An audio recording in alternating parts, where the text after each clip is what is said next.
Oh my God! What's wrong with your face?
welcome to the stream. Hi, happy Friday. Hope everyone's doing well. Let me just get logged into the game real quickly so it doesn't loop. Okay, there we go. Hi, everybody. Welcome to the stream. Happy Friday. Happy Friday. I hope everyone's doing well today. Welcome to tonight's RPG Friday. We're going to be continuing our playthrough of the Phantasy Star 2 remake. I'm pretty stoked over this because we're getting towards the end game. If I had to guess, I'm probably going to say that there's 2 to 4 more streams, including this one, before we finish this game off. So we're getting towards the end. But hi, everybody. Oh my goodness, there's a lot of people here already. Let's go ahead and start at the top and see who's here. Of course, Master. Oh, daily Necromancer lore. Necromancers love hit points. They're the life of the party. They are. Melchior Stormseeker with the 75 stream streak. Holy shit, Melchior, thank you so much for that support. Oh my god, that's awesome. Thank you so much. I appreciate that. Wow. Just wow. Rocker, hello. Cyan, hello. I'm going to give shout outs to my streamer friends as I see them here because I like to share the love on Twitch.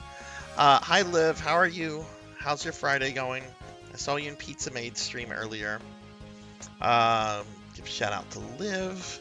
Oh, we have a new person here. Hello, Ornix.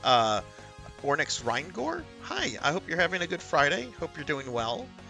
Cyan, thank you for the 20 stream streak. You are awesome. Oh my god, y'all are all awesome. Thank you. Dragon, hello, Dragon. How are you? I hope you're doing better, Dragon. Hope you're having a better day today. I know the other day you said you were having like the best of days, and well, that took longer than I thought it would. That took a lot longer than I thought it would. So, just get it out of the way, right? Give Dragon a shouty. Oh, I see Rain's here. Hi, Rain. V-Stunner's here without a soul. I mean, that's a good way to kind of protect you from a necromancer, right? Just don't have a soul. Fabled. Hi, Fabled. It's been a while. How are you doing, Fabled? Give Fabled a shout out. Let's see. Pig Knight is here. Snort evening to you, my friend. I enjoyed that cat picture you messaged me more than you probably know. Let's see, I'm just going through chat real quickly. Of course, it was Kron. Liv, thank you for the 45 stream streak. Oh my god, y'all are amazing. Thank y'all. Let's see. Oh, I see Neon here. Hi, Neon. Give Neon a shouting. I saw it, Beast. It looked cool. It was very late for me last night, so I didn't message you back because I was trying to get to bed last night. But I did see it, and it looked pretty cool. Necromancer doesn't need you to have a soul, just the body. I mean, souls can be helpful. They help like power our magic and stuff. Really depends on what you're trying to do with them, though. Blueberry pudding or your life? Well, I'm both. Like if you have the blueberry pudding, that's my life right now because I'm a slime because of Kron and hi Kron, hi Kron.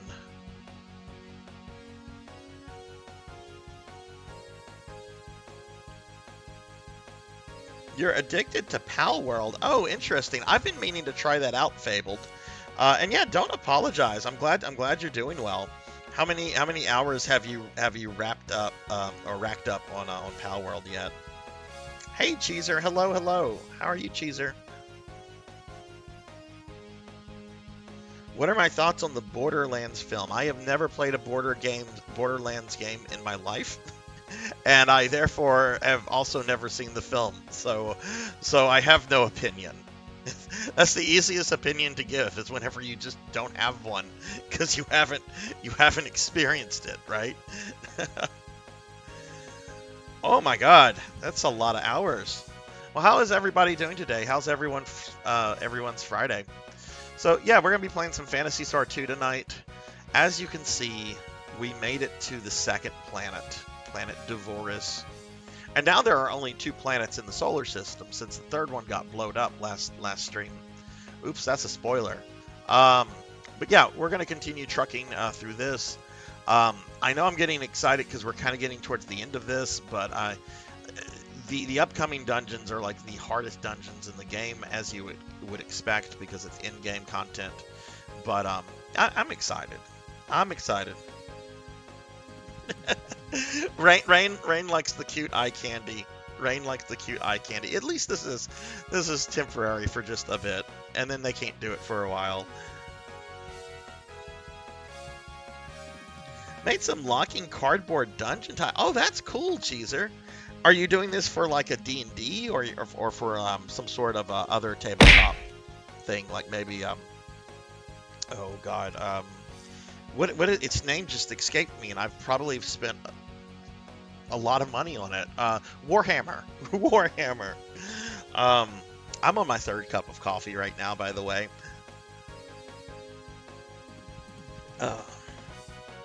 6-hour demos, I'm basically learning. Friday's going well. Been stream hopping. Oh, well, thank you, Rocker. I'm always happy to have you here. Oh, and hi, Mother of Dragons. Okay, so I have to do something very, very quickly. Very, very quickly. All right, Mother of Dragons. Mother of Dragons, everybody, is my best friend in the world. I love her to death. I don't see or talk to her enough as I would like. But today she defended, successfully defended, I should say, her doctoral dissertation in psychology. So, very proud of you, Mother of Dragons. That's very exciting. You're now officially done with the quagmire known as graduate school. So that's very awesome.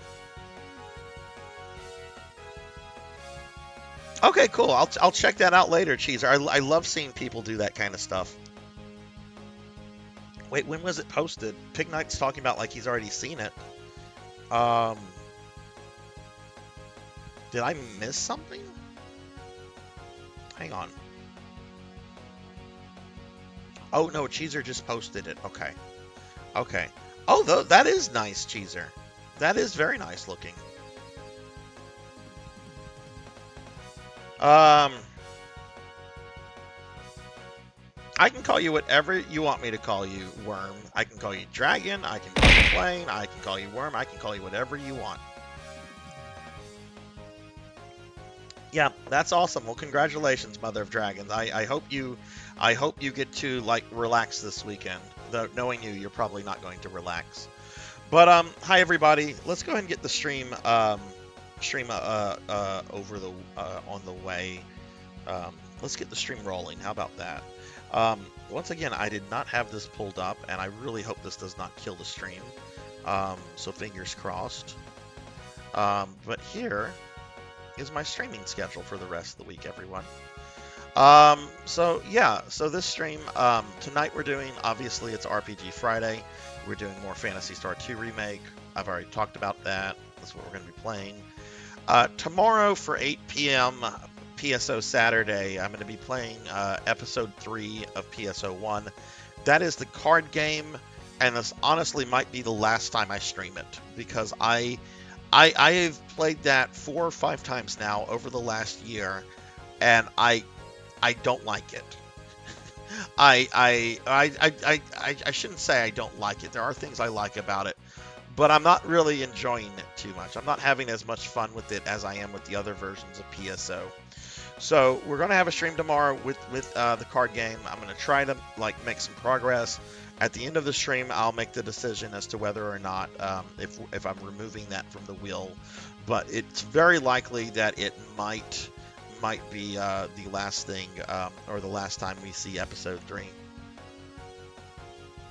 Oh, Rocker, I'm sorry to hear that. My daughter has type 1 diabetes as well. She's been dealing with it since she was in the 5th grade, and that's not something that's easy to deal with. So I hope you know, I don't even know what to say. I hope, you know, just things go well for you in the future with all of that stuff. It's not an easy disease at all. I actually try to give to charities for that once a year. But anyway, I watch YouTube and I have a Hobby Lobby within 10 minutes from. Oh, cool, cool. Yeah, Hobby Lobby has like some good stuff for like crafting stuff. We actually have a Hobby Lobby right next to a Michael's, um, which is kind of neat. Whenever I used to do crafting stuff myself. I might remove it tomorrow night, pig night, after that. But you know, I'm not really.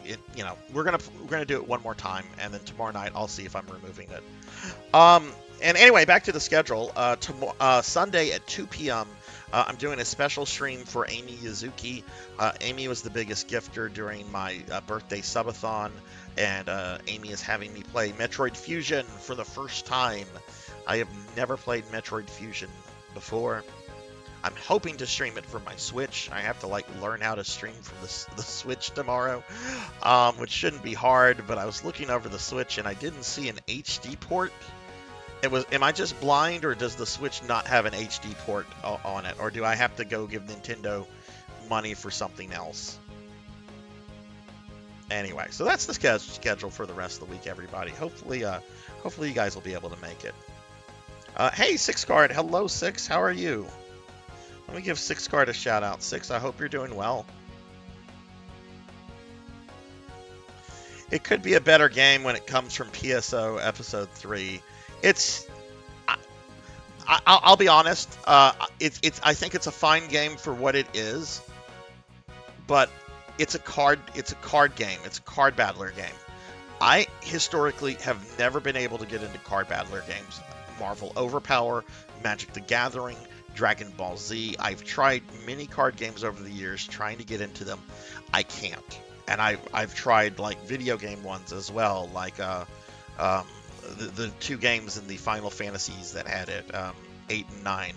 I tried Hearthstone for a bit, and I can't get into those kind of games. And I was hoping I'd be able to do that with Episode 3, and it's just not. It's just not. But Six, how are you doing?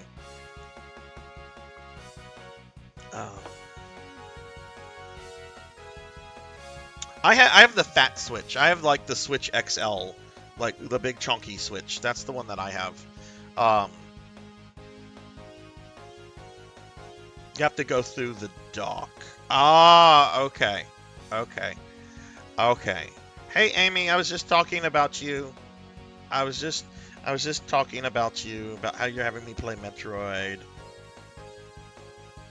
It's the chunky Switch. It's what, the Switch XL or the Switch, the Double Mix Switch? I don't know. It's the one with the big screen. All right. Well, why don't we go ahead and get started? There's like a big version of the Switch. There's a big version of the Switch. I don't know what it's called. That's the one I have. Cookie! Oh no, there goes the first cookie. Yeah, that's it. The OLD. I might have been thinking something else. OLD. The fat Switch. We'll just call it the fat Switch or whatever. It's the OLD. That's the one that I have. That's the one that I have. I'm doing pretty good, Amy. A little tired. I had work this morning, and then after I got off work, I had an appointment with my dermatologist, and then I had to go move more stuff out of this storage unit that I'm trying to clear out before I get billed again. It's just a long day, but that's okay because I'm streaming now and I'm gonna have fun. Let me eat this cookie.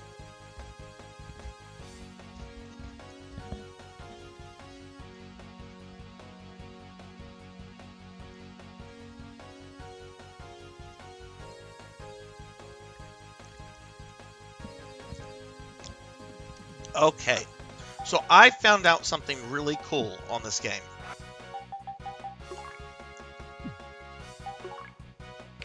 You can have the original backgrounds from the original game instead of the detailed backgrounds.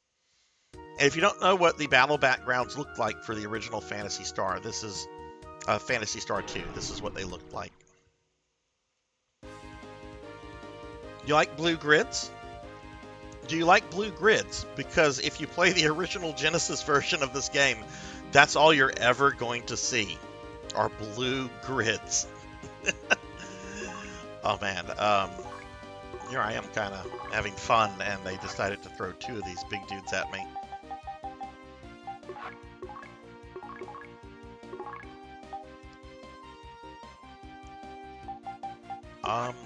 Don't I have something that can use, yes, the ban? I might have said blue grits. I might have said blue grits. Blue grits would upset me. When I was like in preschool, like I remember this very vividly. I'd go to preschool for a few hours every day. And I don't remember too much about it. We just basically played games. There wasn't like too much like education at preschool. But I do remember they were like trying to teach us Dr. Seuss stuff. And of course, we're going to look at like the green eggs and ham, right? I know I've shared this story. Some of you might have heard this before. Well, when we finished the Dr. Seuss stuff, they decided they were going to serve us green eggs and ham. They had taken like green food dye and had like dyed like ham. We're being attacked! And eggs green, which looked disgusting. And I'm like, I'm not going to eat any of this. That's horrible. And oh my God, we're getting raided. Inabin, thank you for the raid. Welcome in everybody. Welcome raiders. Let's do a big shout out. Oh, Cyan already beat me to it. Cyan, you're awesome. Thank you for getting the shout out there. But welcome everybody. I'm Sarzac. I'm a VTuber necromancer, and we're playing the Phantasy Star 2 remake on PlayStation 2 tonight. How was your stream? And again, thank you for bringing your community over here. But yeah, the preschool tried, like they took like green food dye and dyed eggs and ham green, and we're just like, now you get to eat green eggs and ham. And I remember as like a 4-year-old child or whatever I was, I'm like, no, I'm not eating that. That looks disgusting. And one of the ladies got like really upset at me because I wouldn't eat her green eggs and ham. But I'm like, no, I'll eat I'll eat normal ham. I'll eat normal eggs, which of course they didn't have. So it was like, all right, that's fine, whatever.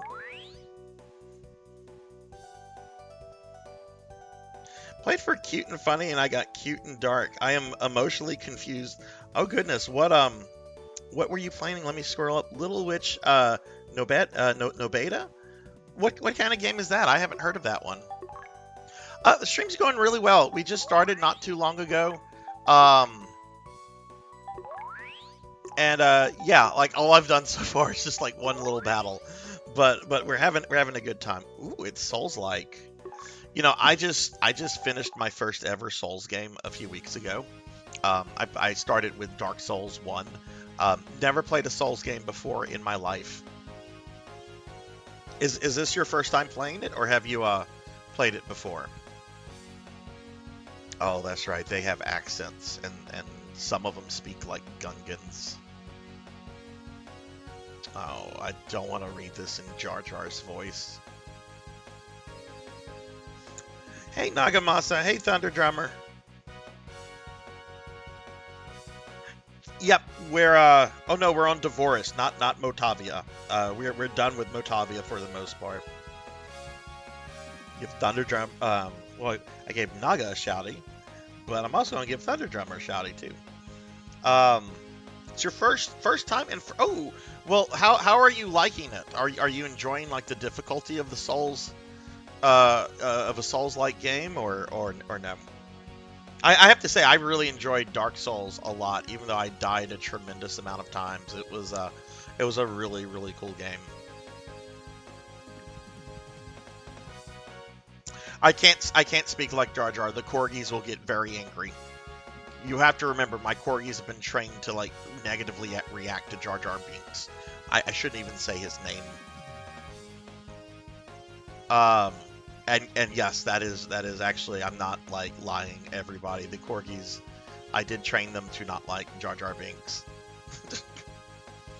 Our life expectancy is anywhere from 140 to 160 years, so I'm still in my prime. I means it.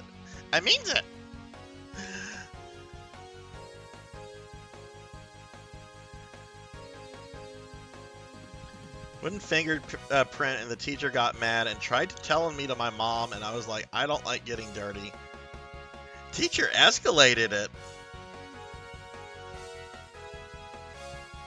Oh my god. That woman probably still sits around Pig Night thinking about you and how you refused to like finger paint in her class. So far it isn't too bad. I beat 3 bosses and I didn't okay, mostly to lava. Well, when's the next time you're planning to stream? Corgis are very easily trainable, Fable. And I have a Jar Jar Binks Taco Bell cup topper, which if you remember whenever the Phantom Menace was in theaters, like you could go to Taco Bell, you could buy like a large drink, and like it would have a cup topper with like half of a character like molded in plastic, painted and everything.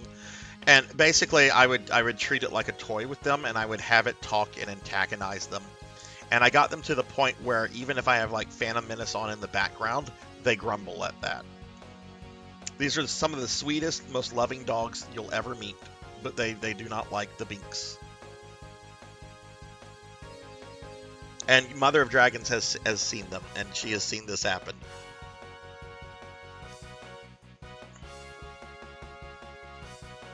Yeah, why is Phantom Menace coming back to theaters? Like, I don't hate Phantom Menace. Like, even though I'm making fun of Jar Jar Binks right now, I don't hate Phantom Menace. I actually think it's okay. We ain't living this planet no matter what happens. By the way, we hate computers. You dig? Oh, that's right. They say you dig after, like, everything. Is this the guy about the life expect? This town's called Ukbar, or Akbar. It's a famous town dating back to the ancient times.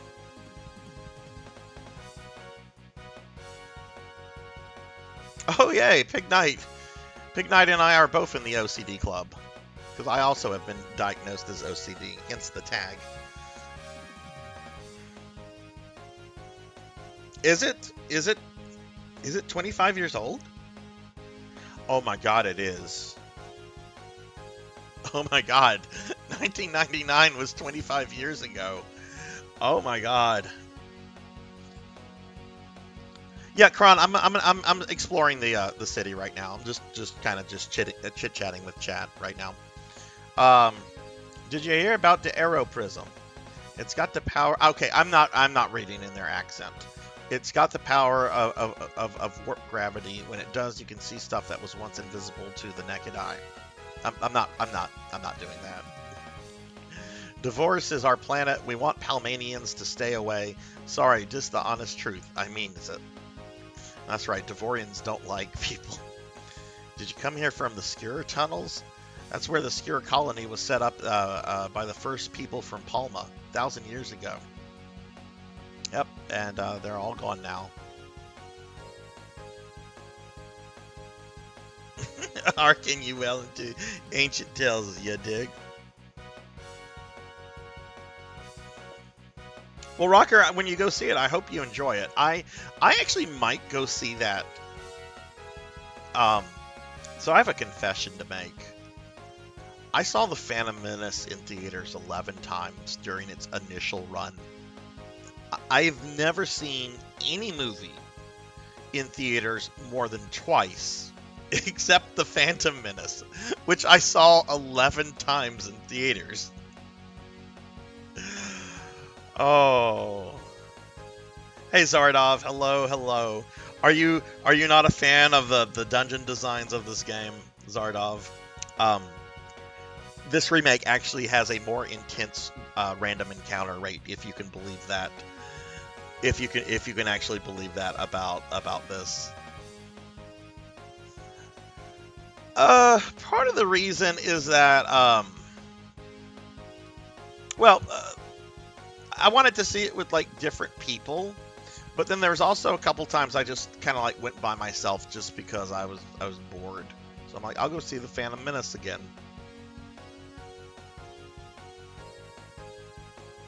Watch Star Trek 11 4 times in one day.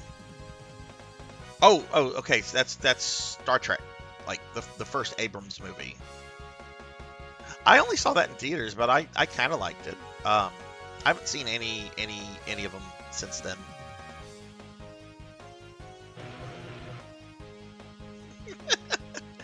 Look, I saw it 11 times. I saw all the prequels at their midnight premieres. I don't know if that gets me some kind of like life achievement. I feel like something like should like pop on the screen and said he saw all 3 Star Wars prequels at their midnight premieres. I don't know if that matters. I like Phantasy Star 3 as well, Zardov. It's really kind of a toss up between this one and 3 when I think about them, because I like a lot of stuff in 2 a lot more than 3, but oh boy, the dungeon designs and the random encounters are just a lot.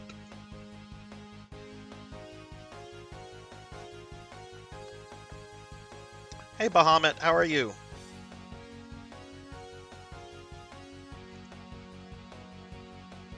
First movie I saw multiple times in theater was Ghostbusters, and I did this as a kid. My mom took us to go see Ghostbusters, and then like a few weeks later, my grandmother like ended up in the hospital for something. She was okay. She died like 10 years ago. I mean, she's not okay now. She's dead, but she was like ultimately okay from this hospital visit back in like 1985. But we went to go visit her in the hospital, and there's a movie theater right there, and I'm like, Mom, now that we've done visiting Nana, can we go see Ghostbusters again? And sure enough, I just like asked, and she took us to go see Ghostbusters again, like right then and there.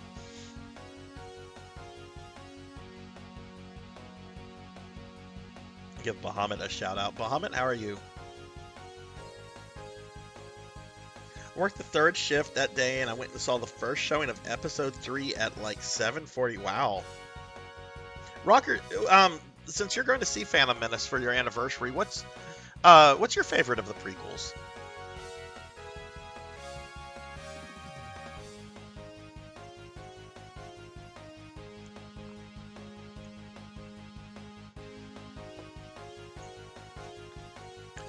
It's a strange mansion just beyond the crevice. All the Espers left in Algo are living there all secret-like, but I don't know what they're planning. Wait, was there a first part of his dialogue? Oh, did you hear about the Esper Mansion? But yeah, going back to Zardov, do you have a particular ending in 3 that is your favorite, or not really? Did you look at the crevice? If you think it's a natural formation, you're wrong. The Espers created it to protect themselves. That's why you shouldn't even bother crossing it. Well, unfortunately, I'm going to have to cross it like 4 times. The Eclipse Torch is also called the Miraculous Flame. Scripture says it empowers the living while also having the power to defeat evil. Okay, I think we've got all the Devorians that are out and about. We might not have gotten this one. No, we did. Because I would get really tired of it, Hearts. I'm not gonna do the accent, because it'll come out sounding like Jar Jar Binks. So we're just not gonna do the accent. Sorry. I've only gotten one ending. I need to do the rest. But yeah, welcome to the channel, Hearts. Are you a fan of the Phantasy Star games? I'm being lazy. I mean, Fable's totally right. I'm being lazy here. You Palmanians always dreamed about colonizing our planet. A bunch of years ago, the boss of some freaking science-y company schemed to control Devoris. Oh, they're talking about Phantasy Star Adventure on the Game Gear. But he failed so freaking hard. They called him the Baron or something like that. He disappeared after that. I love that there are references in this remake to the Game Gear games. Sooner or later, there's going to be another one like them. I missed the first part. Mother Brain, we're not interested in her one bit. Oh, well, welcome to the channel, Hearts. I hope you're having a good night. Or day, whatever it might be where you are at. It's nighttime over here, though. Okay. There's a bunch of unmarked buildings. I want to check these out. The most scientifically advanced planet of Algo being destroyed so sudden like that. We're all going to feel repercussions. I mean, yeah, planet blew up in your solar system. You're definitely going to feel that.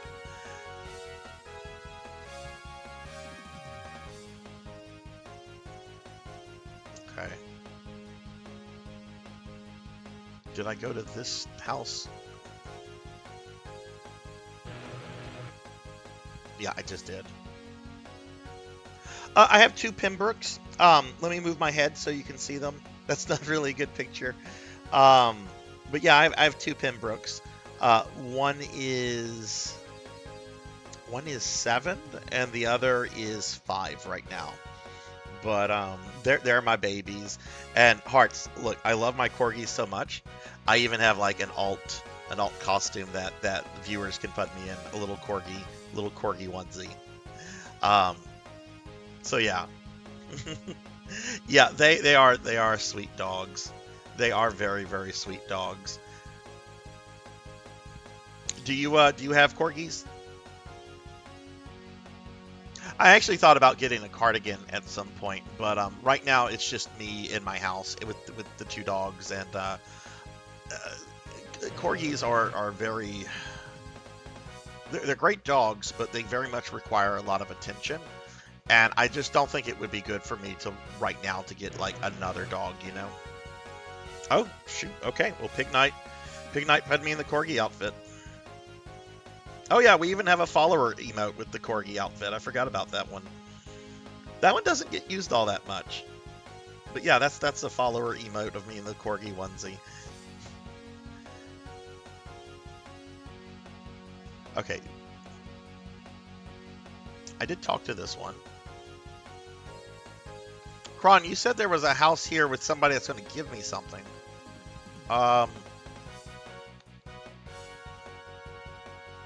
Perhaps I got it and I wasn't paying attention because we were talking about the Phantom Menace.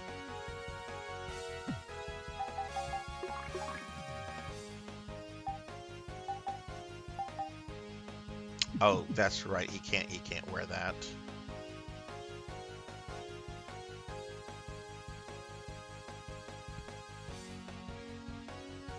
Maybe I have to talk to an NPC several times because they're not giving me anything. That one's talking about Palma blowing up. This one's talking about the Esper Mansion. This guy talks about Phantasy Star Adventure. Yeah, there's no other. There's only 3 unmarked buildings. Let's look at armor.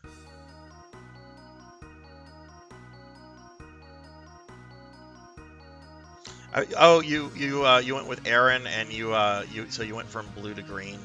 I've done 2 endings on Phantasy Star 3 Zardov. One was Sean, and I don't remember the other one. He was very boring looking because he didn't have any magic powers. Like there was nobody magic in his bloodline.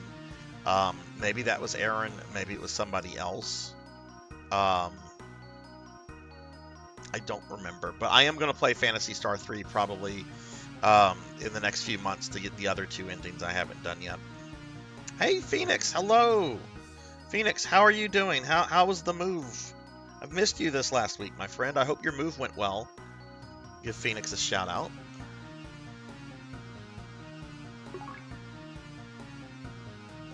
I think I bought that. Yeah, we bought that already. We'll be in one of the houses with the green door. That house has a green door. Green door. Okay, I'll go through them again, but movement well, awesome. Aaron came from Ian and Alaire, sister of green hair, space Fabio.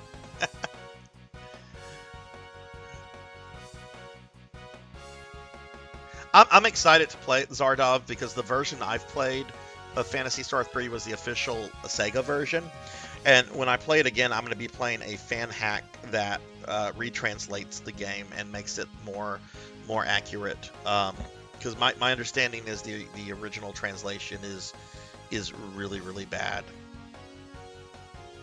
Right. So this guy is repeating the same dialogue about the Baron. I certainly didn't get a Power Stone from them.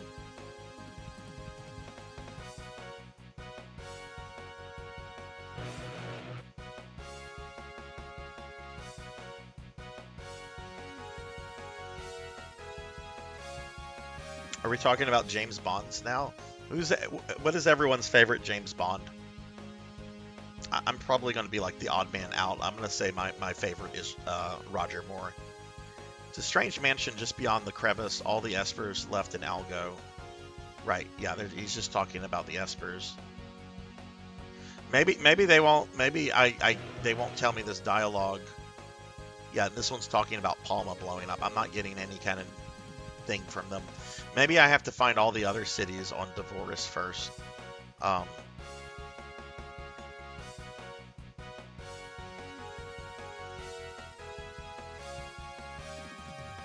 Rocker liked Connery's good. I love the Connery movies a lot. But for me, Roger Moore just naturally has kind of a whenever Bond is trying to be funny, it really kind of like just comes very naturally, I think, to Moore. And I kind of like the more lighthearted what's the phrase I'm looking for? Ow, not bears in my face. That's not what I'm looking for. I guess jovial. To use a dollar word out of the thesaurus, he's more jovial, and I like that from for the fact that he's a spy that can like murder anybody. I'm not sure, Naga. I just got to Divorce. Timothy Dalton, Pierce Brosnan. I like Pierce Brosnan as well. I had actually already seen him in a movie before his first Bond movie. How many of you remember the Lawnmower Man movie? And hey, Elvin Sorrow, Professor Hammerad, hello. Elvin, I was lurking in your stream earlier today. I heard about what a horrible person you used to be in Diablo 2, and how you spent thousands of hours in Diablo 2. Elvin apparently griefed people in Diablo 2 when he was like 13.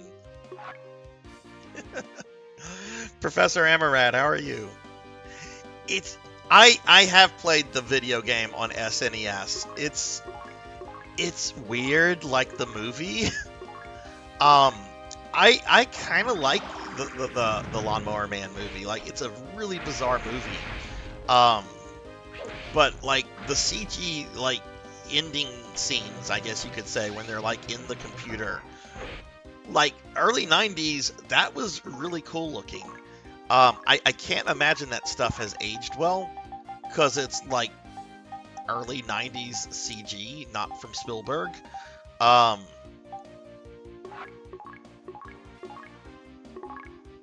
But I remember, like, as a kid, or a preteen, I should say, I really dug the Lawnmower Man. It was really, really neat.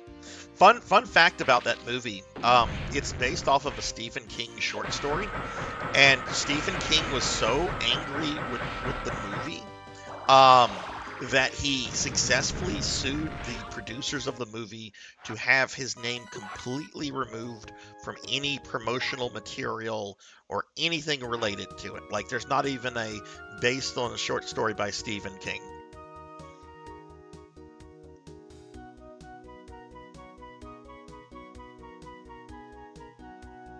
But yeah, I've played the video game. It's pretty oof.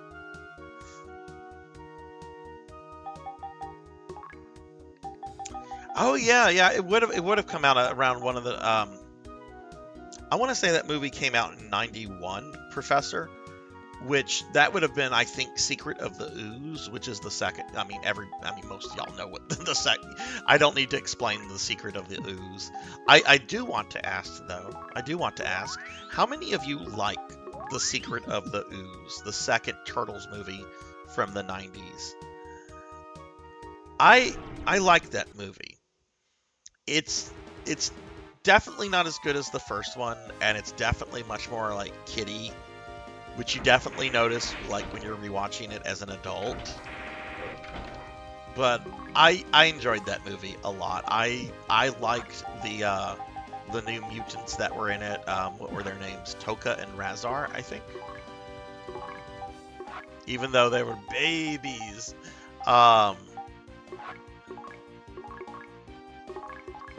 Super Shredder was cool for like the whole 2 seconds we got to see him. I do too, Professor. I do too. There's actually a scene, it's really hard to like notice, but when the turtles are in the TCRI lab, you can actually see an Ooptom. There's like an Ooptom that's like in some kind of like containment thing. Which was kind of neat because that was as close as we got to having like Krang in one of those movies from back in the day. All right, Elvin, have a good one.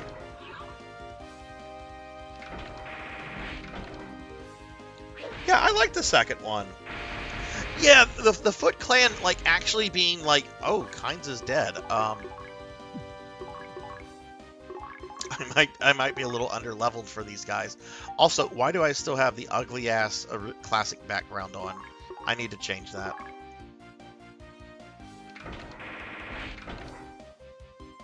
But yeah, like the Foot Clan being like a gang was like pretty cool, I think. Oh my goodness.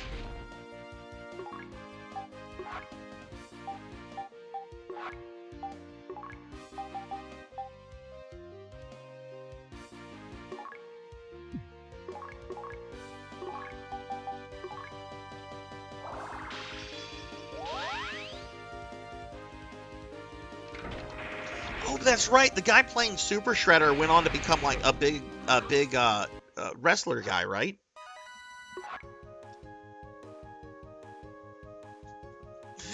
I wonder if he has started going to like Ninja Turtle conventions to talk about like his whole like 3 seconds as Super Shredder.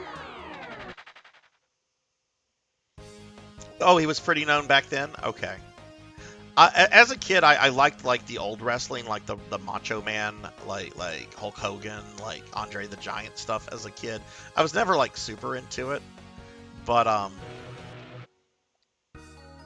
once they started getting people like the Ultimate Warrior and the Undertaker, like for whatever reason as a kid, I didn't like that, so I just completely like never paid attention to wrestling again until Hornswoggle.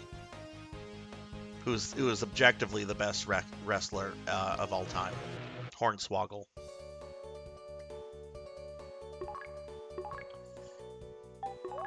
Okay.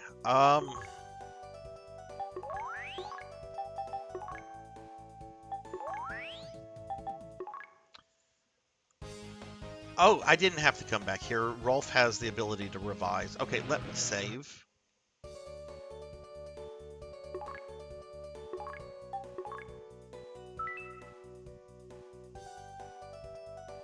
I know, right?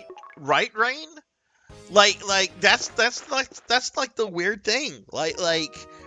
I've been obsessed with the undead since like Skeletor. Not gonna lie. In fact, I remember going to like kindergarten or something, and the teacher was like, "What do you want to be when you grow up?" Which, by the way, that's a great question to ask a 5-year-old. What do you want to be when you grow up? Because a 5-year-old has a good understanding of what the world is like, right? Of course, you get like a lot of nonsensical answers from kids anyway. But my answer was Skeletor. I want to be Skeletor when I grow up. But I'm not Skeletor. I am cuter than Skeletor, though. Though to be fair to Skeletor, that dude is buff. That dude like works out like serious. Like for like a skeleton man, dude is built like a truck.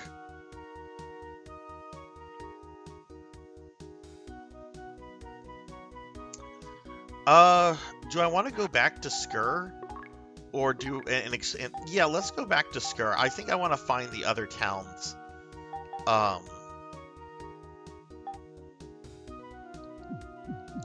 Let's go back to Skur and see if we can find the other towns before we do anything else.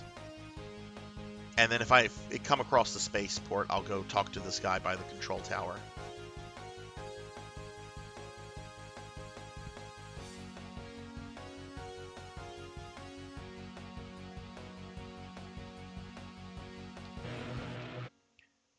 A scientist like Dr. Wily, Professor Hammerrad? Are you building robots?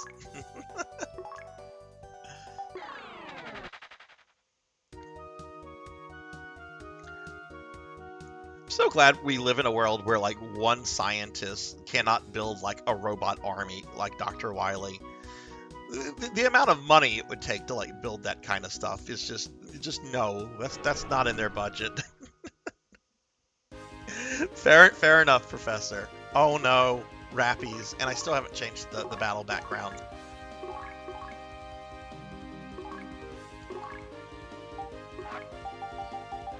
Okay, he was doing a good attack that was like hitting lots of things.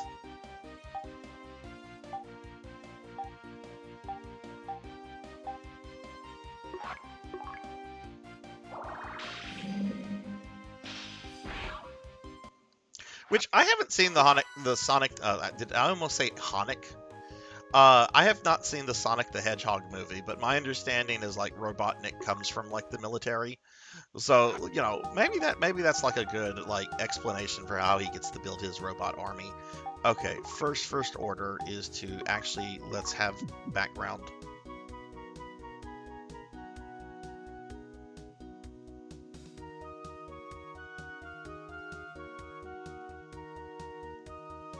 Okay, I'm trying to remember what way I might have gone here.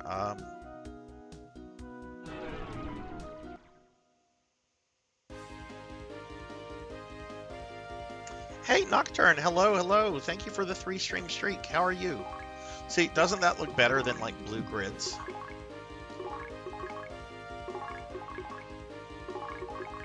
Which I don't really hold the blue grid thing against the original Phantasy Star 2, because they were originally wanting to include, like, backgrounds and stuff, but, the executive said, no, release it now. It was one of those situations where if they had, like, an extra, like, month and a half, they could have done that. Hell, probably even less.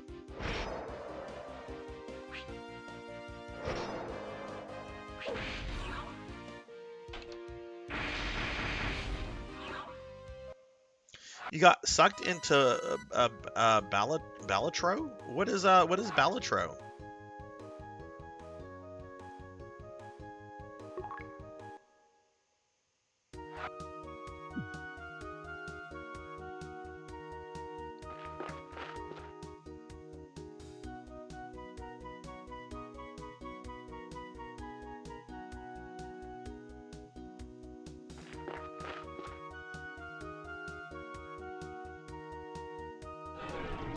This is, I don't think I've come across this. Oh no. Okay, so if y'all have not seen this, this is the most disgusting enemy in the game so far. Undead rotting rabbits whose organs are falling out of their tummies that they very quickly put back into their tummies. Like, I'm a necromancer, I deal with some really gross stuff. Yeah, that's pretty rank.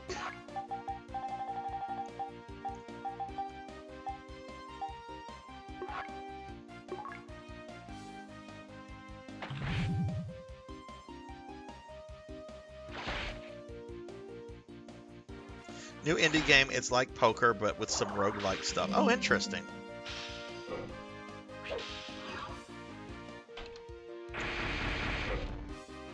You do have an official Wily jacket, like the lab coat? Okay, that's pretty badass.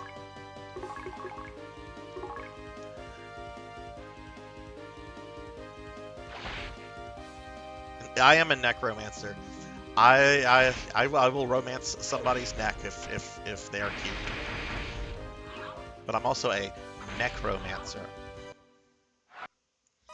Stream's going well, Thunder. We were talking about the Phantom Menace and green eggs and ham and all sorts of things, and I finally have gameplay like going now. But yeah, stream's going pretty good.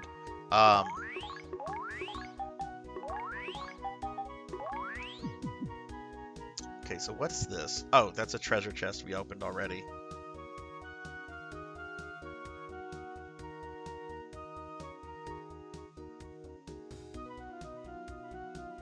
What floor are we on?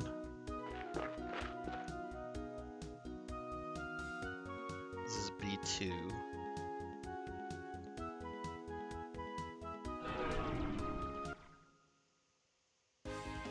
Hearts, are you into JRPGs at all?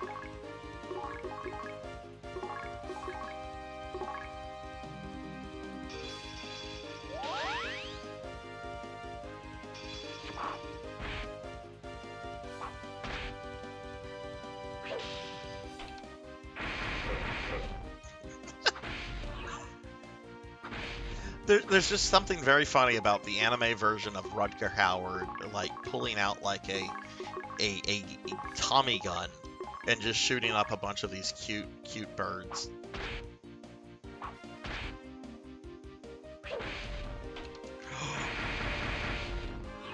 Okay, can I just say that I just learned about your brother, and already I think you have like a really cool brother. Wow. So you got started with Secret of Mana. That is such an incredible game. You know, one of my favorite memories growing up, Hearts. I played Mana when I was a preteen, um, and I had the multi-tap for the SNES, which could allow like extra, more than two people to play it. There weren't many games that were supported by it, but it was a thing. Um, oh, actually, let me do this. Let me put Rolf's Laconian helmet back on. But I had two friends in the neighborhood, and one summer, we all played through Secret of Mana together on 3-player mode, and it was one of like the coolest gaming experiences I've ever had. Where is this going to take me? That's going to take me to B3. I don't want to go to B3.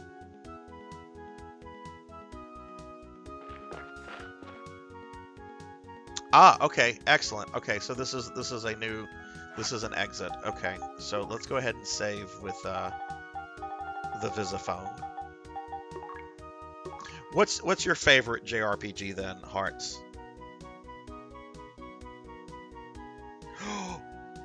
Oh wow, yeah, that battle with Kefka in Narsht.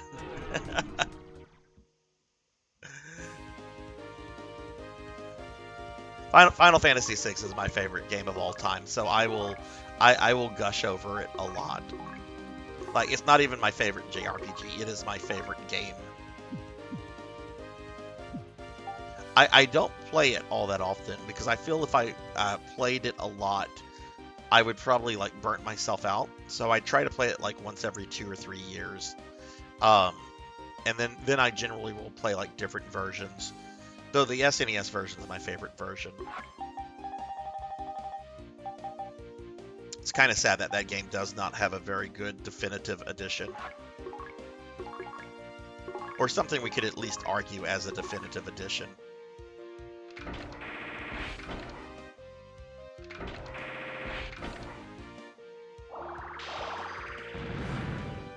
You know, I have nothing but mad respect for Ted Woolsey. Yeah, some of his lines were really goofy, and probably could have been translated better. But he put so much characterization and so much personality into his translations. You know, having to do all of that himself on a really, really tight schedule, and probably not being paid much. Like, I won't go into what I do for a living, but I can assure you, I know people that do translations. There's not a lot of money in that field. Like even on like the kind of like you know, when you think of like high level translations, like I'm going to translate Homer's Odyssey in the Iliad. It'll be a new edition. That'll be published by Broadview Press, right? Something prestigious. There's just not a lot of money in that. So I don't know. I've always had mad respect for Woolsey. The version of Final Fantasy VI I played last year was it was a ROM hack of the SNES version called bring Kynes back. Called Woolsey Uncensored. And basically what it did, it was Woolsey's translation but it removed all of the Nintendo era censorship. So, you know, the sprites are unedited.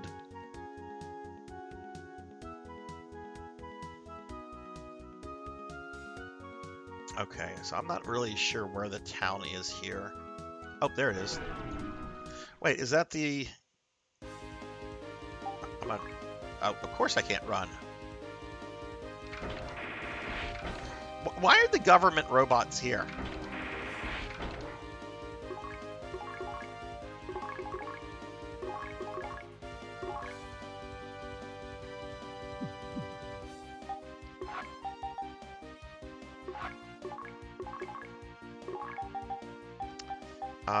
Actually gonna have him use this to give me some defense because these guys hit hard. Yeah, Goddess was censored, Starlet was censored, the lady version of Chatternook, the painting that Realm has to fight, was censored. But probably the most shocking thing for me when I played that that version is that there's a dialogue. It's in Sabin's scenario, World of Balance, and it's after you've gotten Cyan and Gao in the party, and you're about to get on a boat to take you back to the continent where Figaro and Narsh is. There's a prostitute that approaches Cyan, and she starts talking about her boobies, and she has named her boobies. Her boobies are named Humpty and Dumpty. And I had never heard of this before. I had never heard of this being in Final Fantasy VI, and it apparently was in the original version.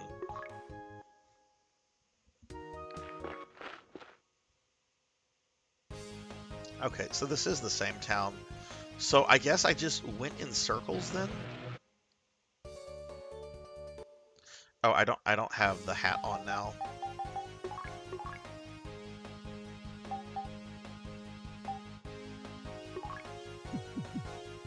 To talk to these guys, you have to have a magic hat. And you actually have to have it on your character.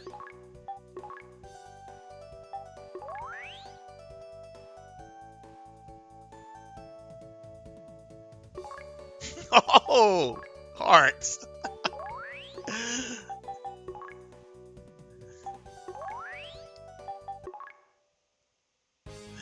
Oh, maybe.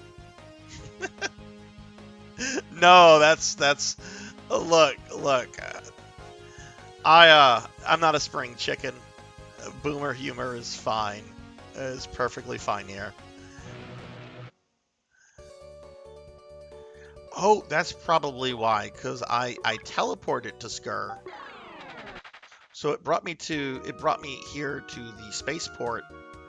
Okay, I see what I did. Well, since we're right here, why don't we go back to Motavia then? There's a guy I need to talk to there.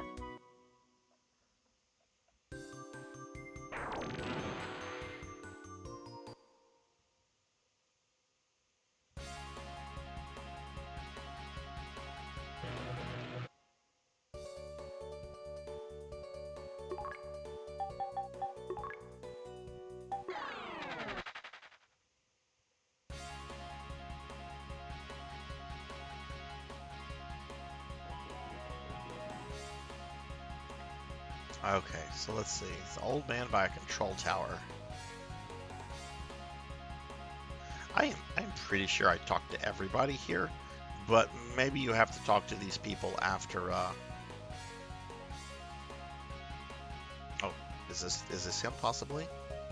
My memory's getting worse and worse. I will do old people voices. Lantis Grayfield, thank you for the follow. Welcome to the channel.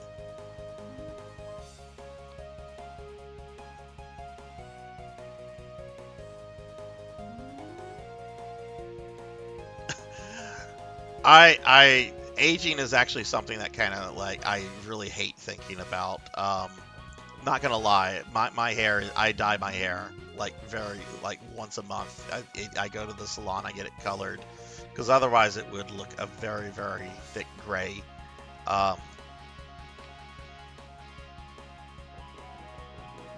Some people are age gracefully, or they don't have a problem with that. I will fully admit it is insecurity on my part. Like, not even gonna like try to like brush it off. I'm kind of insecure about that part of aging.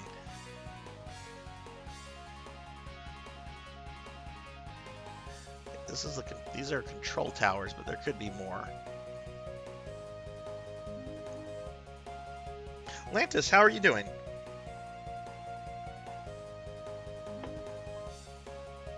Now, the plus side is that like I sometimes have people like assume that I'm like in my 20s still, which is pretty awesome. There was a few. Well, this was like a year and a half, maybe yeah, a year and a half ago. The family went to Disney World for my dad's 70th birthday. That's what he wanted to do for his birthday, and I'm not going to question anybody on what they want to do for their birthday, but I'm not really a theme park person.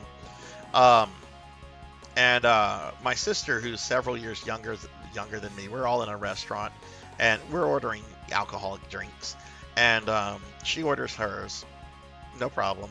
I order mine. The waitress cards me. And my sister's just like, why did he get carded and I didn't? And she's just like, well, he doesn't look his age. I'm so sorry.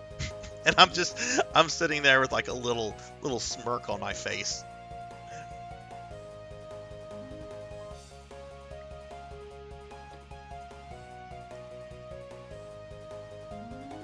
Your dad dyes his hair and claims he doesn't and gets mad if you bring it up. Oh no.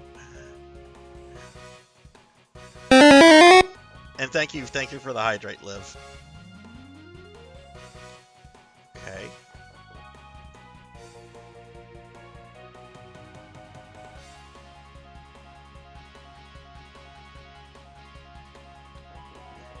This is the old man by the control tower. He's not really saying much. He's just kind of saying the same thing over. Oh, maybe. What's the matter? You look like you want something. No way, I can't. Ah, this guy. Okay, that's the old man I needed to talk to. Thank you, Liv, for the water. And Professor, you slimed me. Happy Friday, Lantis. Yeah, I'm doing really well. It was a really rough work week for me, but I'm looking forward to the weekend. Plus, I get to stream tonight, and I legitimately love streaming. It's fun. It gets me to play video games I would probably put off.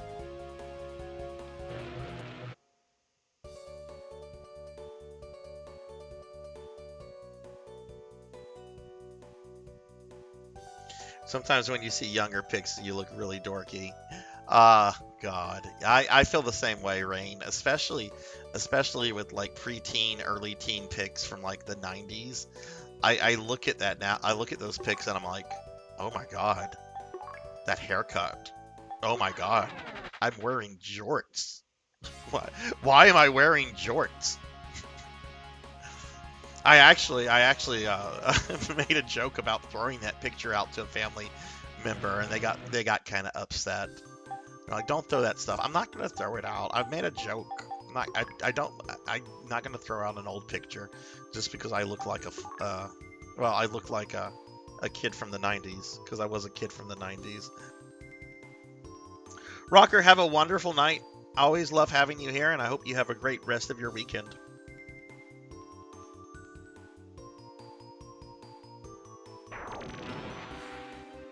Yeah, my teen pics are as well. Teen pics, definitely very cringe. Now, pics of me from like when I was a kid, I'm fine with those. And in the 80s, I had like the bowl cut haircut that like every other like little boy had in the 80s. You know, like the Gohan / Mo Three Stooges haircut. I look at that, it doesn't bother me all that much. It's like, yeah, that's fine. I was a kid.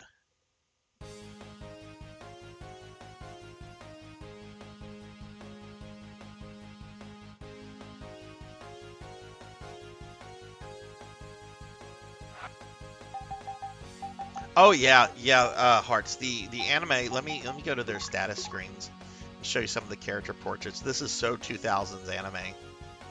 Some of it could be drawn a little bit better. Just something I don't like about his portrait there. Rudger looks really good. Huey looks good. Eustace looks good.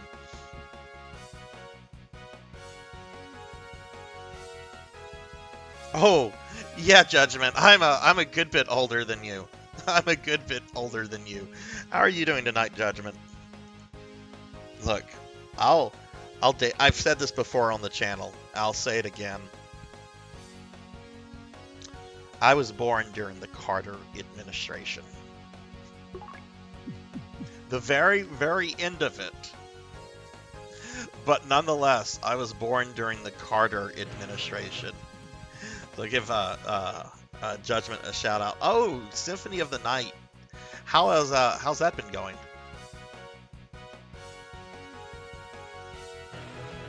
Wait, this Mudbrain terraforming Devorus? If that was possible, we would have used the Eclipse Torch to deliver us from the cold long ago. Only way to learn how harsh Devorus can be is to experience it. Well, that's definitely different dialogue from him. This guy's still talking about the Esper Mansion. It sounds like I need to go find the rest of the towns on this planet. Judgment, how are you doing? Thundercat's old. Thundercat's old. I actually, Thundercats is a show that I feel very strongly about because poor Mumra had it so rough. Like, here's a dude who's old and decrepit. He's found a planet that he can live out the rest of his retirement in. There's nobody else there, no nosy neighbors or anything like that. And he's just kind of just chilling in his like sarcophagus tomb. And then you've got like these Thundercats and these mutants and all these other jerks that show up. Yeah, Mumra has every right to be upset in the Thundercat show. He was enjoying retirement and these people showed up. It's like whenever you buy a nice house and you're like, oh, I love this house. And then like the shitty neighbors move in like a few years later. You're like, oh God, I hate it here. My mom had freaking ringlets in my hair in the 80s because big curls were the style at the time. Oh, wow.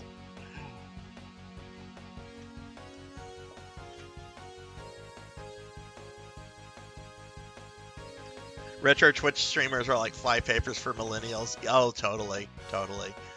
Most of my viewers tend to be a little bit younger than me. But I do have some that are like quite young, and I do have some that are like a decent bit older than me.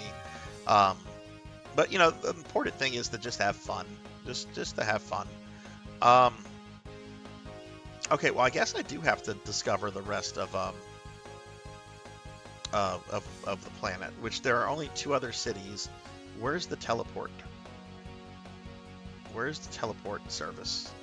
There it is.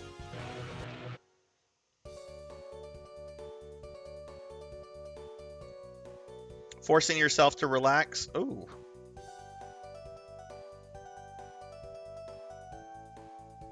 Hey, Easy. Hello. How are you?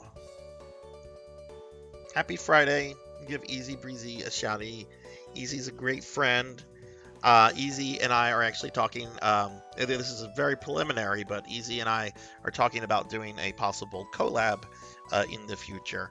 But all we have said to each other is like, yes, this would be fun. So I'll keep everyone posted on that when we get more concrete details.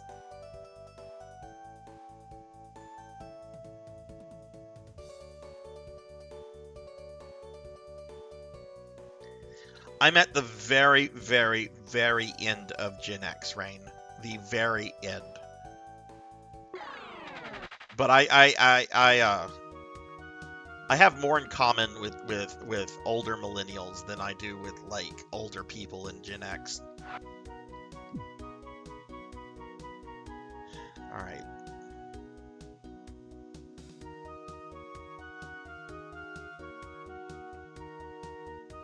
Easy. How's Friday going for you?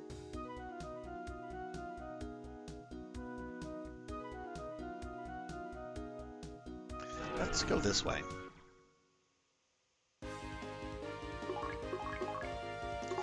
I'm not going to use a map for this. I was thinking about using a map because I really dislike this dungeon. But the monsters in the overworld are really, really strong. So I don't mind wandering around, just fighting monsters, trying to figure this out, because I kind of need that leveling.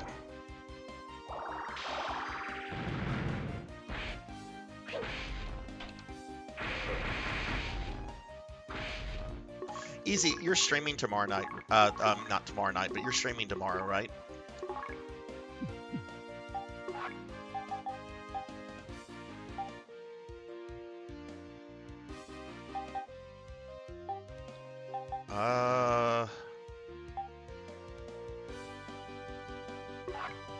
It's a quick way to dump all his attacks. And with this guy, I always need to activate this so that, like, I have some physical defense. Oh, it's pending.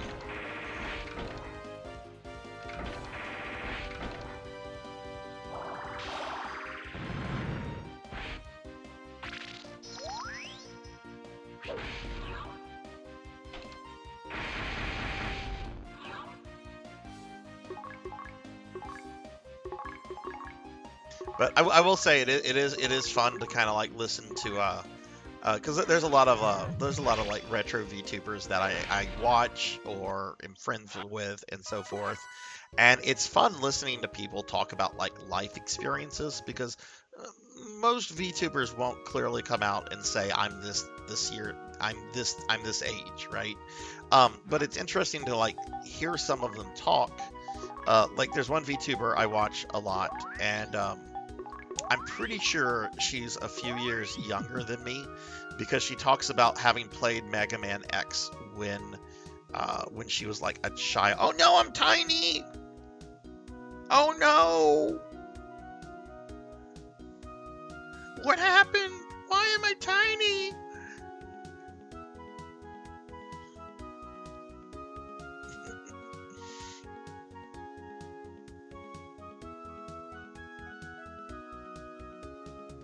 No, it's not you, Easy. Not you. I've seen you in Dot's channel. You know Dot. I was preteen when Mega Man X came out. So.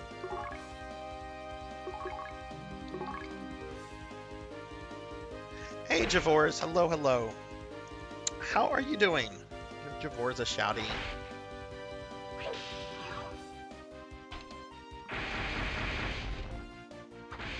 But I don't know, that kind of stuff I've always just it's just fun just getting an idea because I think a lot of people associate like VTubers with like people in their late teens to early to mid 20s. So it's interesting to see like people that are actually like older that are VTubing. Like there's this one big VTuber. She more or less like focuses on like just VTube culture. I think her name's Maya Yumi. She's got some great YouTube videos. But she did a video several months ago about, you know, is there such a thing as to be like too old for VTubing? And of course the answer was just like, no, absolutely not. You know, anybody, as long as you're having fun with it, as long as your community is having fun with it, that's the important thing. Miners go pet crazy. Local mining workers are increasingly seeking comfort from pets. Pets are now all the rage amongst the laborers of the Skur mines. Reports indicate that no one on Divorce has ever seen lines for pets as long as before. The most popular pet is without a doubt the muscat. Everyone loves its high intelligence and its ability to understand human speech. So they're like corgis.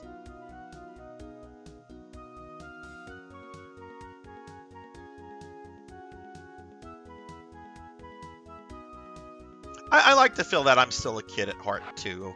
I mean, I have to be very serious. In of course, in certain contexts, as work, family stuff. But I'd like to hope that I'm still kind of a kid at heart.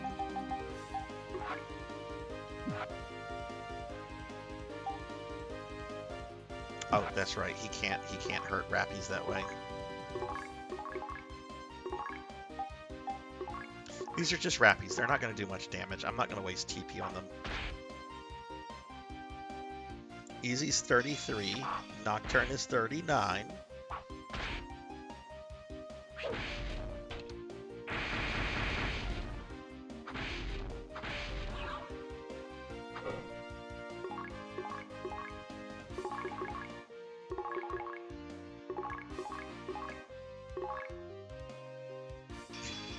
I think it was last night we were, or maybe the stream before, where we were talking about Baby Jessica. If any of you 80s babies remember Baby Jessica, one of my viewers, who is very young, I mean, I'm not talking like a child young, but was like, who's Baby Jessica? So like I had to explain like the whole Baby Jessica thing, which when I was done explaining it, I was like, did you really just talk about Baby Jessica for like 5 minutes?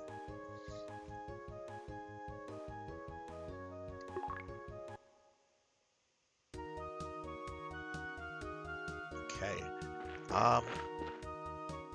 That's basement 3.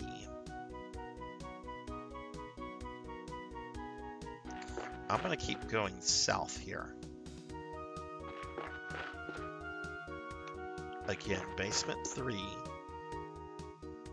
Hey, Black Belt, thank you for the 5 stream streak. Thank you. But didn't I come from this direction? I did. Okay, so let me give Black Belt a shout out. Black Belt, what's going on? Right. You'd never heard of it, Liv, which you know, I can't fault you for that. You've mentioned to me before how old you are. I certainly can't fault you for like not knowing that. But it is interesting, like to just be able to like chat and visit and you know, talk about different things that you know, different generations have maybe experienced.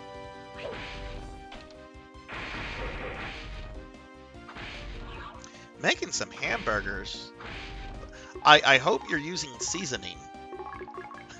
I went on a rant the other night about my dad, who the last time he grilled hamburgers for the family, which was last summer, did not use any seasoning. And I'm still kind of upset over this.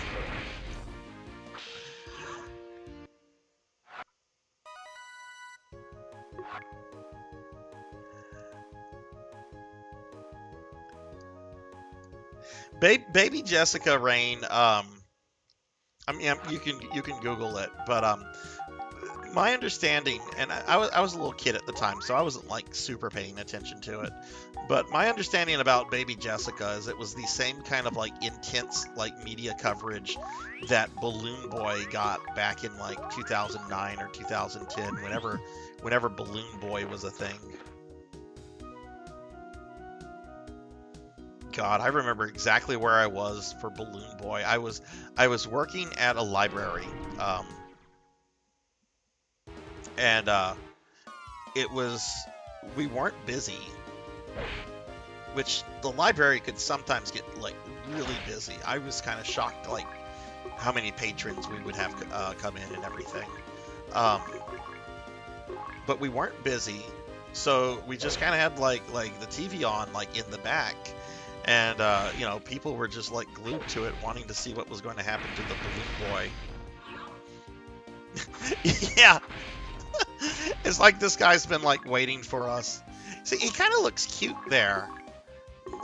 Looks kind of like a, I don't know, kind of an adorable alien. And then he'll go to attack you, and it's like, oh, my God.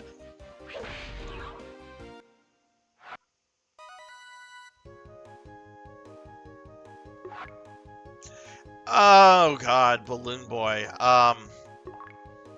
Basically a family that wanted to be on reality TV show tricked the entire country into thinking that one of their kids was on this experimental balloon device that got out of control and was like flying over like I forget what state it was in.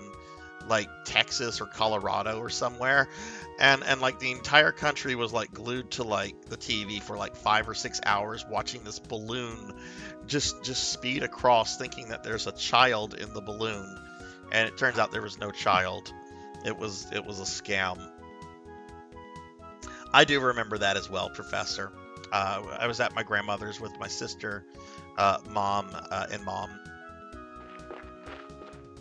I didn't fully understand what was going on, but my mother and grandmother got very upset. My grandmother started crying, and I think my mom was kind of like shocked.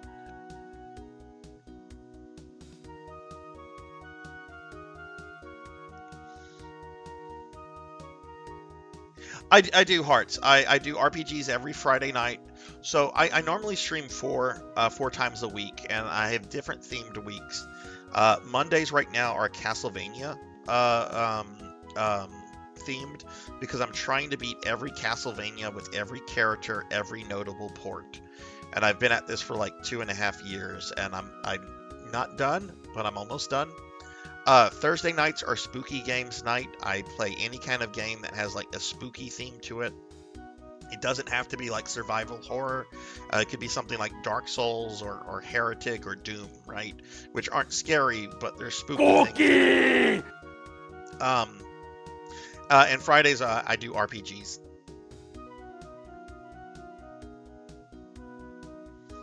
Oh yes, let's not get into that Fig Knight, the Big Bird. We talk about Big Bird way too much. All right, Neon. Here's cookie number 2.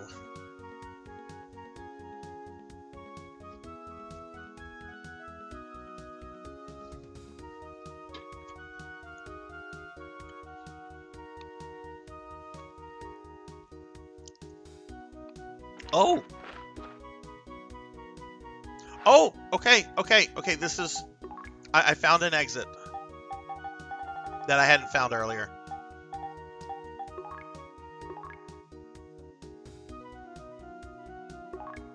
And I'm so glad it did rain, because I really enjoy having you here. You know, that's a big dilemma that I actually have when I do retro streams. Like, do I stream in the retro category, which generally has like a bigger pool? Or do I stream in like the category for the game, which generally has like, most retro games generally have like really small followings, but the people following it tend to be like the diehards. Like Kron found me when I was streaming the original Phantasy Star 2, because I was using the Phantasy Star 2 tag. So it's always kind of like a thing, you know? Like this game has like, I think this game has like less than 300 followers, like the remake, not original Phantasy Star 2. So, you know, to be seen by more people, it makes more sense for me to do like the retro category, but I don't know. I try to alter it up if I know like I'm doing like multiple streams of it.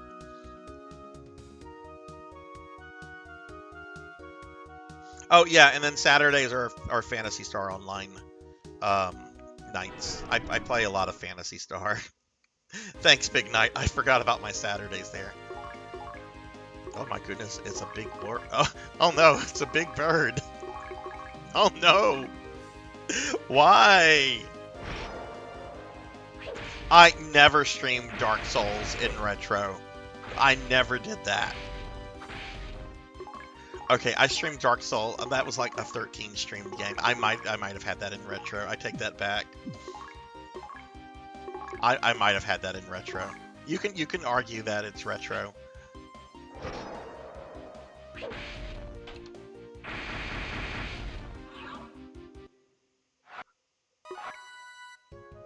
Which makes me so happy, Rain. I'm so glad that like people are still playing Doom as intensely as they were playing it back in the 90s, if not even more so.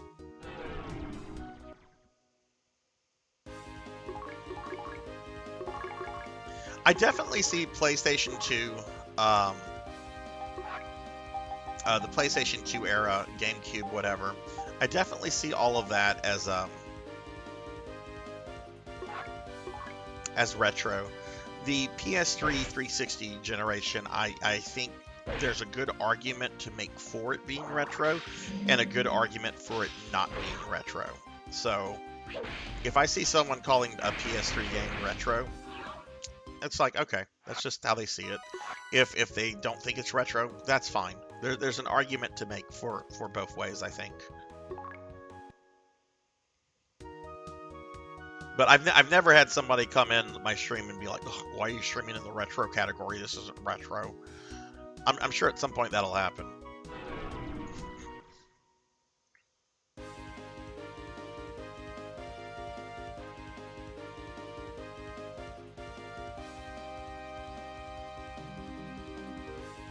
Yeah, I think so too, Rain. Oh man, I love Decenio. I haven't watched any of his streams in a while. Does he stream, or does he? Yeah, he would stream. Does he stream as much as he used to, or has he kind of like stopped doing that? And yeah, Doom 2016 was great. I really loved it. I've not played Eternal. I've heard really mixed things about it. I want to play it at some point. For the very least, I want to see how the story plays out. Which is a really weird thing to say about Doom, because no one has ever really cared about Doom's story until these newer games. But I want to see what is his name? Dr. Samuel Hayden. I want to see what that guy is up to, because that character, I was so entranced with that character. He was such a great... I don't know if you wouldn't call him an antagonist. Maybe a secondary antagonist, because the main antagonist of Doom 2016 is the evil scientist lady who I don't want to spoil it if in case anyone hasn't played it, but she's the main antagonist. Think of retro as the last 20 years. Yeah, definitely.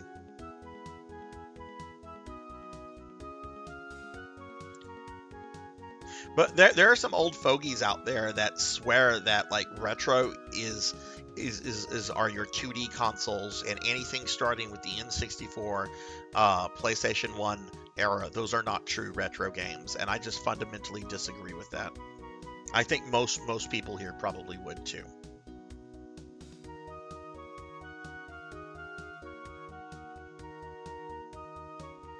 Oh, I remember when Oblivion came out as well. I was trying to get laid with Oblivion.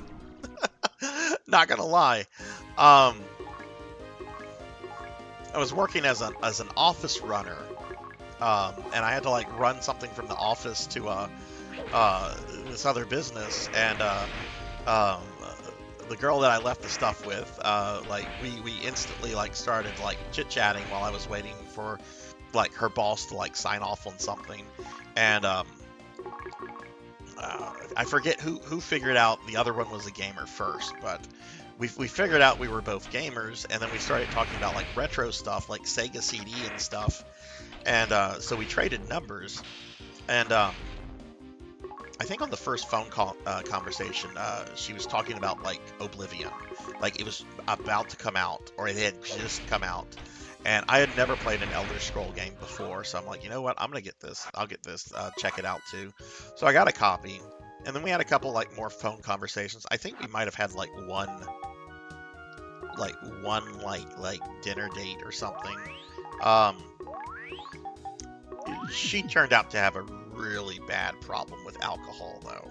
Like bad problem. Like she had a young kid, and the alcoholism, it wasn't just somebody like partying, it was bad. So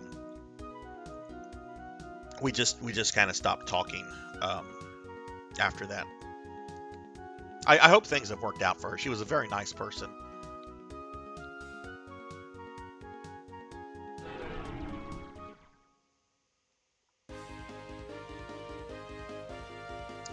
I know I shouldn't do this.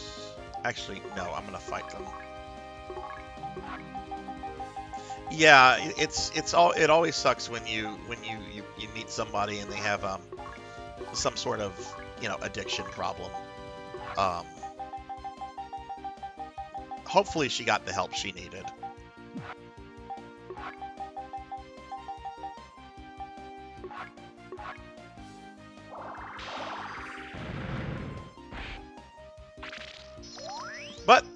the plus side to that is that I got Oblivion back in the day, and I still love playing Oblivion.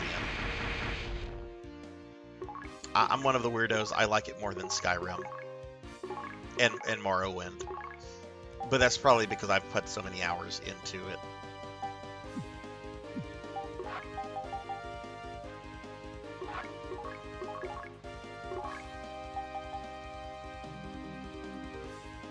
I forgot. We have something where he can heal through an item, so I need to have him do that. Hey, Pizza Maid. Hello, hello. How are you? I'll give you a shout out. Pizza Maid is a good friend of ours who was playing some PSO earlier. Pizza also got some really cool art commission from an artist that I've used before. For those of you that have seen the picture of me with all my PSO characters, Pizza recently got some art from that artist for her channel, and it looks really awesome. Pizza, how was the rest of your stream?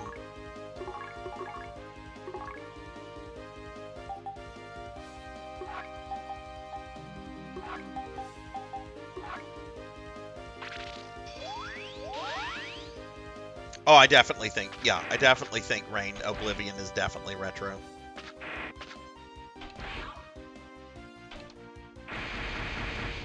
Hearts, I had a girlfriend. I met a girlfriend through Ultima Online.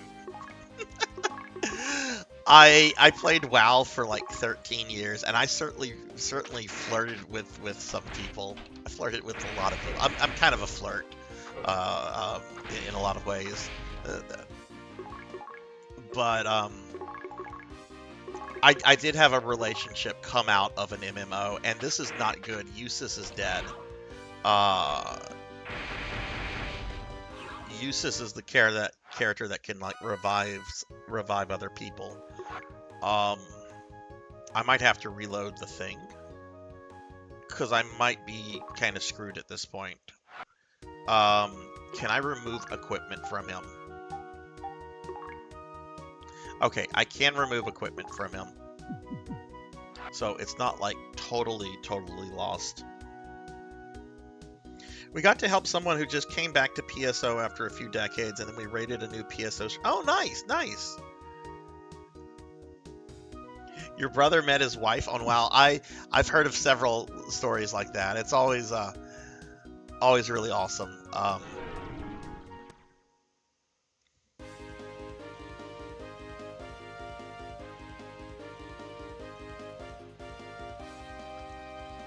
I'm gonna try to run.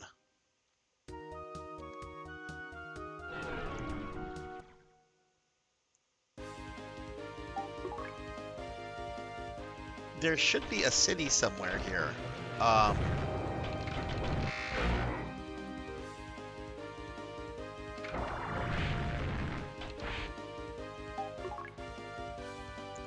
Do I have to kill them, or like if you fail running away, that means that you can't escape the battle?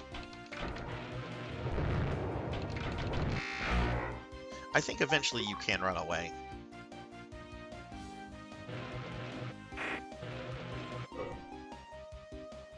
Played on the original GameCube servers. Oh wow. Who was the streamer Pizza Maid? I wonder if it's somebody I know. ESO is already 10 years old. Oh my god. I love chicken pot pies.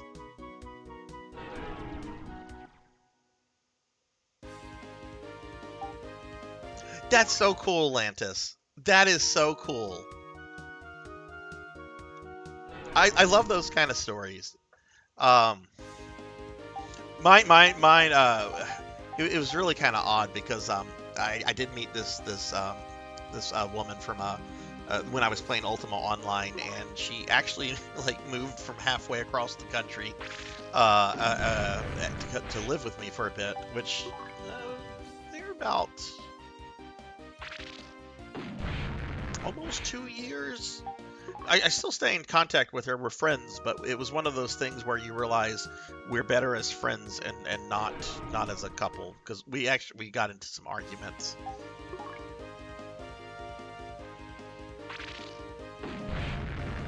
Feeble Me. Okay, I don't know them, but I'm gonna check them out.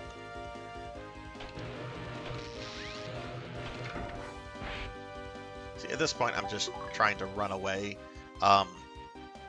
If I wipe, I did save once I got into this area, so it's fine.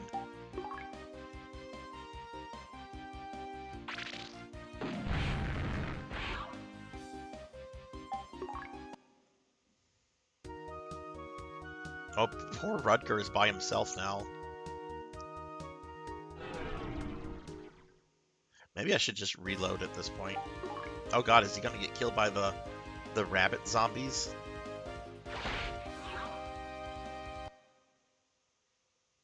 And that was that.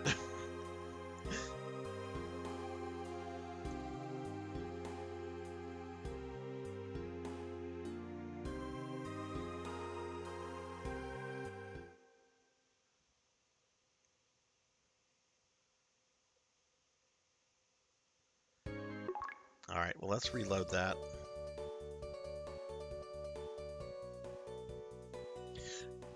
You know, I just remembered there are parts of this planet that have dungeons, right?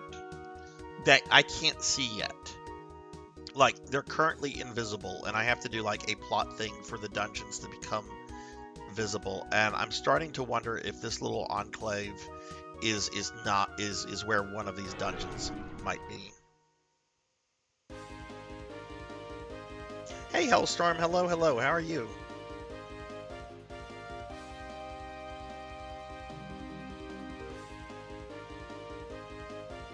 We spent 2 years together playing online, 1,300 miles apart, and spent about 2 weeks together in real life before getting married. Aww. That's awesome. That's awesome. I'm really happy to hear that. I'm a sucker for sweet stories like that. I get sentimental. I'm okay, Hellstorm. Probably shouldn't be. Let's just run from this battle. I have a feeling that this is one of those enclaves with a dungeon I can't get to. Which kind of sucks because I thought we had found one of the cities. Yeah, this is exactly what that is. I'm gonna just reload my save. Yeah, day's been pretty good, Hellstorm. Long day, long work week. Got a lot of stuff done today. I'm on my third. I've had 3 cups of coffee, so I'm feeling pretty good right now. Hearts, thank you for the follow. Thank you. I appreciate that so much. Welcome to the community. We've had a couple new people follow tonight. I'm gonna, and no pressure, but here's we do have a Discord. If any of you do the Discord thing, if not, it's totally cool. But I'll just put that out there. But yeah, thank you for the follow. Oh my goodness, Amy! Wow. Well, I hope. Yeah, I do hope all that works out. Wow. That's a distance. Is this Oh, I won't ask you on the stream because it was a personal question.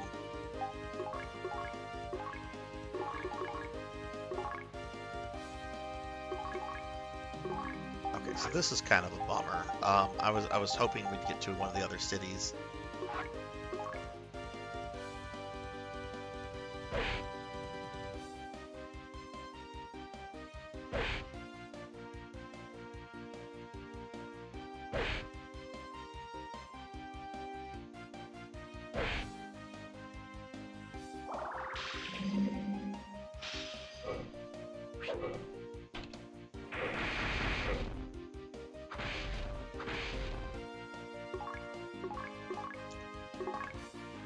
Wow, okay, didn't kill a single one.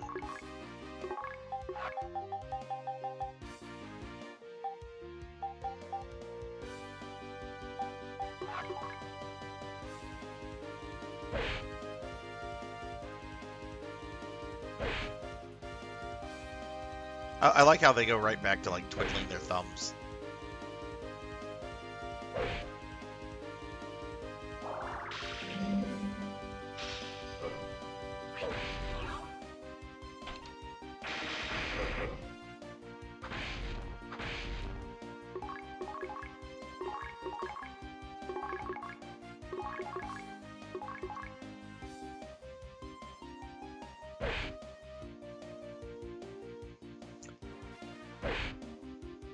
My husband and I were long distance, having met on Twitter, and we made it work.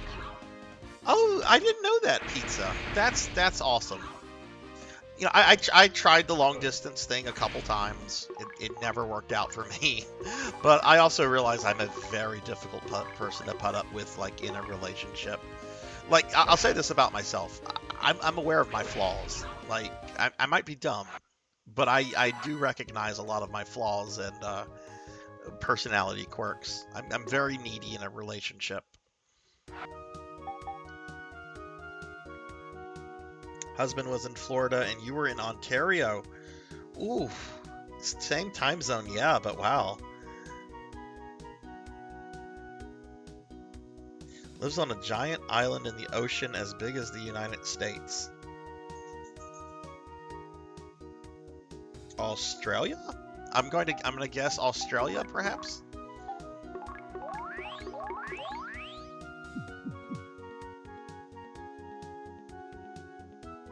You tried long distance. Hey, it's a good Sarzac quote.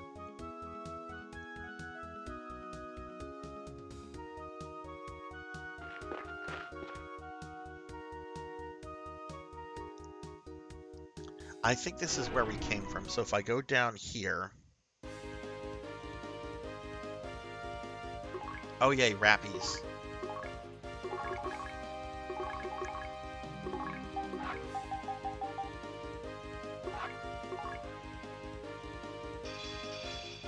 But yeah, everyone, I know there's a lot of PSO people here. I play PSO every Saturday. And I play every version of PSO. Like tomorrow, I'm playing the Obscure Card Battler Episode 3 PSO, which it might actually be the last time I stream that, because I really am just not feeling that game. But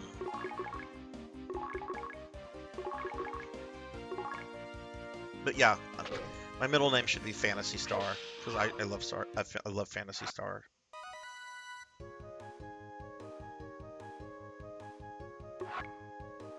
I am two hearts. Like I am actively like not looking to be in a relationship or anything right now, because I'm kind of just enjoying life and just doing things right now, on my own. I'll probably change that at some point, but right now I'm very much just enjoying, not dealing with almost make it sound like a burden, and it's not, but you know what I'm trying to say. Want to go this way? Yeah, let's go this way. I'm trying to kill the Rappies. I'm gonna try to... Okay, we ran from those guys.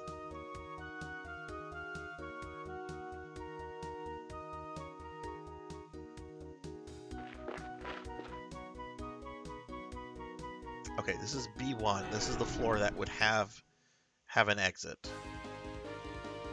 Oh, I am not going to try to run from these guys, because if I fail, I'm going to get beat up.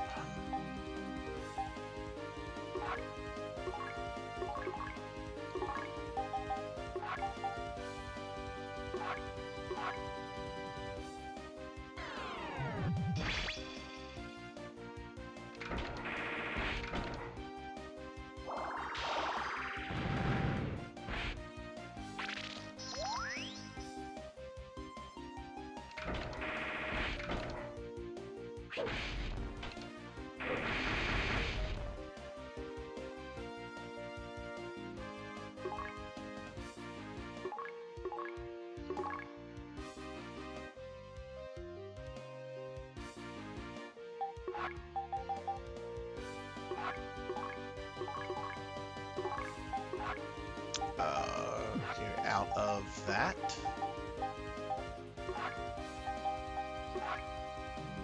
The mech designs in this game are really, really awesome, Hellstorm. Um, the mech designs in the original game are awesome, too. I mean, it's like that anime 80s mech design that you just had all over the place.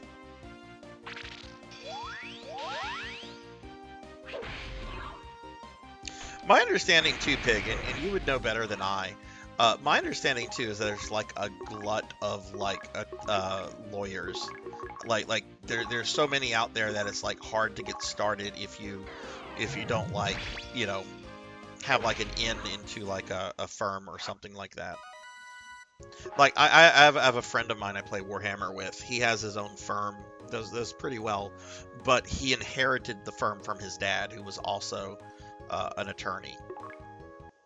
Right, so you know, it was an existing business that he just kind of got lucky getting. Don't know if he would have had like the same kind of success, you know, if he had to like build it from the ground up.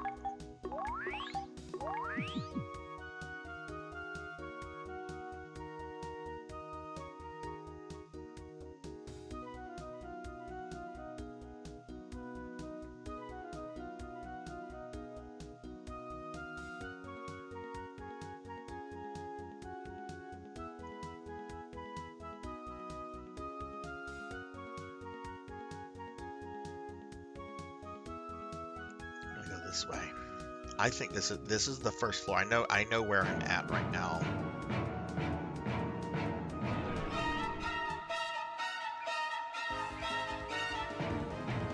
Family law can go either way. Hey, Monkey D. Sean, how are you? I'm gonna run from those guys.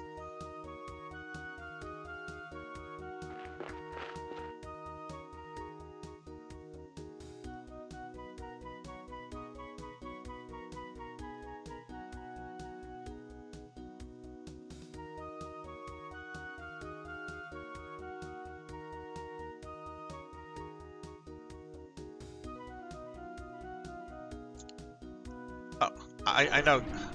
This is okay. I'm in a dead end. All right, I'm gonna do this because I'm almost out of TP, which is kind of problematic. So I need to get more TP, and we need to just kind of restart that. I think I'm gonna look at a map. This dungeon is really labyrinth-like, and there's like several different passageways we're looking for. So I think I'm gonna briefly look at a map, just to get to one of the cities. Monkey, what's going on? How are you?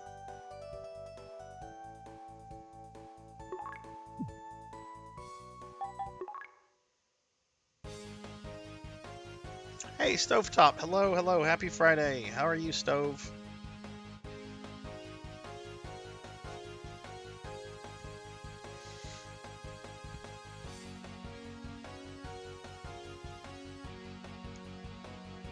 Teleport girl. I'm doing good, Monkey. We're having a good stream. It's been a lot of fun tonight. I met some new friends tonight, which is always awesome. We've talked about all sorts of stuff from the Phantom Menace to Green Eggs and Ham to me trying to get laid through Oblivion. There's been a lot of conversation tonight.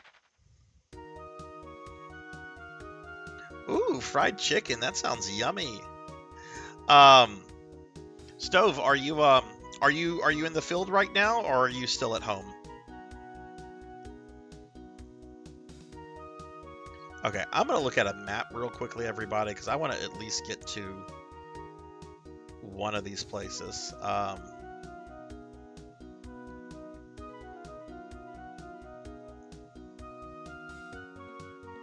Okay.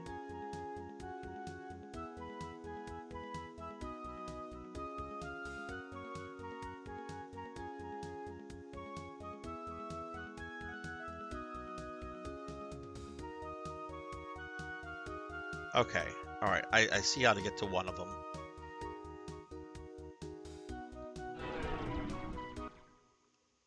For those that are not familiar with this game, Phantasy Star 2 has some of the most difficult dungeon designs in any JRPG, and this dungeon is one of the most complex ones that I'm in right now. When Sega originally sold this on the Genesis, they included a free 115-page strategy guide because they knew how difficult the game was. So, people using maps in this game is super common. And I think I've spent enough time tonight trying to like figure it out on myself anyway.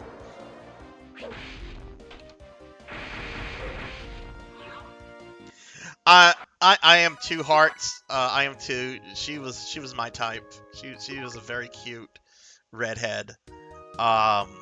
She was very much my type. But she just did not have things together, and that might sound really terrible, but it would not have gone anywhere, and I'm not somebody to like pursue another person just for like sensual pleasures, I guess. God, I sound like a Victorian novelist. Sensual pleasures of the flesh.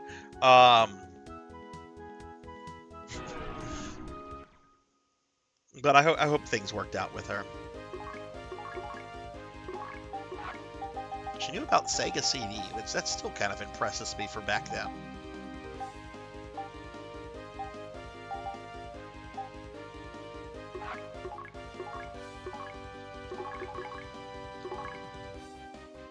Not a big fan. Yeah, Monkey, my problem with the dungeons in Phantasy Star 3 is they're bland, and some of those dungeons you have to go through like 5 or 6 times. Like the one dungeon that connects the main world to the desert world. How many times have you been through that one? Whatever your answer is, you're going to have to go through it a few more times. Oh god, I remember the Askew maps, yes. Oh, Thomas Carlyle, look, I love Victorian literature. I don't mind saying this because I talk about grad school a lot. I went to grad school to study literature. I have a couple degrees in literary studies. Carlyle, though, not a fan of old Tommy.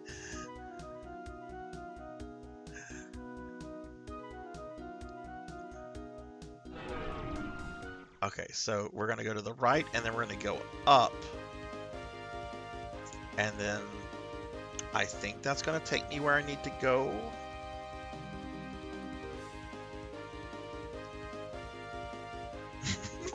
Big Knight had a hoe phase. I love how you phrased that. I think most people go through that phase. I did.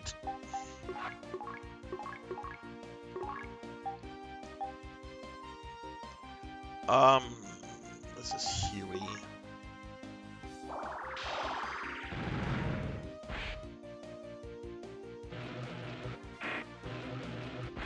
Oh, does the Trails series have a design issue, Hearts? Because I haven't played any of those, but there's one.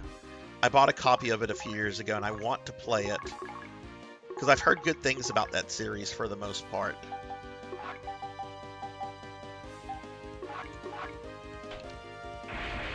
I think that's why Trails died for me. Oh no, Stove felt that way too.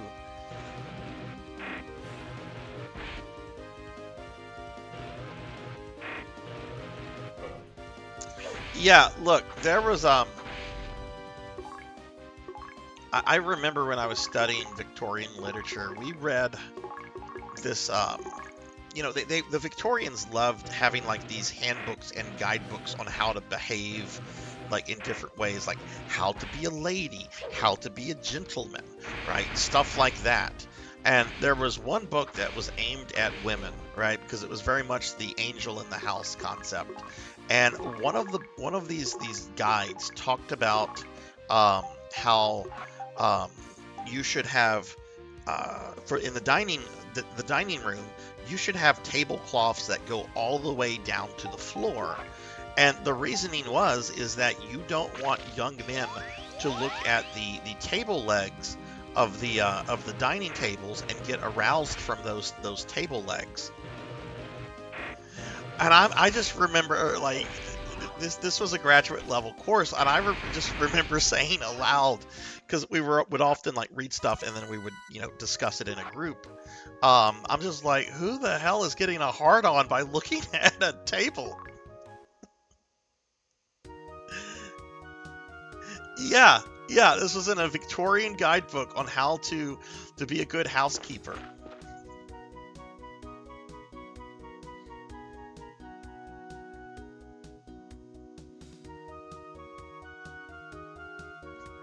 I know it's before the internet.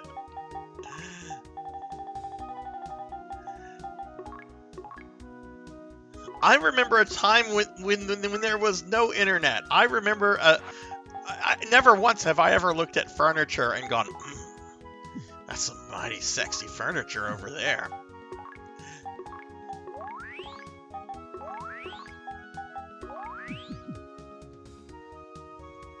What furniture store did you come from? I gotta check out your friends.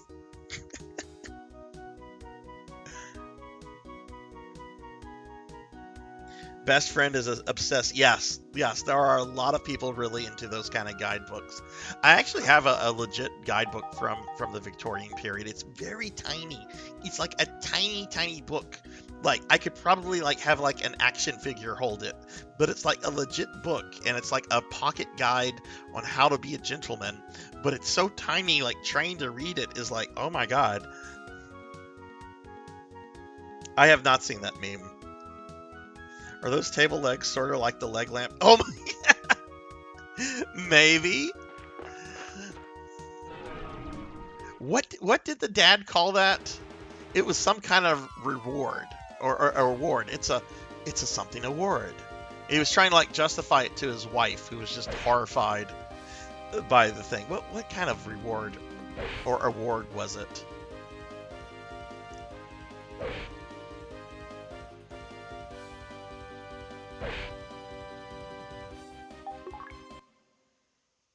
A major award. That's it.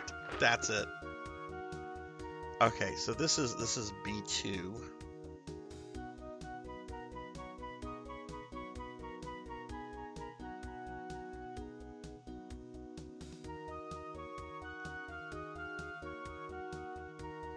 So according to this, we're going to go this way. And okay, that takes me to the outside of the planet. And now I have to find...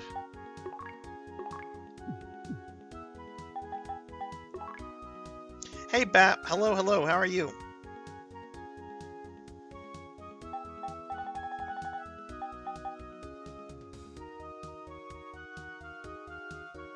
I remember I got Ye Old Guy, a Gentleman's Guide to... Oh. I'm not gonna read anything from Pig Knight now for the next 5 minutes, because I see what Pig Knight wants to talk about.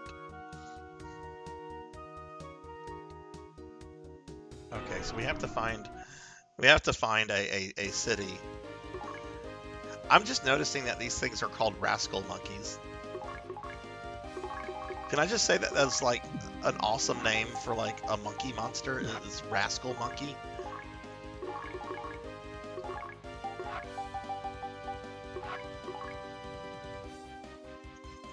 It's about, oh right, fisticuffs. Fisticuffs.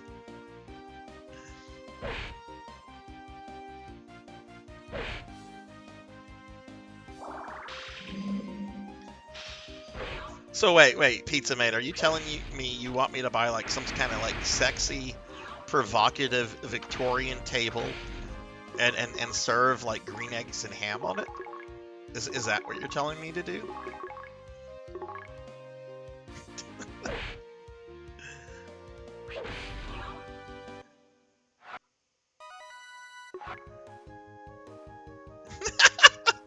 That's true. Sometimes a gentleman has to put the smackdown on one of those rapscallions.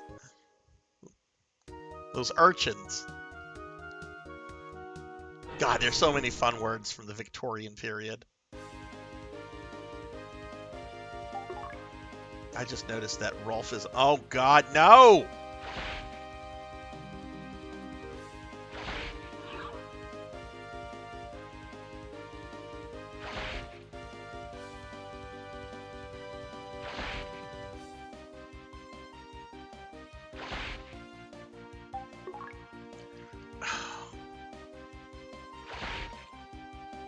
Oh, that's an easy question, Hearts. Oscar Wilde. Tennyson is shortly behind Wilde when it comes to Victorians.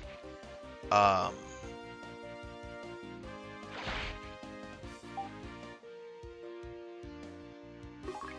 but I actually really, really, really love the Romantics. And I'll say this, and this would horrify some of my old grad school professors. I don't care. Out of all like the Romantics, I focused on British literature, not. I mean, I took some American lit stuff, so I do know a decent amount of American lit, but my main focus was on Brit lit. Um, Mary Shelley is just the best of the British Romantics. Just the best. Like, she's not a poet, she's a novelist, sure, but oh my god, Mary Shelley is just great. Coleridge, yes, love Coleridge. Blake is great as well. I love Blake. I actually love all the Romantics poetry. I'm not a big fan of Keats, and I hate saying this because I love like his personality and his biography, but Lord Byron's poetry really sucks. Like, most of it's just bad. But like Byron himself, just an amazing and very controversial dude. But like his bio is just out of control. I mean, his freaking daughter is considered the first computer programmer. You like Don Juan? Well, I'd rather read other romantic poets than Byron. And yes, Picture of Dorian Gray, Stove. Yeah, I love that book. I love that book. I'm glad, Monkey. I'm glad.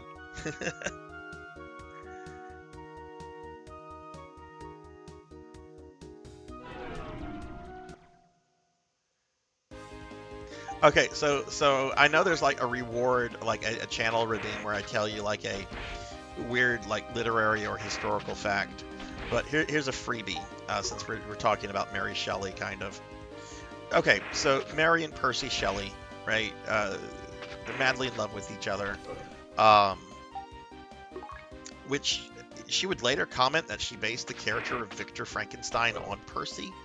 I've never understood that because Victor Frankenstein is an absolutely abominable human being, and she was like madly in love with Percy.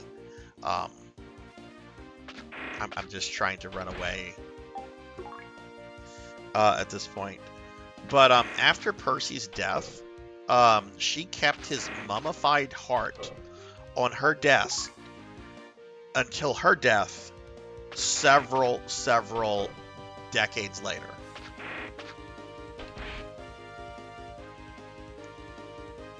Look, Dorian, if that's your only contribution, Stove, that's great. That's a great contribution there.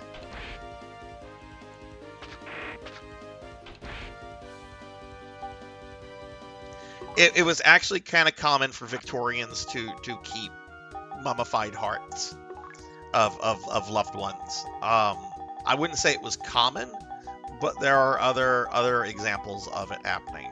But that's like the most famous example.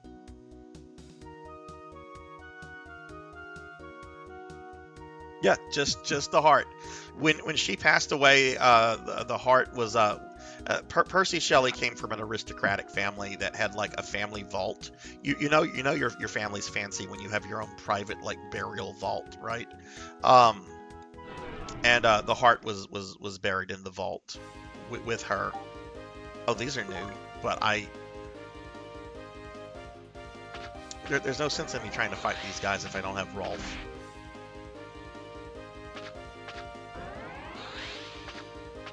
There's a really weird movie. I'm wondering if any of you have ever seen it before. It's called Gothic. Um, it's about the night at Lord Byron's house, the very famous night where they had like a story sharing contest, and Mary Shelley comes up with the idea for Frankenstein. Byron's personal physician comes up with the first vampire fiction story called The Vampire. Um, It's a really weird movie. The actress that plays Mary Shelley, that was Liam Neeson's wife who passed away a few years ago. And I want to say the guy that played Polidori was also the guy that played oh God, what was his name? Wormtail from the Harry Potter movies. You know, that really weird looking actor.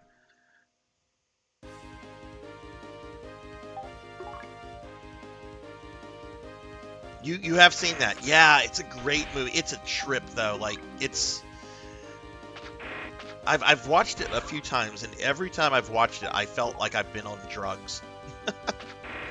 It's a really, really trippy film.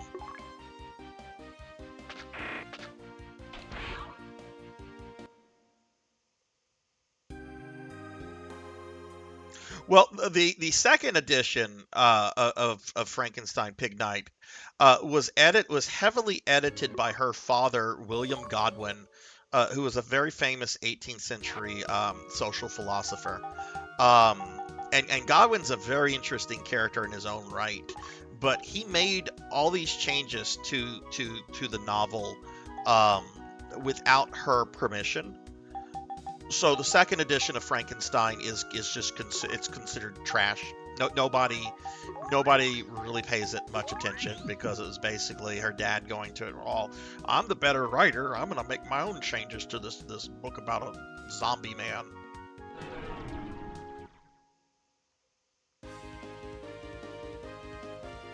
Maybe it probably was Hellstorm. Okay, I do need to fight these guys. Because I was only running away there since Rolf had been killed.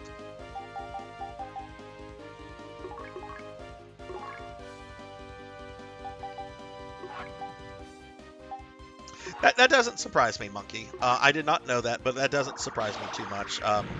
Frankenstein is pretty influential text. It's not just Boris Karloff going, "Arr." Though that's a fun part of it.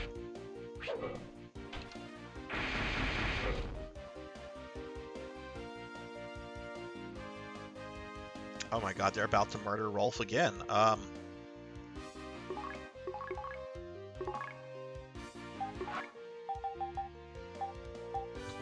Why do they not like Rolf?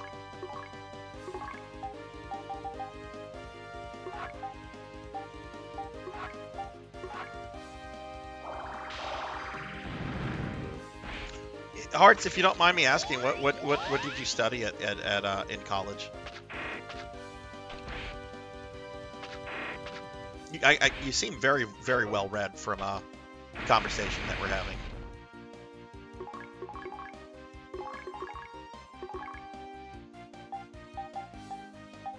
Which that's at least one thing I can put on my tombstone. He was it'll read Sarzac. Dumb as a brick, but he read a lot of books.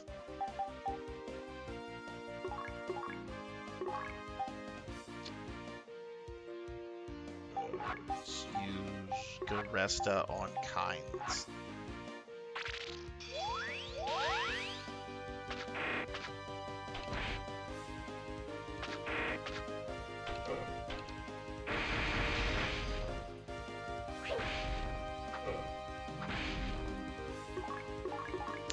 Man, these things are really... I feel underleveled when I'm fighting these things.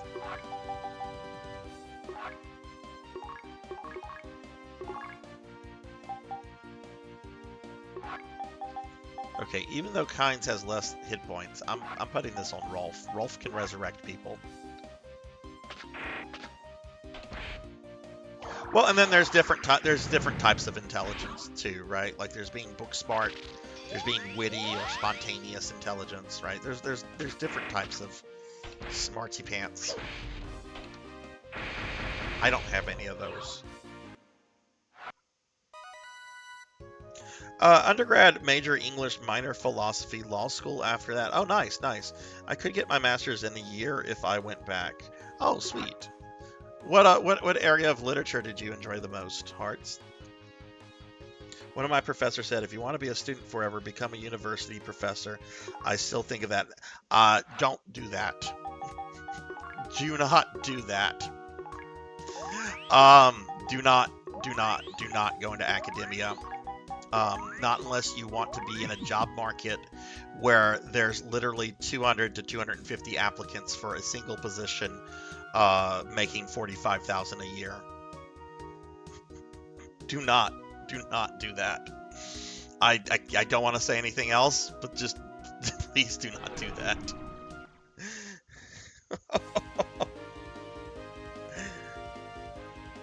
I want to go back and get my master's in digital forensics and cybersecurity. Yeah, that sounds cool, Dap. That computer stuff really fascinates me, especially all this cyber security stuff. One of my former Warhammer buddies, he was ex-military, and I think he had like 2 masters, one of which was in cybersecurity. And man, this dude, just listening to him talk about like the cybersecurity stuff he would do is just really, really, really cool.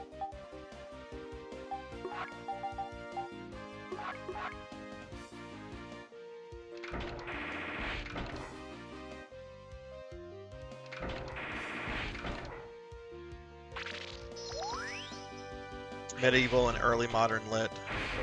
It's a little bit more marketable because you always need people to teach Shakespeare.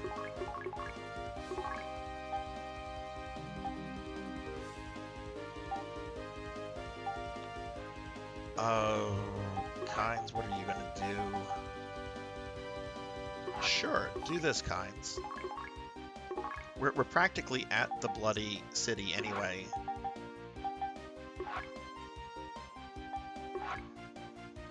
Black Belt, thank you for the lurk.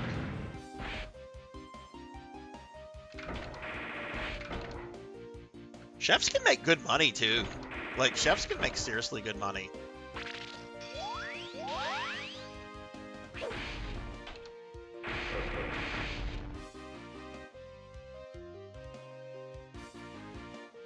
Oh, hearts. God, I love Blake. I feel like you and I could probably talk about Blake for hours. Tiger, tiger, burning bright.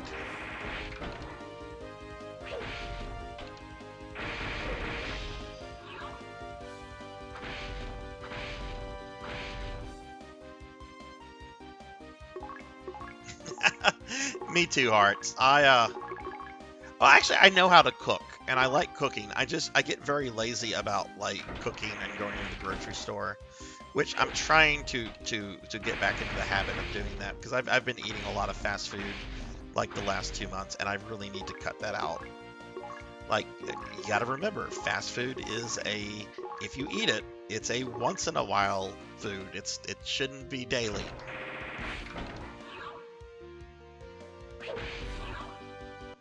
Is that the fighting game, Ulm?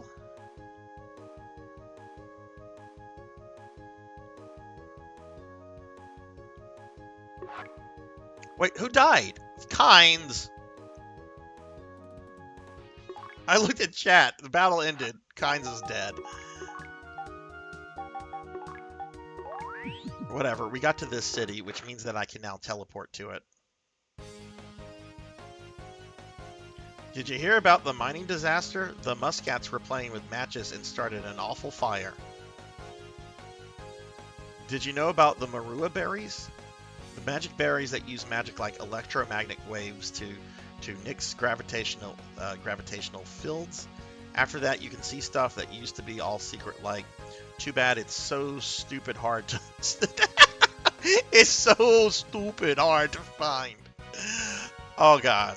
I'm not reading the accents, but I love this translator. Yes, it is, Professor. It is actually, I think we're moving, you used to see memes where it was just like, oh, 99 cents McDonald's cheeseburger is cheaper than like fruits and vegetables. You don't see any place selling 99 cents cheeseburgers anymore, though. I think we're moving back in the direction of where like, it's going to be cheaper to eat healthy food because fast food is just getting so costly, which is a really good thing. The frost dragon, the legendary white dragon, is on this planet. This is a kind of beast you better not bother. It guards the Aereo prism. Okay. Which I did eat a nice dinner tonight. I had two apples and a banana. So I did eat healthy tonight.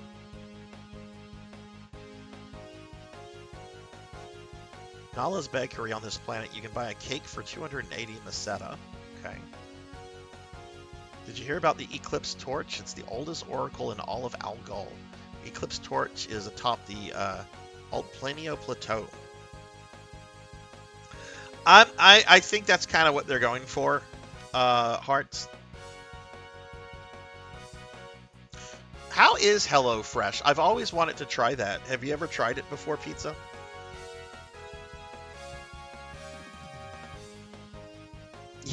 Yeah, Rain. Oh, God. 3 years ago, I remember back in the 90s when Taco Bell had a 59, 79, and 99 cents menu. Like, you could get something from Taco Bell for like 59 cents. You could get like a taco, 59 cents. Now, like, a standard taco is like over $3. And yeah, I get it, just natural inflation, but still. It's not like wages have really gone up all that much. Lots of muscats lived here. The Palmanians were pets. The Palmanians were the pets of the muscats. Yes, that's absolutely how cats see humans. Wait, I saw the word fart in there. Did you hear about the mining disaster that released a super toxic gas? Here's the thing, that gas was our farts. Got it? I'm just gonna leave this on the screen for a moment so everybody can see this. This isn't a video game.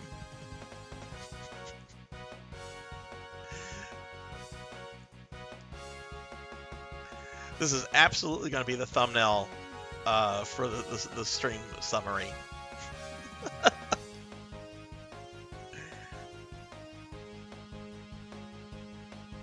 HelloFresh is overpriced. Grocery store and getting recipes from HelloFresh website is the play. I don't get how the meal kits can be cheaper than groceries, but I've spent a long time focusing. Yeah, I just need to get in the habit of just like going to the grocery store and just like buying stuff. Okay, I think we're done with this Devorian. Okay, so it looks like I've talked to all the Devorians here. Let's go ahead and heal up. We still have one more city we have to uncover.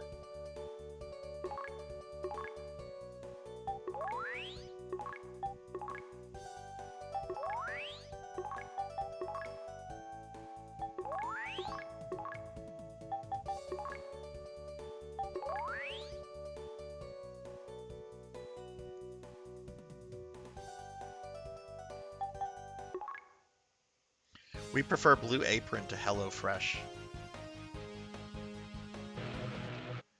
I haven't heard much about Blue Apron. Okay, the weapon store. What do we have here?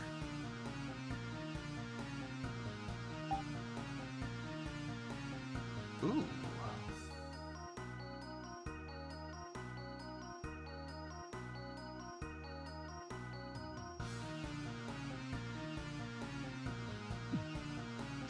They're not going to do a lot of damage to begin with. Let me look at the armor here. Because I'm having more or less a problem of certain characters dying. So let's see what kind of armor we have.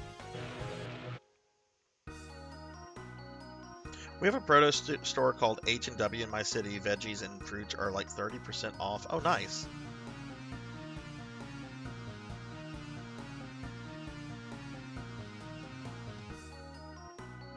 Man, 30% off. That's really nice. Oh my god, look how expensive this stuff is, yo. Okay, that's for the ladies. Jeez, I was hoping to get the armor because I'm like, oh, the armor is going to be cheaper. No, it's not. The armor is more expensive. I can't afford any of the armor here.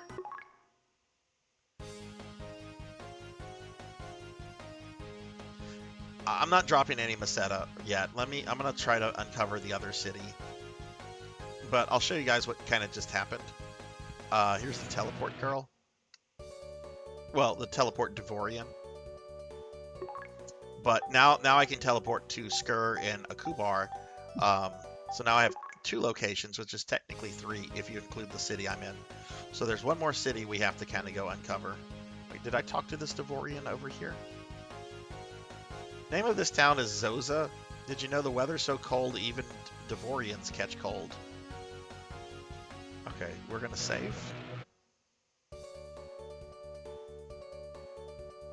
Oh, 30% of the price. I'm sorry, Stove. I misread that.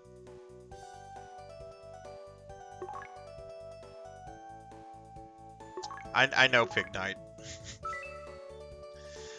Yeah, you can buy Laconian armor here, which is pretty dope. But man, I mean, this is in-game gear. You're meant to, like, buy this stuff as you're completing, like, a bunch of the extra dungeons I'm going to get a quest for soon. But, okay, so we're done with that. So what we're going to do, I'm going to look at the map. There's one more city, and I want to see what's the easiest way to this remaining city.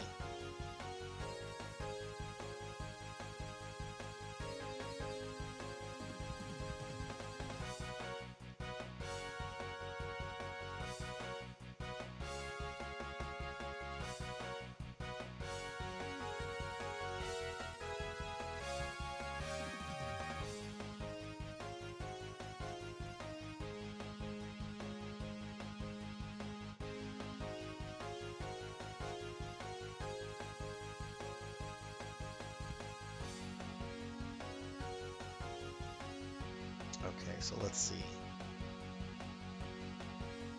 Go there. Then you're going to go there. Okay.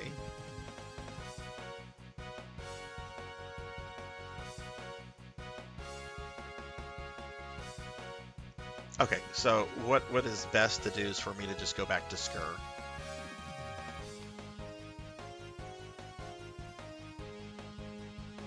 Hey, Black Hand of Nod. Hello, how are you? Happy Friday. Sorry, I was looking at a map. Do you always do armor upgrades in RPGs when they're available? Generally, I do hearts, but not right now. I don't want to grind all that out right now because I'm just trying to get all 3 of these cities, because the planet that we're on is very mountainous, and you can't from the overworld just travel from one city to the next. You have to go through this abandoned spaceport, which is a dungeon, in order to get to the cities. But when you get to the cities, you then have them on the teleport list.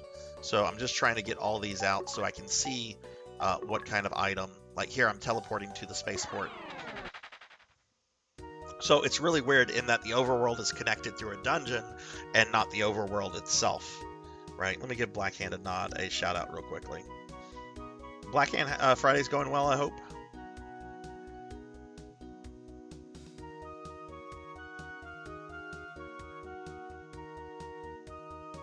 But yeah, generally, like if I'm playing like Dragon Quest or an old Final Fantasy, like anything from 1 through 5, I'll generally just level as I get, when I get to a new town, I'll buy up all the equipment, grind, then move on, and so forth.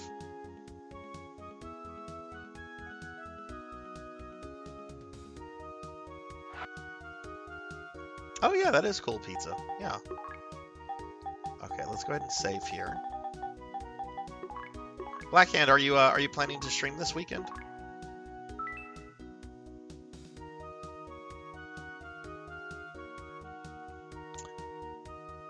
What Dragon Quest games have you played, Stove?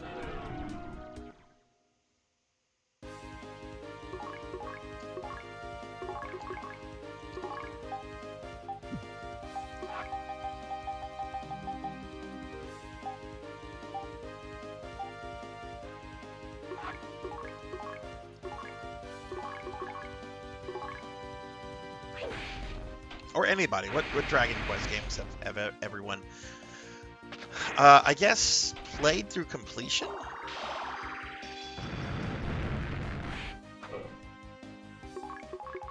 I've completed 1 through 3, originals and SNES remakes. And that's it. I've played 4, but I gave up on it. I played a little bit of 7 and 8, gave up on them. And I played a little bit of 11. And I don't want to say I gave up on 11 because I was very impressed with what I played of 11. But I basically said, I'll come back to this. And I haven't come back to it. Did you know, Pig Knight, that the GBC version of 3 has a unique dungeon only found in that version? If you didn't know, you now know. And knowing's half the battle. G.I. Joe, Sarzac's really old. Oh, thank goodness it's Rappies.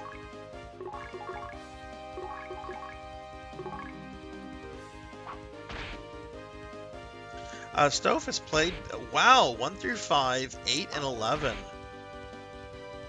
Stove, okay, what did you think of 6 from what you played? Because I haven't played 5 or 6. Everyone tells me to play 5 over 6. But 6 looks really good. Like, the graphics on 6, like, that's like top tier SNES. Is the gameplay like that bad that people just with 6, or DQ3 was my intro to RPGs and Skies of Arcadia. Oh, neat. I haven't played Skies of Arcadia, but I really want to, especially since the lady that created Phantasy Star created Skies. Blackhand, thank you for the 7 stream streak.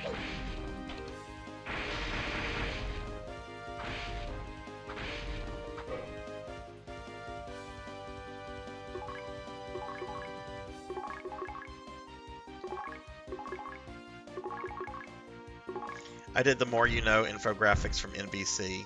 My friend Drumjod has that as a channel redeem on his channel. You redeem it, and the More You Know rainbow thing appears.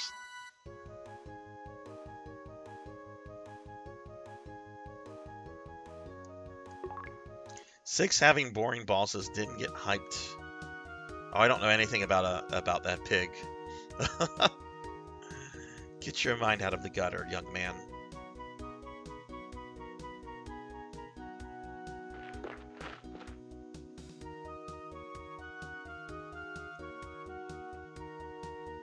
I'm sorry, Pig. I'm gonna play the Dreamcast version because that's the one I got.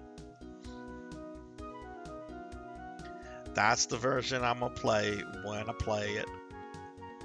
You can say, Sarzac, you stupid, but it's what I got. I don't want to play. I don't want to buy that disc, and you know I prefer to play real hardware over emulation when I can.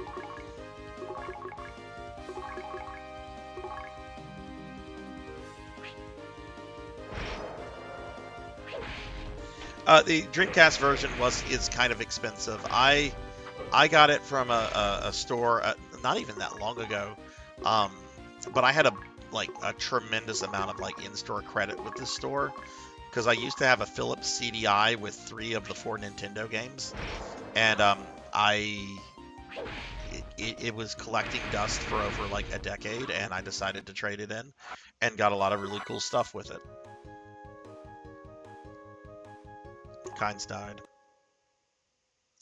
I actually played my first Tales game, Hearts, just a few months ago. I played Tales of Xillia, which I liked for the most part, but I do have some kind of harsh criticism for it. But that's the only Tales game that I played. I absolutely want to do Xillia too because I love those characters. But I do kind of have some criticism for Xillia 1. Okay, hang on, I'm looking at the map. So this takes us back to B2. I'm gonna go down. You need and that's gonna take me to... Okay, sweet. Let me get caught up on chat real quickly. I'm not a job system person. So you're not into Final Fantasy V or Tactics, Stove?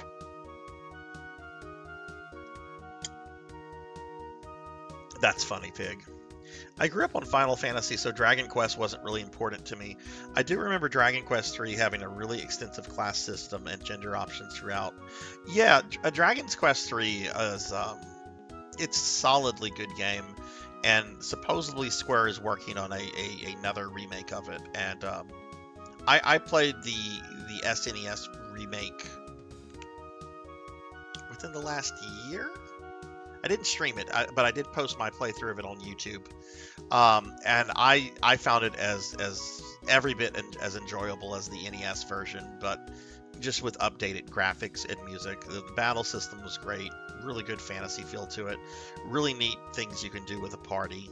Because if you don't like a party member, you can bring them back to the warrior guild basically and say, hey, stay here, I'm going to recruit somebody new, and then you can play around with like that new character.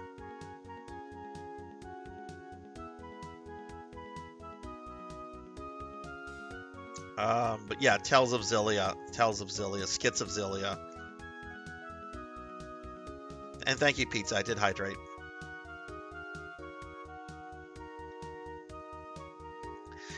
Tactics Advance was the first Final Fantasy I raged quit over.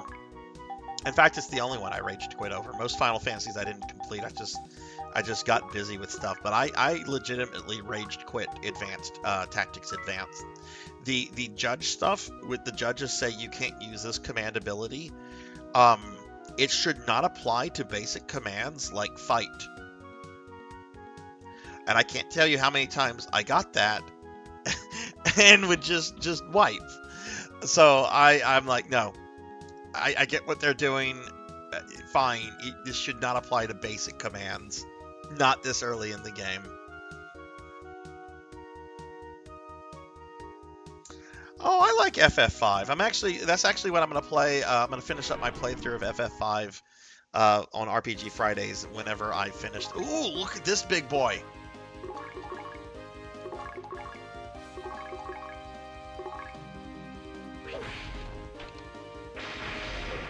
Yeah, like I agree, Hearts. Like I could be really harsh on Tin 2's plot and character. But in terms of game mechanics and its use of the job system, Tin 2 was phenomenal in that regards. Like if someone is more into like the gameplay aspects of an RPG versus like the story stuff, Tin 2 is good. 13 had an interesting take on the job thing. You assign switch the entire party. Okay, cool. Let me get caught up on chat completely.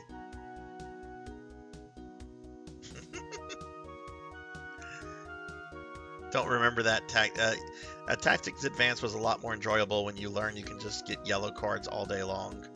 Yeah, I know some people really love Tactics Advance. It gets talked about a lot. I don't ever want to go back to that game. I did not have a good time with it. Which is fine. Every different strokes for different folks, right? Like, Hearts, you just asked me about the Tales games, and I played Tales of Xillia. And overall, I enjoyed Tales of Xillia, except for the skits. The frequency of the skits, not just the skits themselves. The skits themselves, like, as a once-in-a-while thing, would be cool. But sometimes I would get into a dungeon, and then I would have, like, 5 skits back-to-back, like taking, like, 3 steps into the dungeon.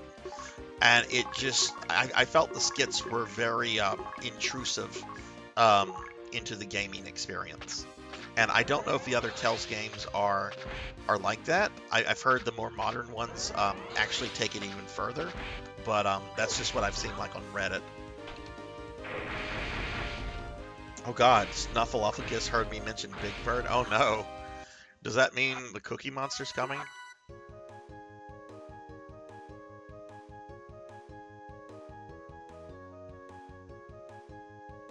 Yeah, that's true. I agree with Rain on about playing Final Fantasy 10 before 10-2 if you care about story.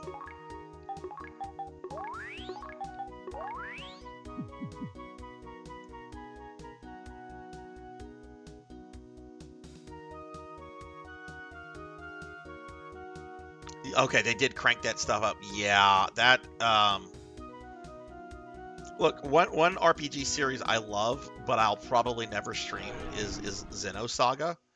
I love the Xenosaga games. I love the story. I love the character.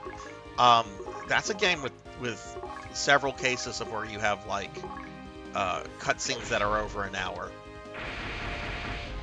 and that's just I don't know. I don't want to stream something that is just mainly just a succession of dialogue, you know.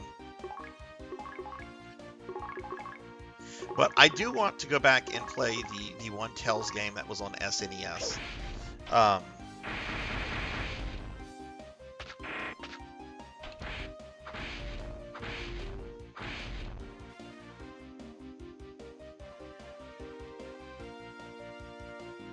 I adore Vesperia and Symphonia and haven't got stuck in anything later than Xillia 2. I have picked up a copy of Xillia 2. I will stream Xillia 2 at some point. That will definitely happen, and if it's full of skits, then I have to deal with it. I thought the characters in Xillia were amazing characters. The story, the plot wasn't all that impressive, but the characters were really great. And I don't know if I saved once I got here, so let's Visiphone real quickly.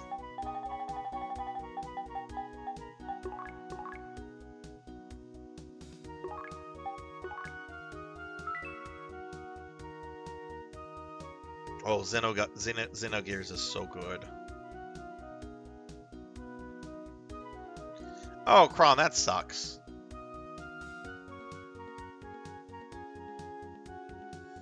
Was it a long call too?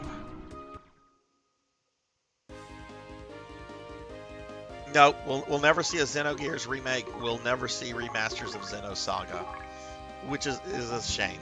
At the very least, they should at least do direct PS2 ports of the Xenosaga games. Oh man, Kron, that fucking blows. Hey, look, Kynes died.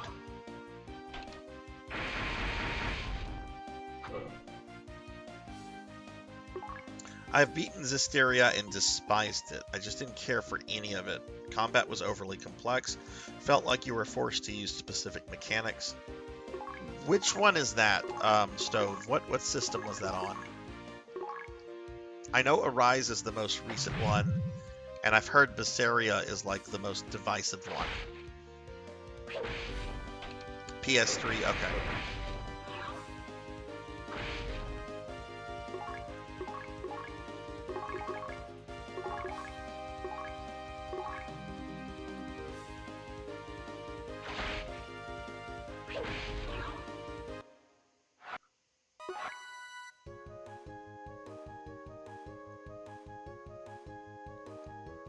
We missed Nay. That's why we're gonna play this a second time, so we can bring Nay back. Cause I miss Nay too. Nay's a sweetie, and she did not deserve what happens to her in this game.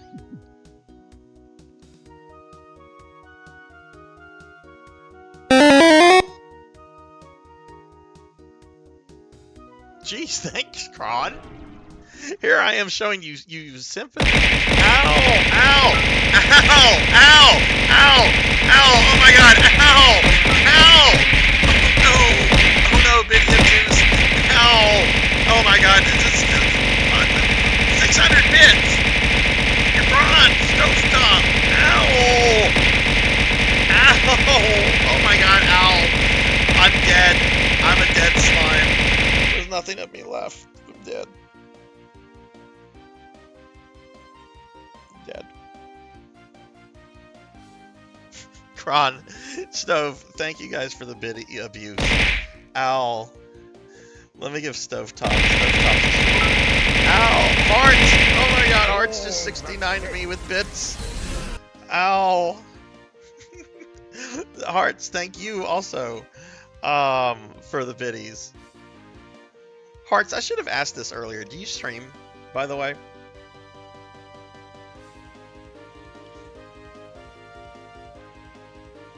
Oh, thank y'all for the video abuse. I'm gonna try to run away. Oh! Of course, Master. Daily Necromancer lore. Necromancers love hit points. They're the life of the party. Okay, I was gonna ask because I like to follow other streamers and check out their content. Yeah, Kron, treat yourself. Oh, is that the city? Oh, it's the Skur entrance. I went backwards. Okay.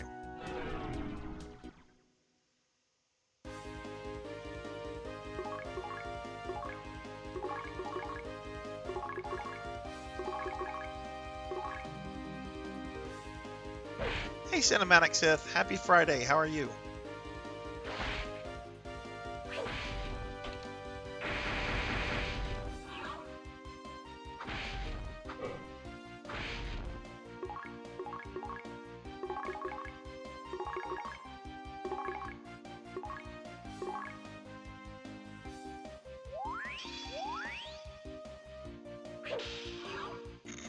Poor guy. He healed himself for just 20 hit points, and then I murdered him. He thought he was going to survive this. Poor fella. Oh god, I just noticed that Usus has no more TP. I want to know what kind of pizza Kron is going to order. I bet it's a slime pizza. He's probably going to eat a slime. He'll be like, yeah, put slime on that pizza.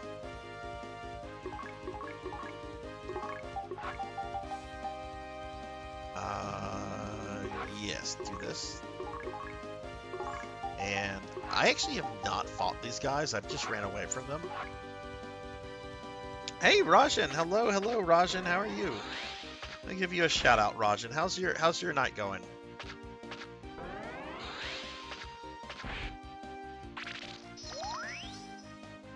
I actually got on NGS today and did my dailies.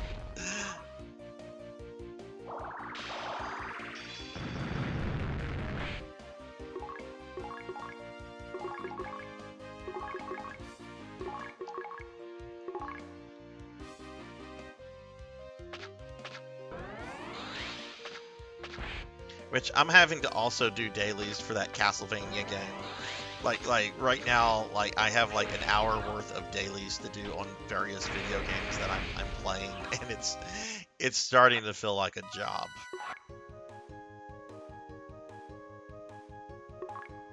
I don't mind quick dailies, which NGS is really good about having quick dailies. The base PSO2 dailies are much more time consuming. The Castlevania dailies are pretty time consuming. That takes about half an hour to do all of that. I feel if I run, it's going to be a mistake.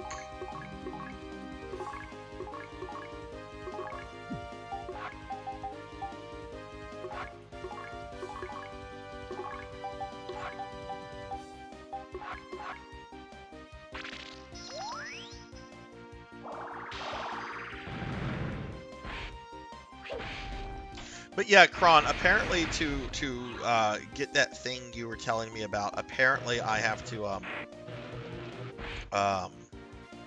whatchamacallit. Apparently I have to find all the cities based on something one of the NPCs said. So I'm trying to find the third one. I found Zoza.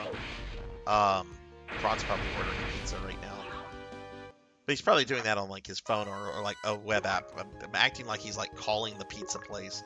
Do any of you, like, whenever you order pizza, do any of you like call the pizza place? Because I don't. But I don't know why I just made the assumption that somebody was like calling a pizza order in.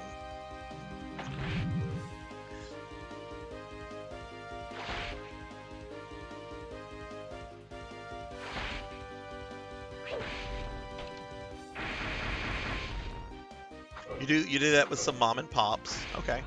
Most of our mom and pops are like on delivery services, so I just generally do that. Unless I'm like picking it up, and then I'll call. Because that allows you to like avoid like the Grubhub tax. You don't order pizza often. What kind of pizza do you like, Hearts? What's like your ideal pizza?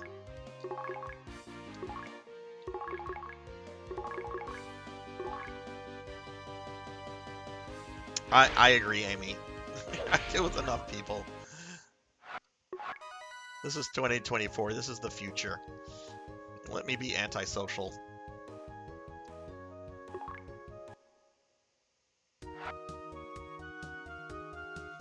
Oh, how was it? How was it, Stove?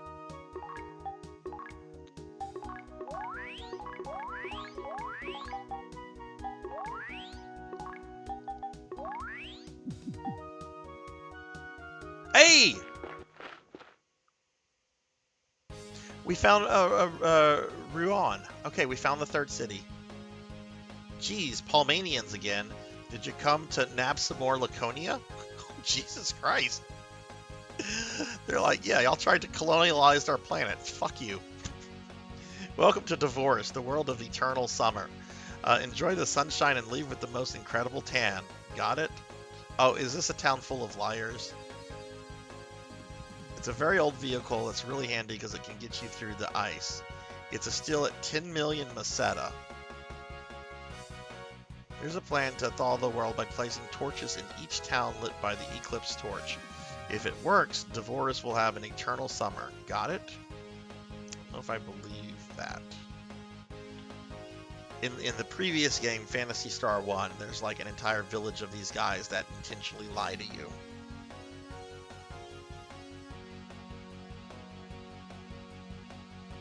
Got a large that you ate on for 3 days. Wow.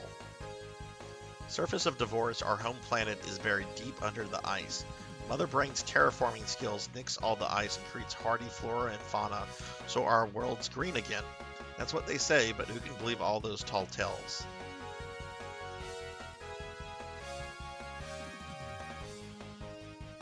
The nice old lady running the clone lab may not look it, but she's a Devorian. Got it? What? Palmanians are a destructive people. I don't want to talk to you. Got it? Really, Palmanians are annoying. Our planet just got blown up. At least you guys have a planet. They abandon the Skir tunnels and run away for no good reason. What do we do with this freaking huge hole? Palmanians are inconsiderate whether they're coming or going. Got it? Geez, no sympathy for our destroyed planet.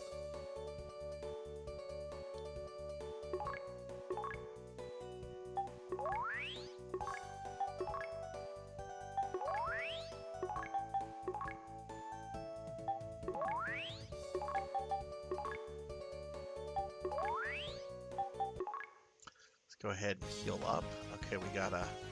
Well, let's talk to all the Palmanians in the field first. You're in Rouen, the town of eternal summer. This ain't the kind of place Palmanians hate. This town does... This is a very hostile town. I'm getting very, very bad vibes from these people. We're being attacked! Oh my goodness, we're getting raided. Who's raiding? Who's raiding? We're getting raided by Live Forever. Liv, thank you very much for the raid. Welcome in, everyone. Welcome, welcome. I'm Sarzac. Oh, did I vanish into the void? Give Liv a shout out. Should be in my corgi outfit. But welcome in, everybody. I'm Sarzac. I'm a VTuber. We're playing the Phantasy Star 2 remake tonight. Liv, how was your stream? What were you streaming? Everybody, please check out Liv. Liv's in here a lot. Liv is awesome. Oh, yeah, these people are lying, so I need to... I need to do the opposite of what they tell me.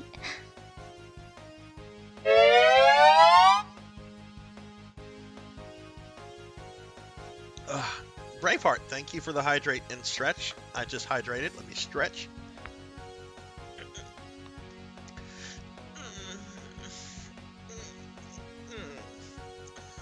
Oh, that was a good stretch. Thank you, Braveheart. But yeah, welcome in, Raiders. I hope everyone's having a good night. Let me give a shout out to Braveheart. Oh no, you're EP. Well, what did you accomplish in New Genesis? Eclipse Torch has been passed down from generation to generation on this planet, but it only protects us. Okay, so this is a town full of liars. We're gonna...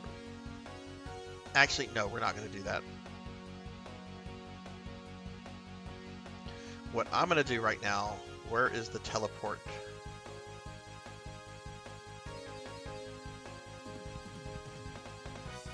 Is there no teleport system here? We have a clone lab, we have a hospital, we have an item shop, we have a save place. There is no... Wow, so you can't teleport to this place. So to come here, I have to go through Skur?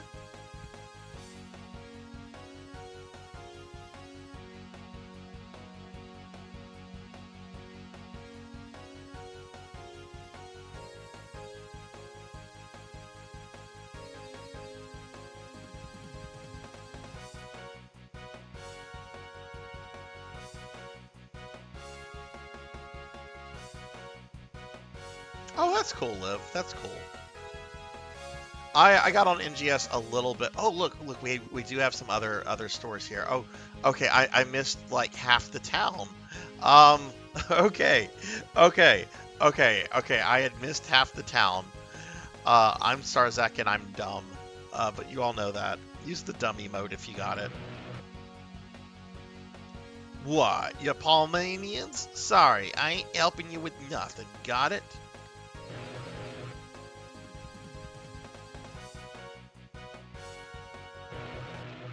Let's see how expensive this crap is. This town hates us.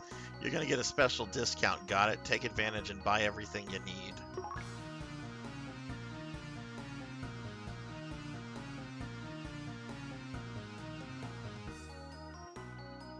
That's the Laconian sword. I'm buying the Laconian sword. That's the best weapon in the first game. It's not in this game, but I imagine this is top tier.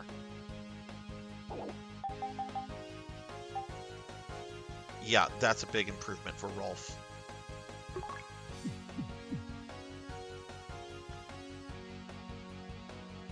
We don't serve you. Yeah, no doubt. No kidding. This is Moss Eisley of Phantasy Star. Well, now I don't have money because this stuff's really expensive. Okay, that's for 2 of the ladies.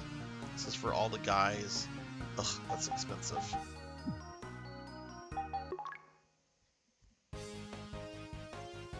Okay, and here's the teleport.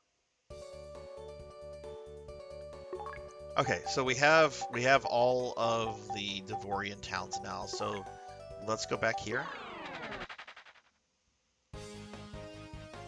And let's see if this guy's message changes up now.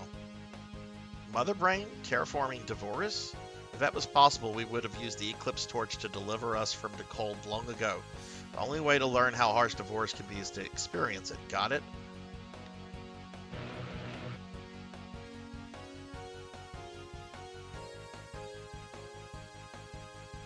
Okay.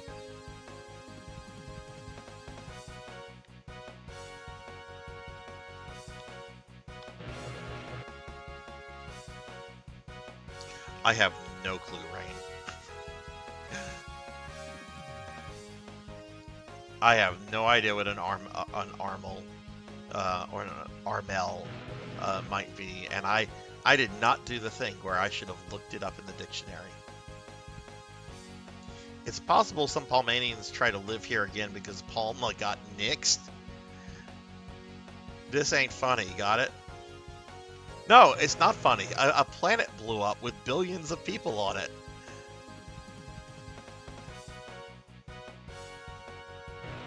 All because everyone trusted an out-of-control AI.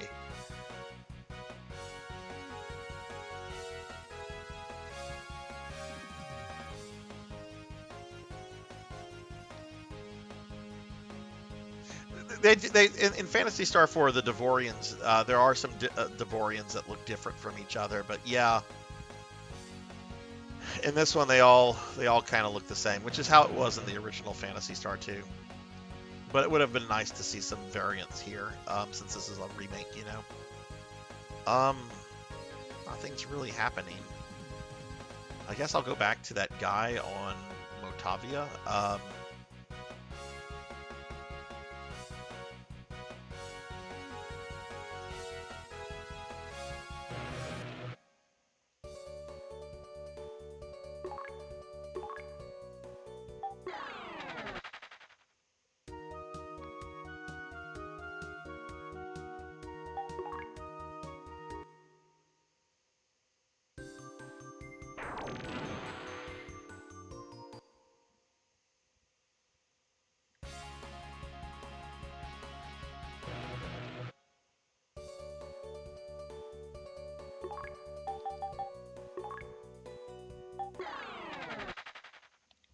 Okay, well, I'm basically done with the Skur dungeon, other than finding the meerkats and some extra treasure chests, which I'm not totally sure if I want to do that. I probably should. Wait, why did I go in here?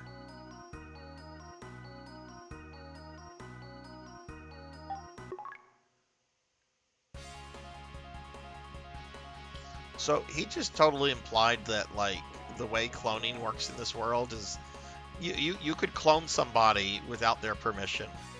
Like, that's what I got from the little bit of dialogue from that guy. Like you either want to bring somebody back or you want a copy of them. I don't want to live in a world ever where, like, you can make clones of somebody without, like, their permission. I mean, I don't want to live in a world where clones are possible to begin with, or at least human clones, which is probably possible at this point. Dolly the sheep was how long ago now?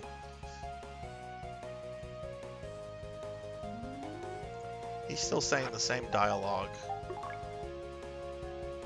How are we going to reach Planet Divorce? Okay, the consult dialogue is outdated.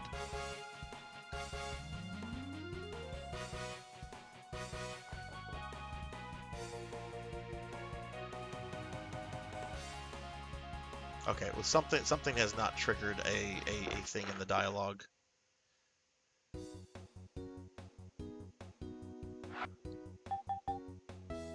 Well, that is true. That is true.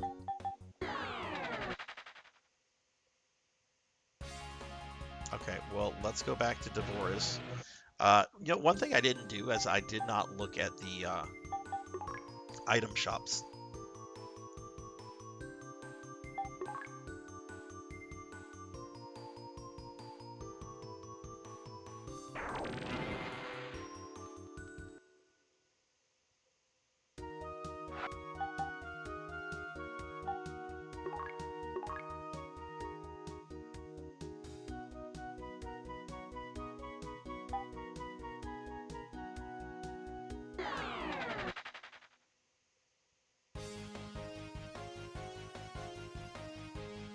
I need to also make sure that when I save on Divorce.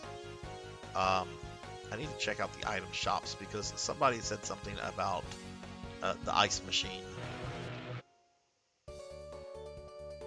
Yeah.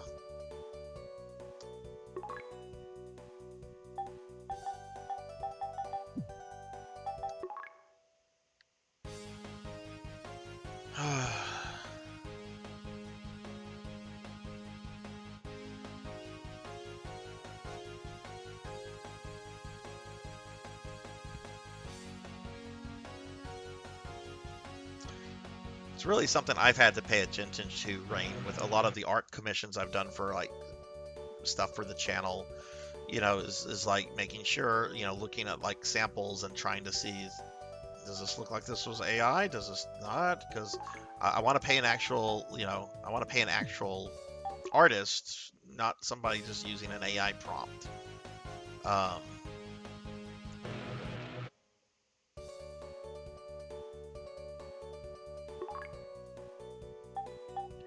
Oh, soul atomizers.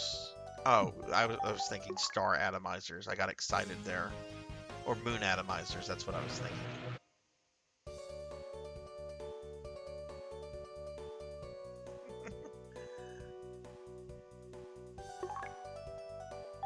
Yeah, I'd be curious to ask the. I actually briefly talked with the translator of this and the first game in Discord a few months ago. I actually kind of We're want to go being back and ask her attacked! about some of the Devorian dialogue. Let's go to Ruan first. And hey, we're getting raided by Hikari. Hikari, thank you for the raid. Oh my goodness. You raid me all the time, Hikari. Let me get a shout out for you. Now please check out my good friend Hikari. Hikari is a really awesome streamer, a really good friend. Welcome in stream raiders. I'm Sarzac. I'm a VTuber, if you don't know me already, and we're playing some of the Phantasy Star 2 remake tonight. Hikari, how was your stream? What were you up to?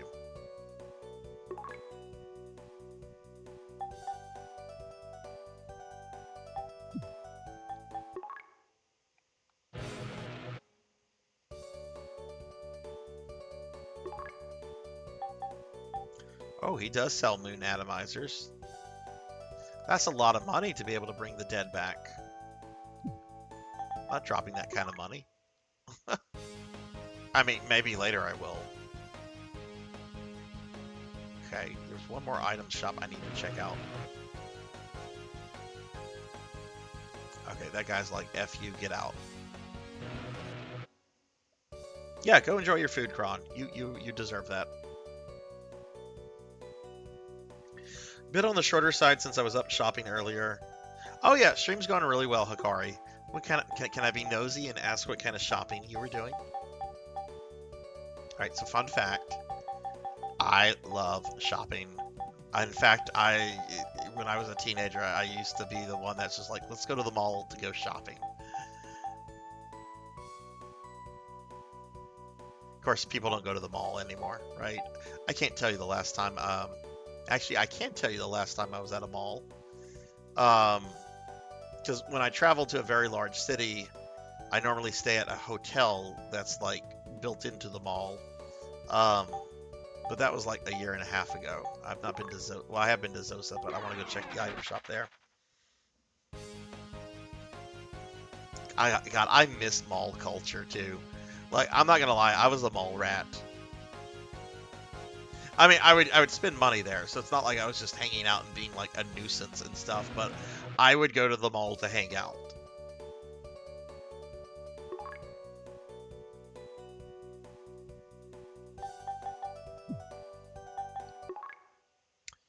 Okay, so there's nothing in the item shops. Alright, I guess I need to just start exploring the planet then. So let's go back to Akuba. That's the central city. Weave shopping. Oh, I had a feeling that was gonna be what you were gonna say, Hikari. Ended up buying a bunch of gunpla paint and some other things. Starting to gear up for that. Also got myself some glue array. Oh, it sounds like you had a good time then.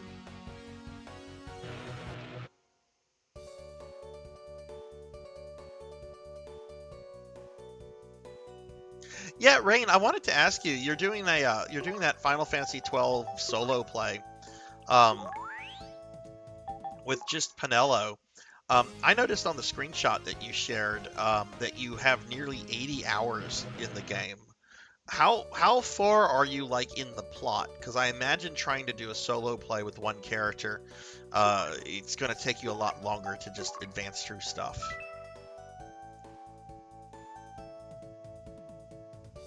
Oh, you went to a Japanese restaurant. You know, I haven't had sushi in forever, and I normally treat myself on Saturdays to either a really nice brunch or a really nice lunch. I might get sushi tomorrow. Okay, let's just explore.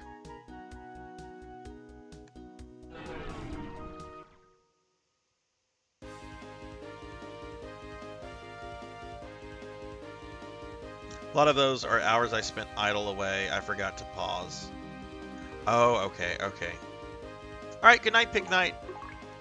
Have a good one. Get some rest. I can't wait to hear about Pig Knight adventures from this weekend. Nihilism Bot. Yeah, I now that Hikari's mentioned Japanese food, now I'm thinking about sushi. I could go for a really, really nice sushi roll right now. But yeah, welcome to the channel. I hope you're doing well. Hope you're having a good night. I'm going to do it. I'm going to have sushi tomorrow. In fact, there's a really good sushi place in town. They have this one amazing roll. It's not only like delicious, but it looks really good too. I'm gonna get that. I'm gonna post a picture of it to the Discord. They also have really good miso soup.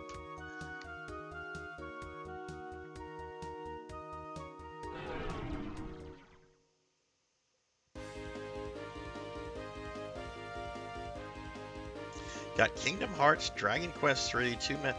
What is Redbubble? Is this like a website where you can get a bunch of nerd stuff? Is that what I'm getting from that? Because I kind of need some new t-shirts. I haven't bought t-shirts in a while, and the ones I have are some of them are starting to get like holes in them. Like they're starting to show the wear and tear.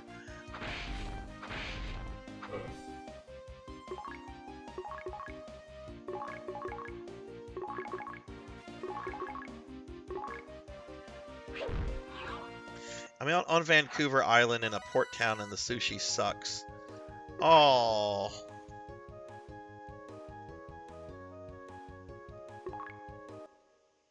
We have a surprising, like, large amount of, like, sushi and, like, Japanese restaurants where I live, which is in the middle of Cajun country.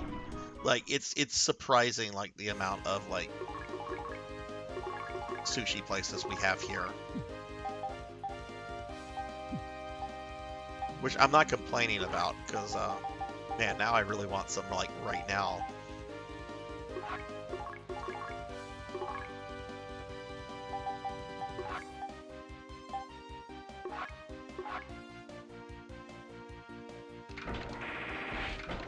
You can order designs that artists make on shirt. Oh, interesting.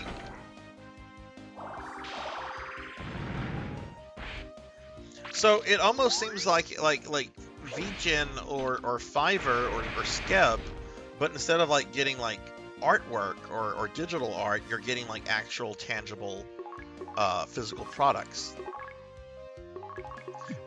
I'm gonna have to check that out.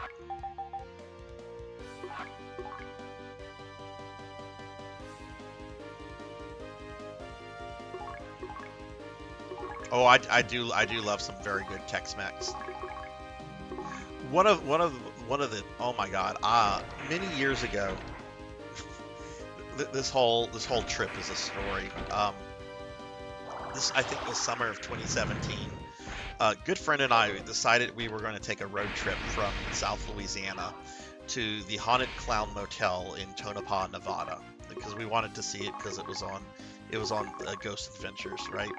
But we decided we were going to take a route that was going to like take us through like a bunch of like scenic places, like and one of the places we went through El Paso, Texas, which is like right there on the border with Mexico. And while we were there, we wanted to eat at like a Mexican restaurant and try to like go to like an authentic Mexican restaurant, not like Tex-Mex or something like that. And we found one. And to be fair, they did have a fair amount of like Tex-Mex stuff on the menu. But we ordered queso dip, and I'm not kidding. They like brought out like this contraption. And there was like fire and stuff, and they like melted like the cheese in front of us and like stirred in all the other things to make the queso dip. It was so cool.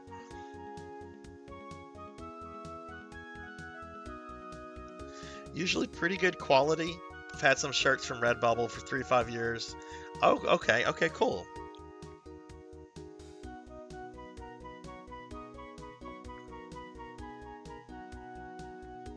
I've actually only had Korean a couple of times. I haven't had Korean food all that much.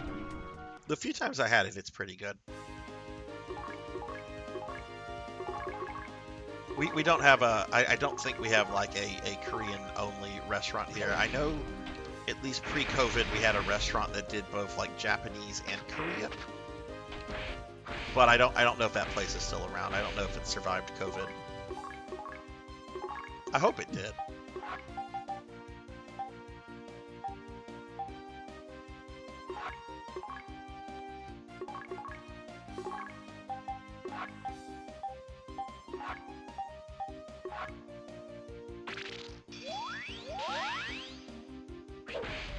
Yeah, I've heard Korean barbecues are really, really good.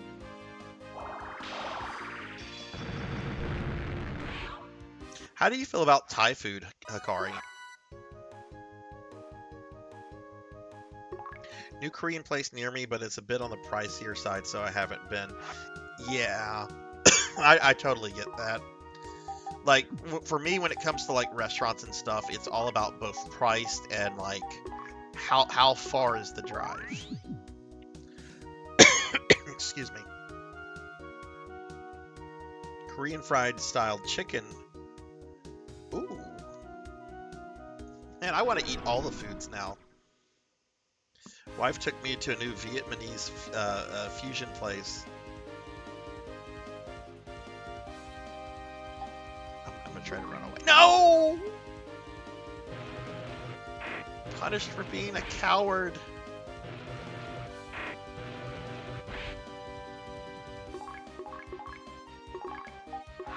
Why, Phantasy Star? Why can you not take mercy on me? Oh wait, this is Phantasy Star 2. There is no mercy in this game.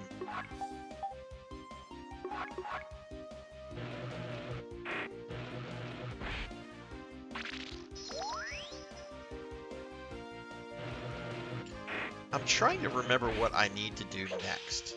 I've gone to all 3 of the Devorian cities. The next major thing that we need to do is to get to the Esper Mansion. Because we're going to go there, plot stuff's going to happen, and then a whole bunch of dungeons on this planet are going to become available. But there's like some little things we have to do in between them that I can't really remember too well.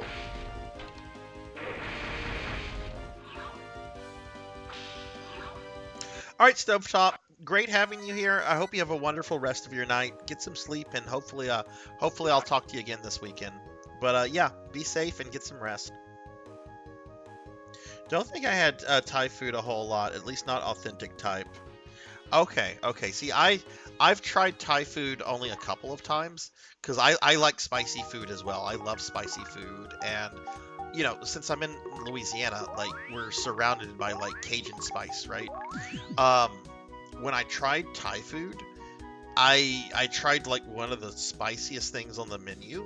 And it was like the first time trying it, and I couldn't do more than 2 bites. It just absolutely overwhelmed me.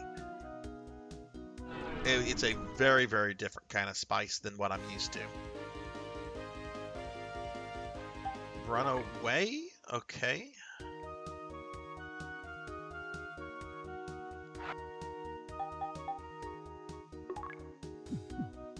Okay, we're on Divorce. Let me consult. How are we going to reach Planet Divorce? You're on Planet Divorce!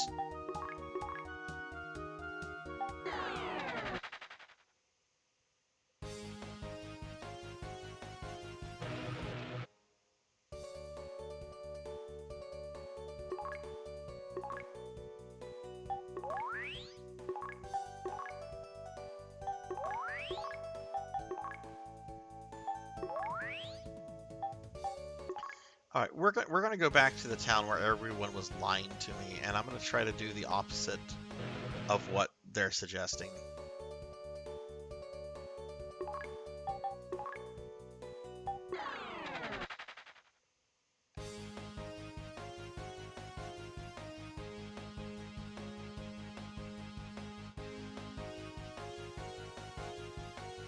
Also, sometimes NPCs have like multiple dialogue that you get by just keep talking to them. Most of them don't, but some of them do, and there's no way to really figure out which ones. Oh, this is the side of the town with Mother Brain will be upgraded, then we'll have to call her Father Brain. Trust me, got it? Okay, this is the side of, I remember this now, one side of the town is filled with people that are telling the truth. The other side of the town is filled with liars. And I think this is the side with people telling the truth. That guy doesn't want... That guy's important somehow. See, now this is... I think these are the liars.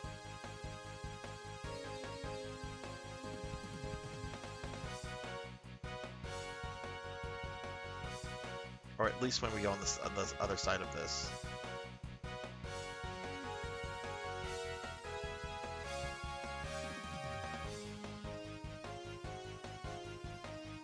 Okay, so these are the liars.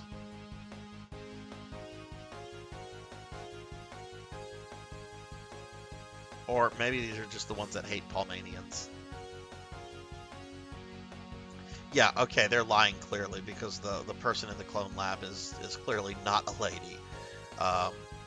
Or a Devorian.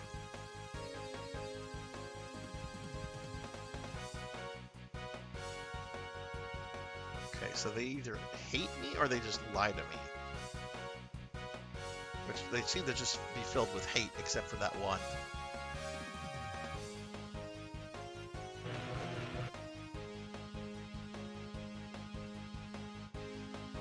See, and that's a lie. The Eclipse Torch does not just protect Devorians, but that's not really helpful in terms of telling me where I need to go.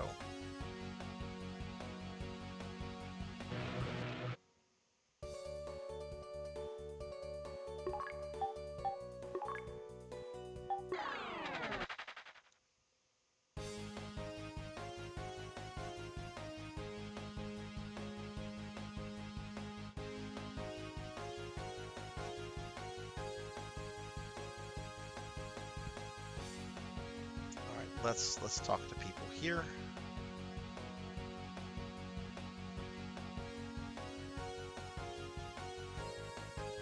Oh, that's the one talking about the deadly flatulence.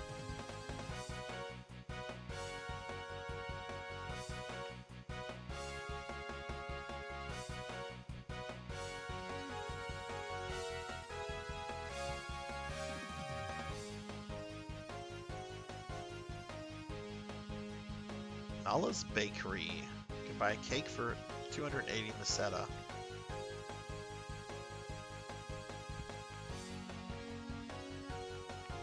Oh.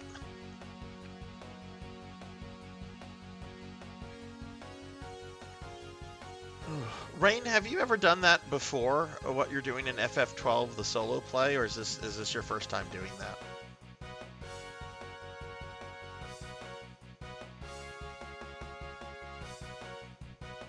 I also got a kick out at how you mentioned my defense of Vaughn. Look, a femboy's got to defend his fellow femboys, okay?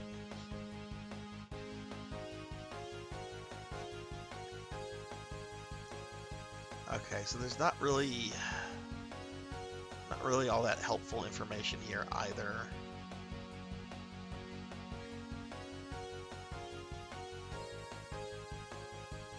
Yeah, okay, so I'm gonna go back to Akuba and just kind of try to explore the area around there.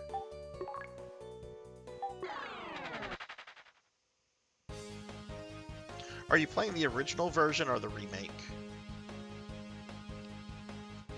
I'm not the remake. There's no remake of 12, but the remaster. Sorry.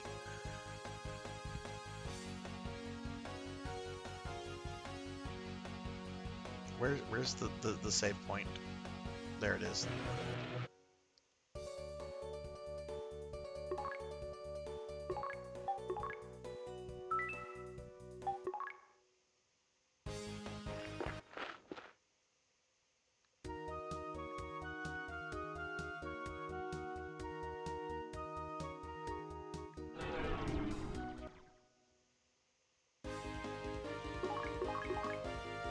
Thank God it's not robots.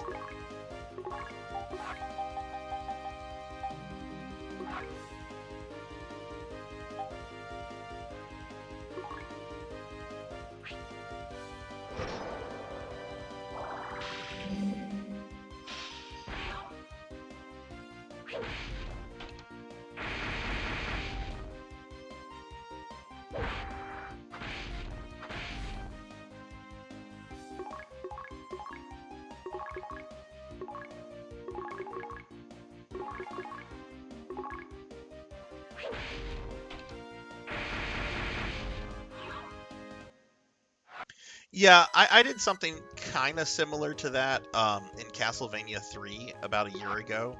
I wanted to do a Sypha only run, but you don't get Sypha until about 2 or 3 levels into the game. So I had to play as like Trevor Belmont before then. But once I got Sypha, I don't know if you know Castlevania 3 or not, but you can change between the Belmont and one of these 3 other characters that you meet. And Sypha, she's the sorceress. Um, so once I got Sypha, I stuck with her and I never switched back to Belmont just because I wanted to see if I could do that. Eventually, I want to try to do a Grant and Alucard only run, which those are gonna suck because Grant is not a good combat character. He's really good for like level navigation, and Alucard just outright sucks in Castlevania 3. I think he's the worst character. He's the coolest character because he's Alucard, but he's really garbage in that game. And Sypha's great because she just annihilates bosses. Like if you have the right spell, she will just obliterate most bosses in just a few seconds.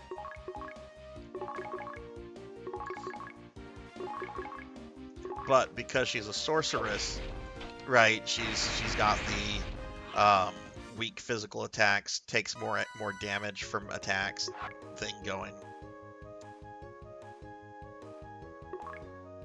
Still, it wasn't too hard. In Castlevania 3, I mean Castlevania 3 is a very hard game to begin with, but I didn't find it super hard.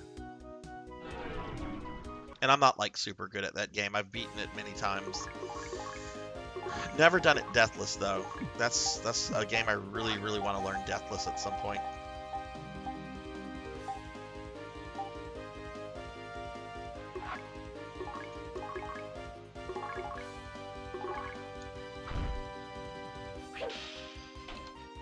Characters in 12 are mostly interchangeable gameplay-wise. I just like Pinello, so I wanted to play as. Yeah, no, yeah, go for it. That's a really cool thing to do.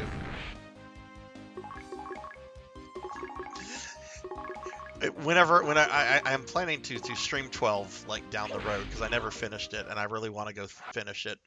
Maybe after I do that, maybe I can take inspiration from you and do that with Vaughn, just so I can rub it like in all the haters' faces. Vaughn, leave Vaughn alone.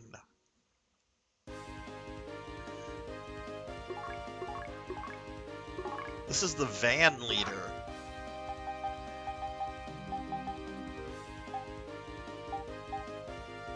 Is Chris Farley in it? Like, we're kind of by a frozen river. Should I make a Chris? No, don't do that, Sarzac. I mean, I kind of already did it, but.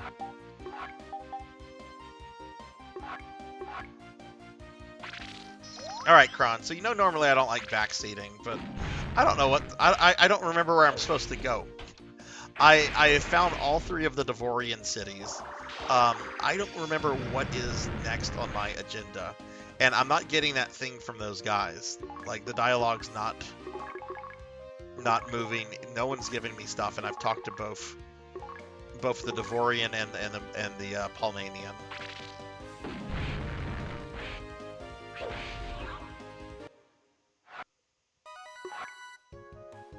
I see Neon likes Chris Farley jokes. Hey, who didn't like a good bit of Chris? Chris Farley could be a very funny guy. He was also a little too much at times, I felt.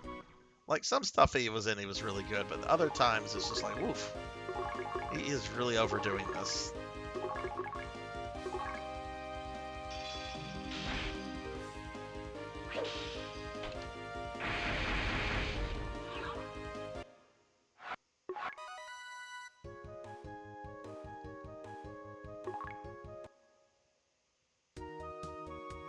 Dead end here.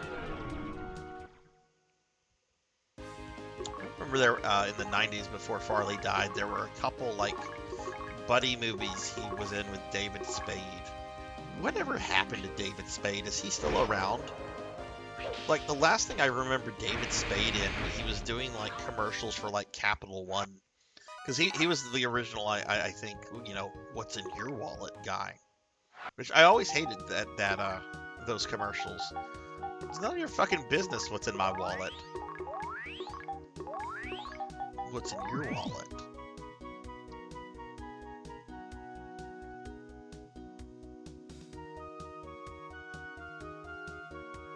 Okay, so this is a dead end here. I wish there was like a map I could pull up of the bloody planet.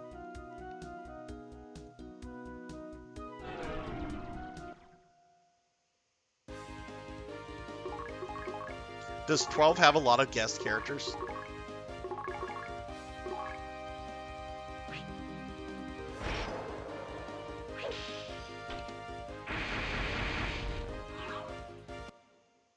I have a love-hate relationship with guest characters in Final Fantasy games. On the one hand, it's neat to have like additional characters that you can play as, even if for a little bit. But at the same time, it kind of sucks because you know they're like fully programmable, like they've been programmed into the game to be playable, and it kind of sucks that you can't like keep them. I mean, even from like, you know, this doesn't make sense from a story standpoint. Like why would Seymour stay in your party in Final Fantasy X after like that one battle?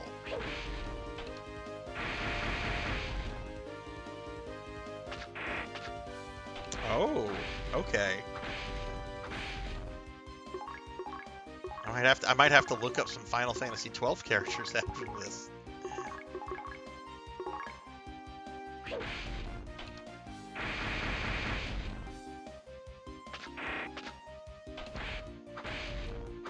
Ow.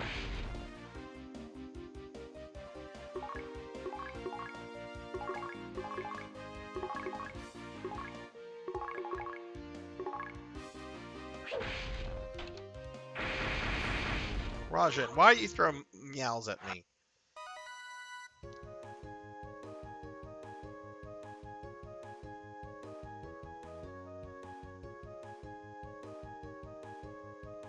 I've talked a lot. I went back and I talked to him. I'll go back into Akuba in just a moment, but maybe, you know, I've been trying to be pretty good about talking to everybody, but maybe I overlooked him earlier in the game.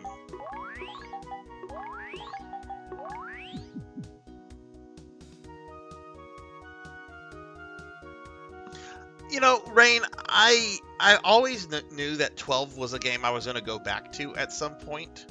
So I've kind of like limited like my exposure to like spoiling stuff about it. I know who the final boss is, and a couple things here and there, but I kind of have intentionally not gone to like look a lot into 12 because I knew it was a game I was going to want to come back to at some point. Okay. All right. Well, Kron, I'm gonna teleport back to Akuba after this. But what should I be? Where should I be going? I'm completely lost right now. And I hate having to ask that. I really do. Oh, you know what? I'm so fucking dumb. I have a Phantasy Star 2 hit book sitting right next to me. And yeah, it's for the original version. It'll still tell me where I need to go, though. Alright, Kron, you don't need to answer that. You don't need to answer that.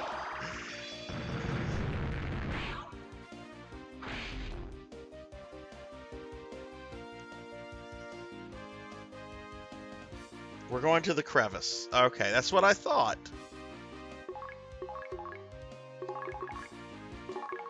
Neon, I appreciate you reminding me of how dumb I am.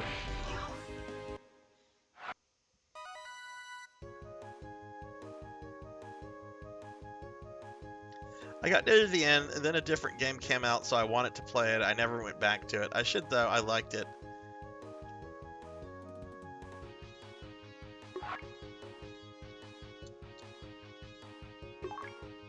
I know 12 is on, like, I have a list of RPGs that I, like, plan to go through on stream. And I know it's on the list. I just forget when. Let's teleport back.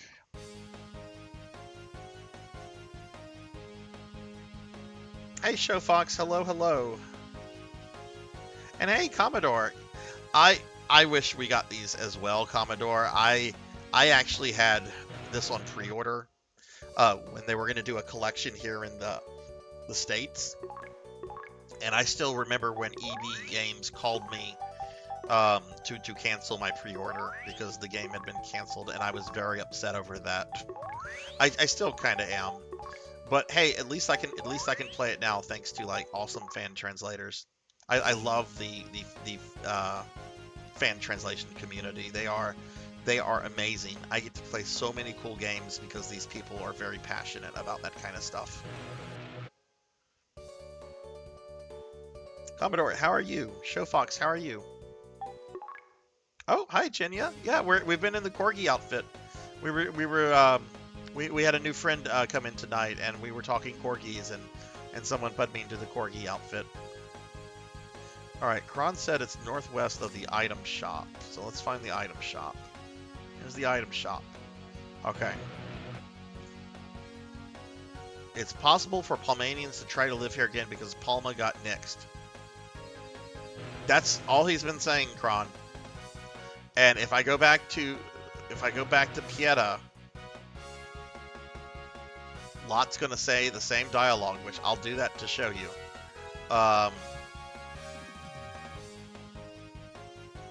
So let's go back.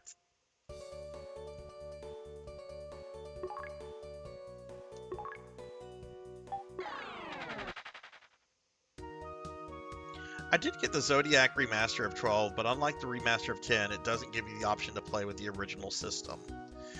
What do you not like about the new system in the remaster?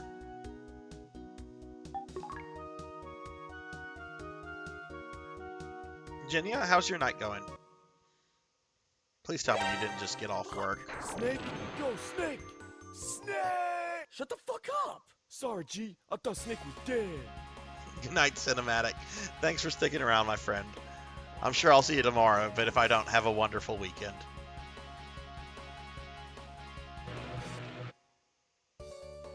Alright, so let's go to Pieta.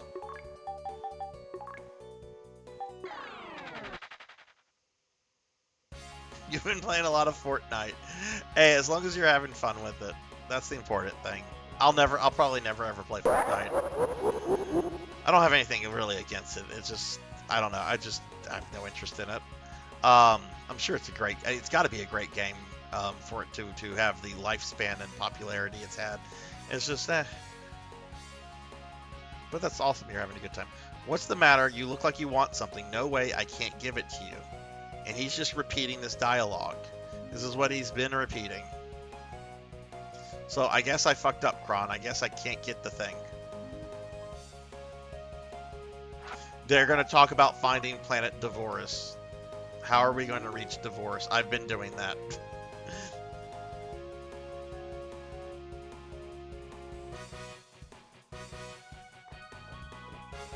In the original, any character can learn anything, which isn't the best design, but it's important for solo run. Oh, okay. So that's why you're... Okay, I see. Yeah, because you need to be able to heal and DPS and everything. So the remaster has like specific classes assigned to those characters, or does it bring in the job system? Did some last trial with Division 2. Started playing again with my dad. Oh, nice, nice.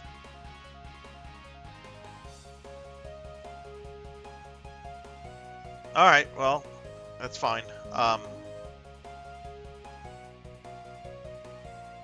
So I need to go to the crevice then, back on Divorce.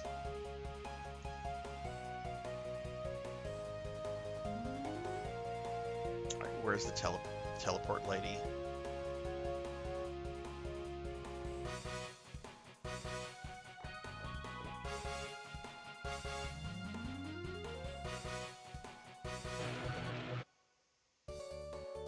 I like the flexibility of the original. Can play around with builds and stuff. You pick classes for each character that's permanent. Ooh. Yeah, that definitely is a very different kind of battle system.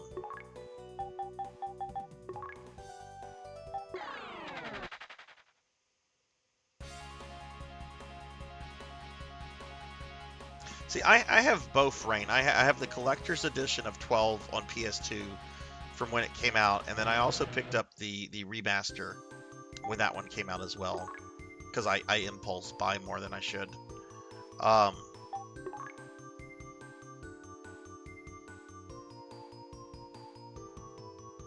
Neon, is that something you stream?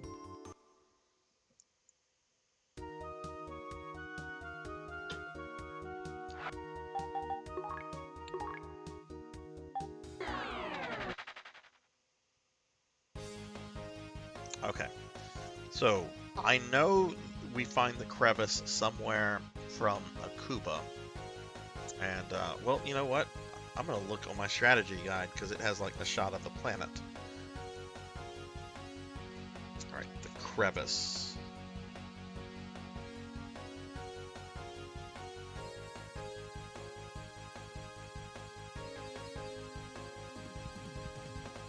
Oh, the planets are slightly different looking in the original versus the remake.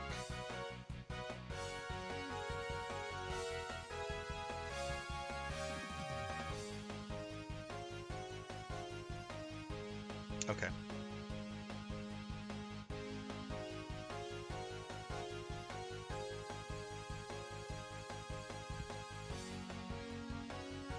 Oh, cool, Neon. Cool, cool.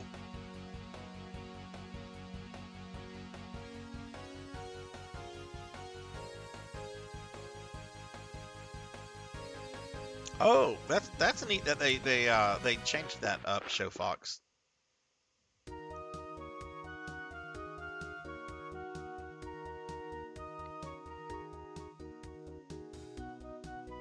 It would be neat if there was like a way to play like the original version of the game though, like the original system, like on the remaster.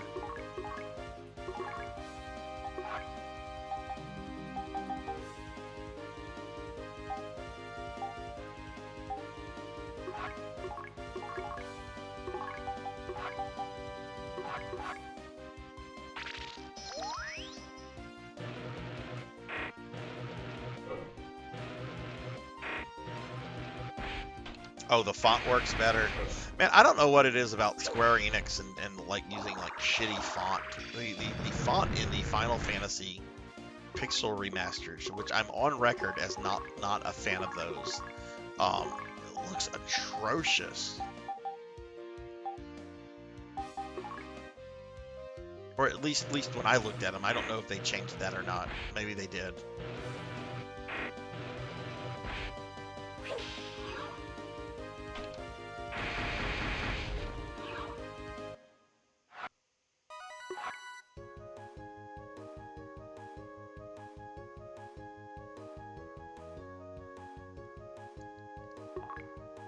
If you could get your hands on the original international job system that doesn't have the dual job system, well, couldn't you still play that version, Show Fox, if you just buy a copy of it, like a physical copy, and then just not update it? Like, make sure you're intentionally like not on the internet so that it doesn't upgrade. I've seen people do that with like Dark Souls so they could like experience day one Dark Souls, which looked like a nightmare experience.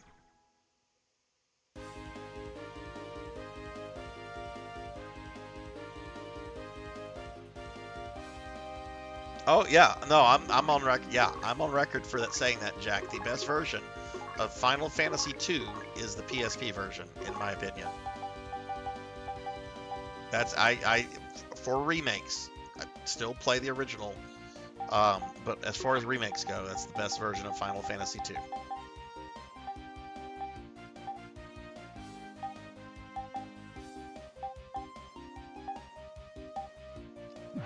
There's something to say about playing the originals. Jack, how are you doing, by the way?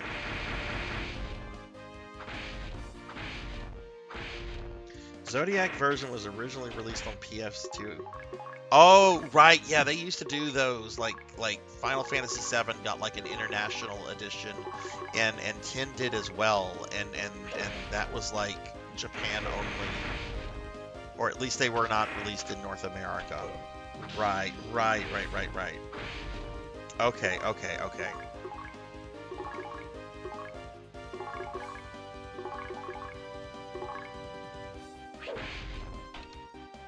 'Cause I know with Final Fantasy VI, right? Like there was the original Japanese Final Fantasy VI.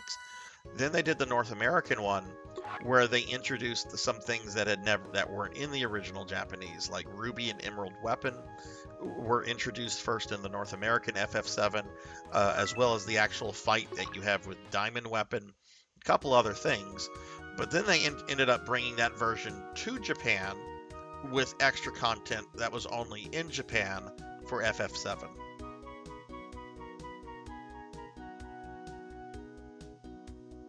Right, and 10 had something very similar to that as well. Ugh, emails. Like, is this... Oh, okay. Crevice. Are you fucking kidding me, game? No, no, no. Let me escape. Because what I just witnessed was bullshit. Okay, we're gonna have to kill this guy. This is... I don't know if any of you saw that. But, I'm gonna criticize this as bad game design.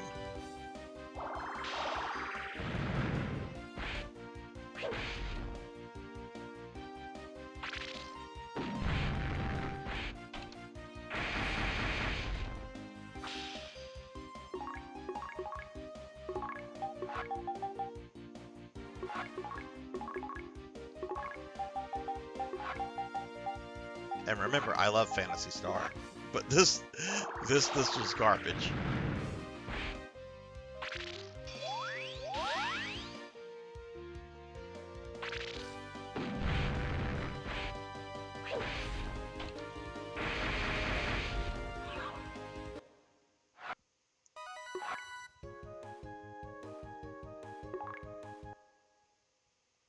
Okay.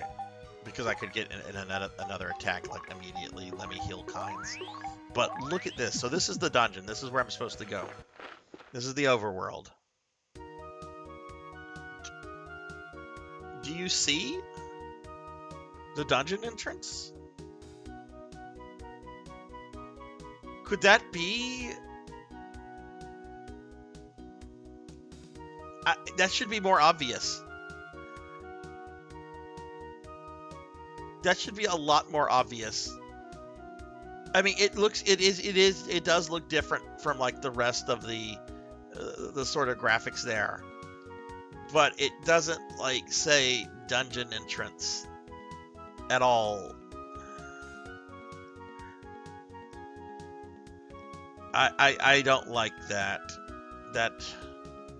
Yeah, I'm gonna grumble over that.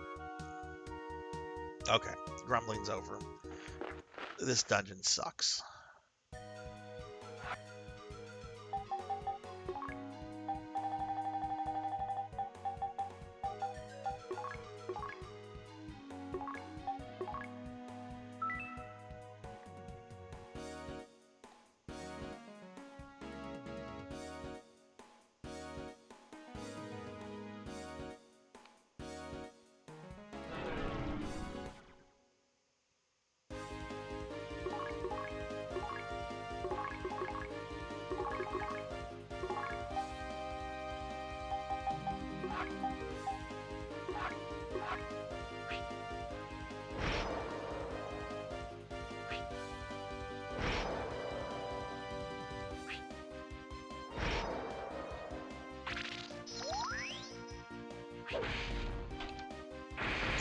Man, those birds are doing a number on what's his name?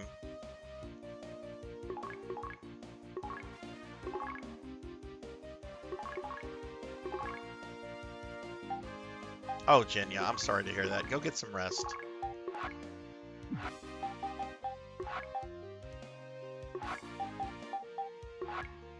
Good night, Jenya. Have a good one. Thanks for stopping in. I hope the shift isn't too bad tomorrow.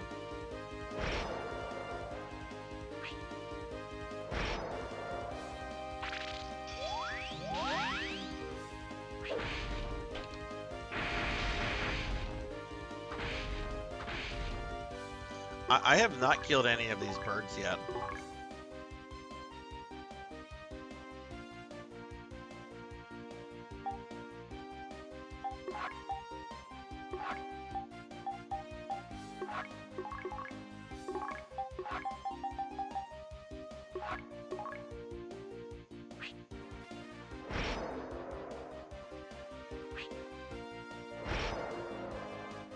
They are hitting really hard, too.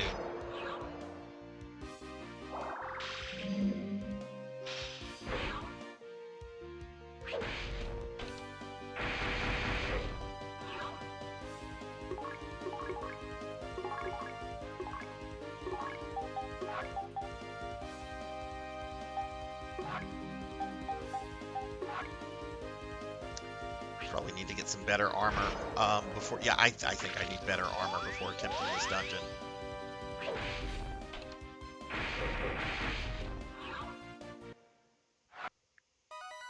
Still, let's see how far we can get.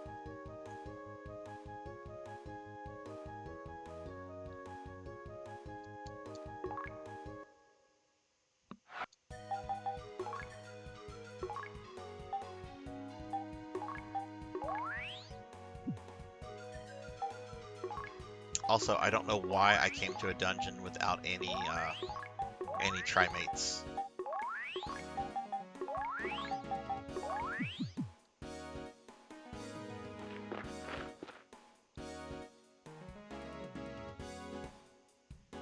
Cool looking ice dungeon though. I like the graphics. This looks nice. I'm a sucker for anything ice.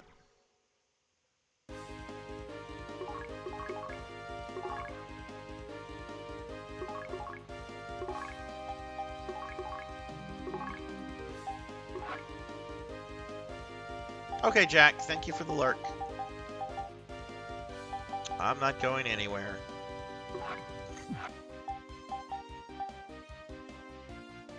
My life story. I'm not going anywhere.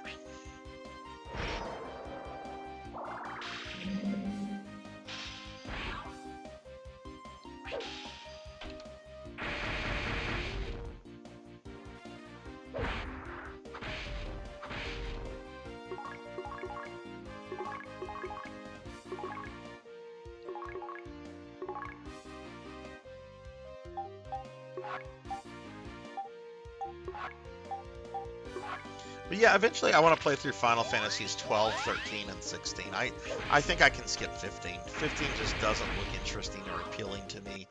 Other than the villain, I've heard the villain is like Kefka levels, like in terms of just how evil and entertaining they are to watch. But I don't know if I could play through, you know, everything else about 15 just looks eh.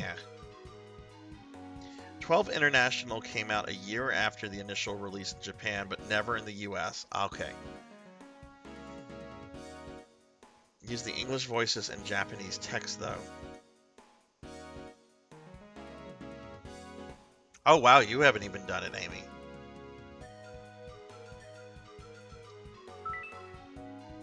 Oh, we got a shitload of Meseta. That's good.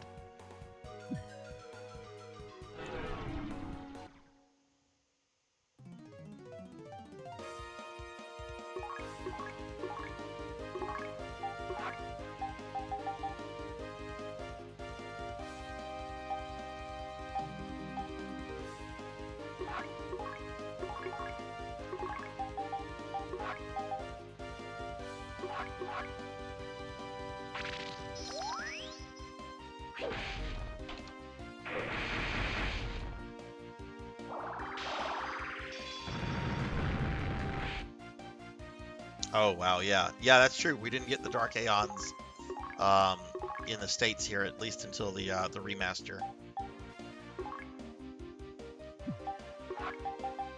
Which I also have not played the remasters of 10 or 10.2. I actually would like to replay 10 at some point as well, but I would prefer to play the games I haven't played yet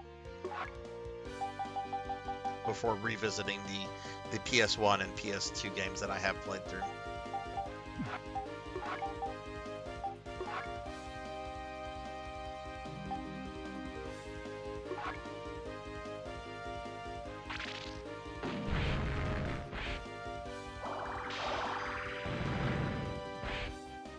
Played a little bit. It wasn't bad. Very actioning. 15 took me out of the series. I think a lot of people felt the same way, Rain. Like, I remember talking to a lot of people, and they're just like, yeah, it looks very eh. Hey, Alexander. Hello, hello. How are you? What's going on, Alex? How are you? doing well, I hope.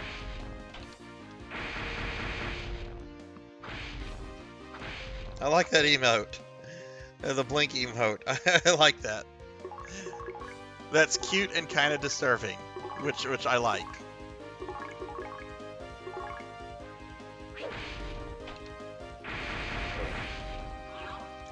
Man, yeah, the enemies here.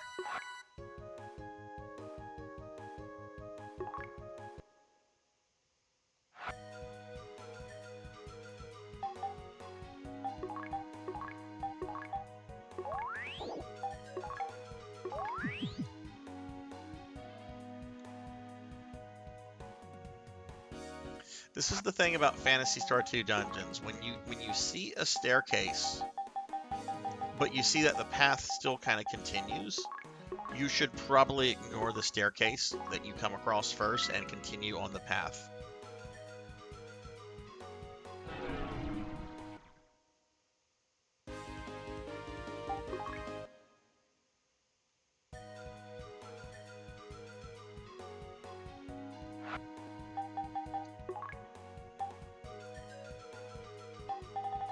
I know I'm starting to save scum. But you know what? I am playing this on a legit PS2. So the save scumming I'm doing is allowed by the game. Ugh, that's Sarzac. He's a save scummer. Scummy saver. That's Sarzac.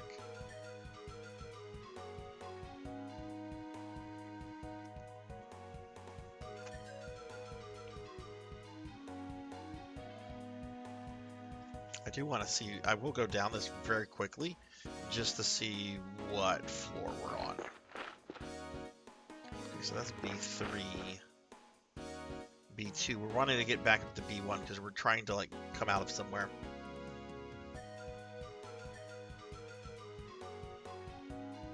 Tell me, you want me to tell you my dream? To not have to work one day. To be able to retire before I'm elderly, to win the lottery, I guess.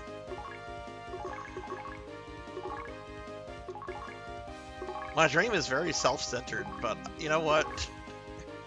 I'm okay with that. I would also dream to have world peace. World peace would be nice.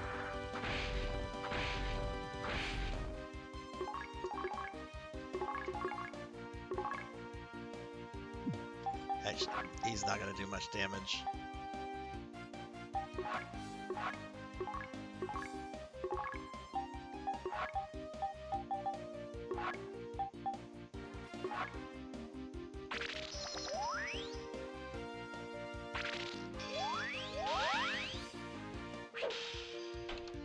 Amy, what's your opinion on Tin 2? You like Tin 2?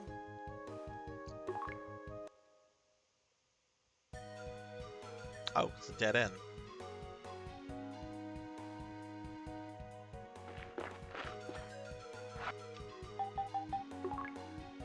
Now, if I get to where I'm actually trying to go right now, we're gonna have like some really cool story stuff,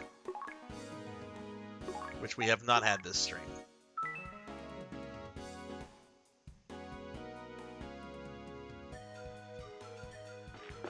So, hang on. So that's B3.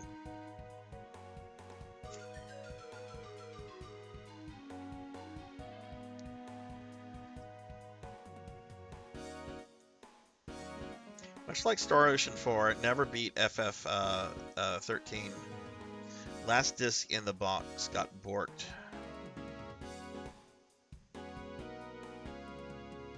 Star Ocean 4 is that's the prequel to all the ones, right? That's the last hope, right?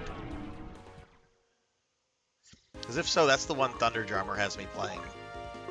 Thunder Drummer, I love Thunder Drummer. He's such a great guy, and I do mean that, like, seriously. Thunder was kind enough to like gift me Steam copies of the 3D versions of Final Fantasy 4 in the after years this morning. It just came out of nowhere and just incredibly generous guy. But Thunder is using all of his channel redeems to get me to play through Star Ocean: The Last Hope. I think he's done like 3 redeems so far. At some point, I'm gonna just say enough is enough, Thunder, and I'm gonna just go ahead and finish this without any more points.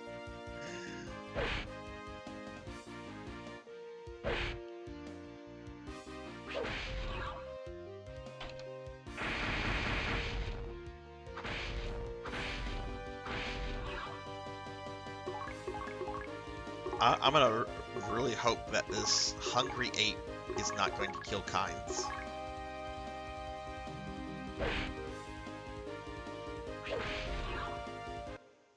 Which now, oh god, this is so weird. I own every version of the After Years now. Which I've tried to go through a couple times, and I'm just kind of like, yeah. But I have the original version on my Wii.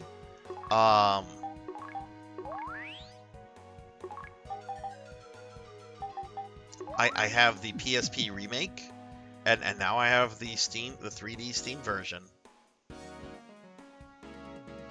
Oh my goodness, it's a Silver Hedgehog. Hello, Silver. Hi, how are you, Silver? What have you been up to? Well, you haven't... Oh my god, how did I mistype Silver? I know what you've been up to, because you just got up. I've come to recognize when you wake up in the morning.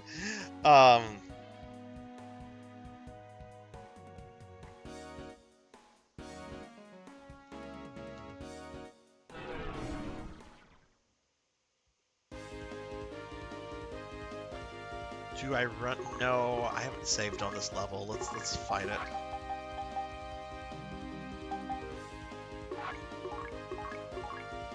We've had to kill Rappies tonight, Silver, unfortunately.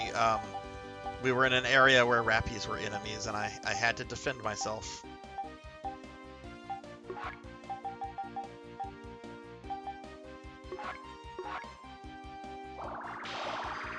On the other good news, Silver, I logged on to PSO2 today for the first time since my Saturday stream, and I felt like one of the cool kids because I had that level 100 sitting on top of my character.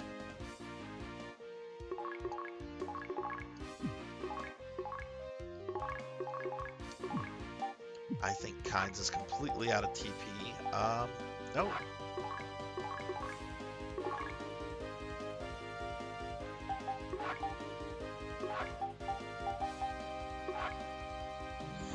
It really does. I know I need to get my subclass at least up to 85, so I can like do some extra content that I can't do. But yeah, I'm so glad that like grind is over. And I've actually started playing around with like actual hunter skills today, because I realized all I've been doing is just like whacking things. But now I'm actually starting to learn the class. Like I redid like my action bar and everything with actual things that matter.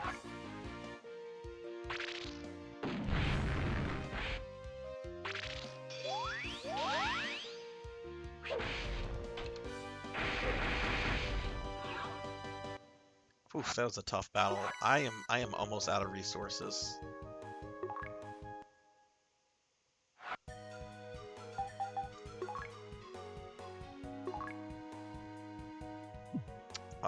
Let's use the Visiphone to save.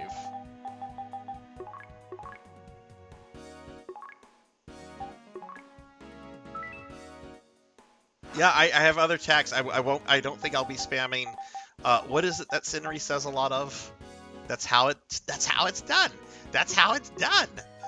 I'll be able to cut back on that a little bit. Let's get a Sinri emote out real quick.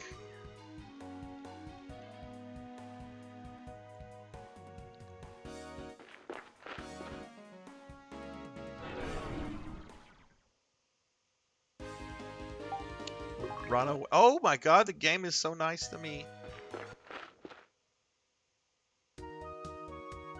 Okay. Let's save. We made it to the other side of the crevice, and I was not using, believe it or not, I was not using a map. I actually kind of remembered the direction from when I played this, the original, a year and a half ago. Because I struggled with this. Okay, there we go. Are you guys ready for exposition? Oh, it's you. We've been expecting you for quite some time. Just as he foretold, we've been waiting for you. It has been 10 years since he began his latest slumber. He told us he would awaken upon your visit. He who sleeps here saved Algo from a great evil long ago. 400 years ago, he awoke from his long slumber. Mother Brain was already extending her influence across planet Palma. She assured its people an easy, charmed life. Its cities had unprecedented growth. He must have sensed the danger. He gathered the espers of Algo together. They fled here and established this mansion. He decided to hide on this planet after Mother Brain was created. When he awoke 10 years ago, he tried to save the lives of those killed in an accident. In truth, Mother Brain arranged their deaths. About to meet my boy. About to meet a recurring character, which you don't have a lot in these games.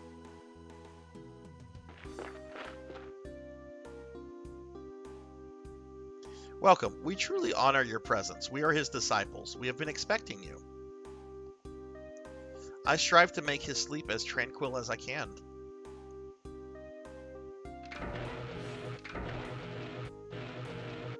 Oh yes, shirtless Lutz.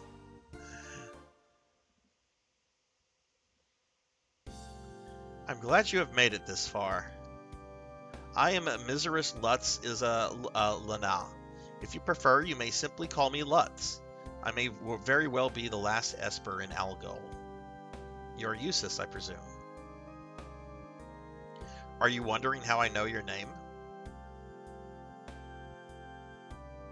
You do not remember me.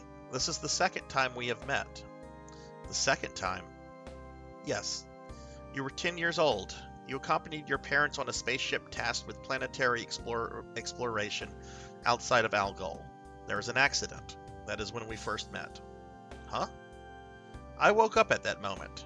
I summoned the light of Tajim and revived you. The light of Tajim? It is the embodiment of my old master's power. But how? Why? Why did you save me? In truth, the voice of Alyssa roused me from my deep sleep. Alyssa? Yes, you are her descendant. Your ancestor, Alyssa Landell, was a great heroine who fought hard to save Algol. Alyssa Landell? You have seen her before. In your nightmares, she represents beautiful Algol fighting against an evil being. That entity is Dark Falls. Dark Falls. Dark Falls is the manifestation of a profound evil. There's some foreshadowing. It conspired against Algol, plotting our demise from the shadows. However, Dark Falls was no match for Alyssa's might. After 1,000 years, Dark Falls has returned. Long ago, I summoned my fellow Espers here. We knew this day would come. We combined our power to create a series of weapons and armor capable of defeating Dark Falls. We sealed them in towers that we have hidden behind gravitational fields. The towers are invisible to all. Eustace, you must retrieve the weapons and armor. This arrow prism will disrupt the gravitational field and let you access the tower. Nay is an ancient hallowed name that has come to mean negation. In other words, the neutralization of evil. If you bring the Nay items before me, I will recognize you, Eustace, as Alyssa's rightful heir. Word of caution. Once you use the aerial prism to reveal the towers, Mother Brain will detect you immediately. You have a monumental task ahead of you. Now go, acquire the Nay items before evil engulfs all of Algo. You don't want to ask them why the Nay items are named after the cute waifu cat girl that's not with us anymore. Hey, Ramses, hello. Sorry, Ramses. I'm just looking at chat. You came in for an exposition dump. There. Let me get Shout out to Ramses. Ramses, how are you? How's your Friday going? Lutz woke up shirtless, but yeah, he woke up shirtless, but immediately. Look, he's a sorcerer. Maybe he can materialize his clothes. I would have been happy for shirtless Lutz to have stuck around, but it is what it is. In Phantasy Star Online 2 classic term, Lutz came in as a techer. Yeah, I've heard Lutz in PSO2 is an asshole, but here he's Lutz. Hurry, acquire the Nay items before evil engulfs all of Algol. Okay, it looks like the other espers are repeating themselves. Okay. For those that don't know, in Phantasy Star 1, the American version, Lutz's name is unfortunately mistranslated as Noah. Yeah, one of the very few recurring characters in this series. Nay was, and that's why I'm going to play this twice, because the remake allows you the opportunity to bring her back to life. But you have to beat the remake of the first game. You have to beat this remake. You have to have completion files on your memory card, and then you have to do a whole bunch of shit on your second playthrough of this.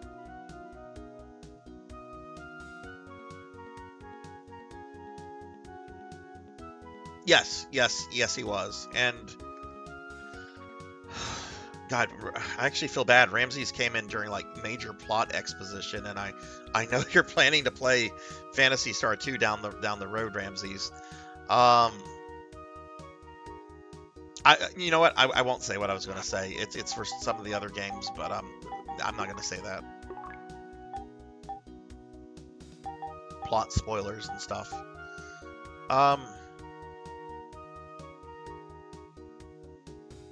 Is this going to teleport me? I'm going to be so upset if this does what I think it's going to do to me.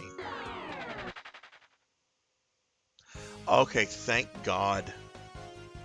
In the original, if I'm remembering correctly, I think once you go to the Esper Mansion, the teleport spell will take you to the Esper Mansion, meaning you have to go through the crevice again.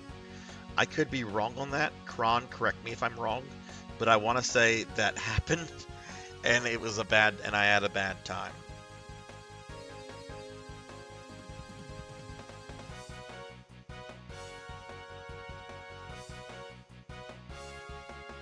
Maybe in 6 to 10 months. Fair enough. Ramsey, you do have to play Phantasy Star 4 at some point, though. Like, that game is on par with Chrono Trigger and Final Fantasy 6. Like, even if you play 2, and if you're just like, the game design of this game is terrible, I don't want to play it anymore, like, play Phantasy Star 4. Phantasy Star 4 actually has more references to Phantasy Star 1 than it does 2, so you wouldn't be missing out on too much if you don't play 2.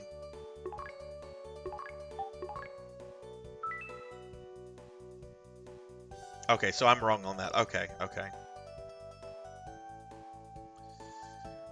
Okay, so now we're here, which means it's Divorce Dungeon time.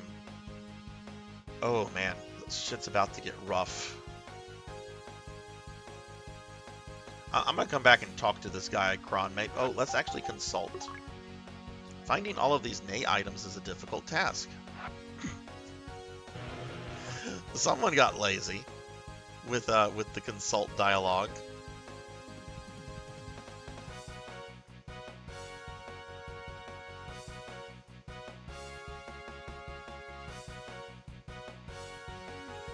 I do prefer Phantasy Star 1 over 2. 2 has a lot of things I really like, but the dungeon designs are and the encounter rate are just brutal. 1 is a much more balanced JRPG in my opinion, and the remake of 1 was actually really good too. I'm liking this, but this game, I feel like it's starting to kind of balance out again with the original Phantasy Star 2, but for a bit there after Climate Troll, it felt a lot harder than original Phantasy Star 2.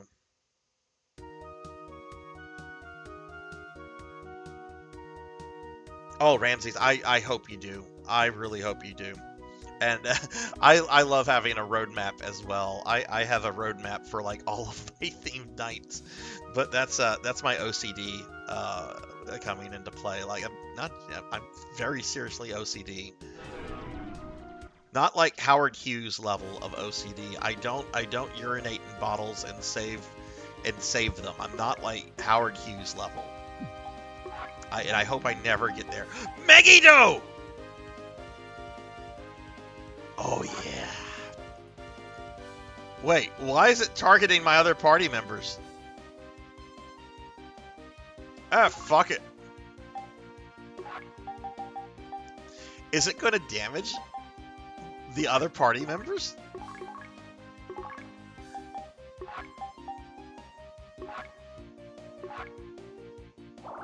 Oh no.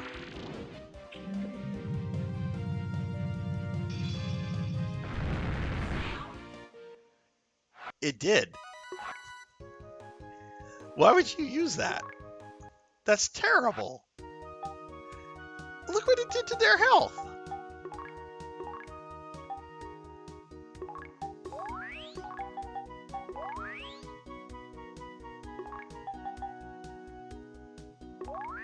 Yeah, it practically halved all of them. Okay, so here's the first of the divorce dungeons. See, this wasn't here last time because of the whole arrow prism nonsense. But now it's here. So which one is this? Minobi.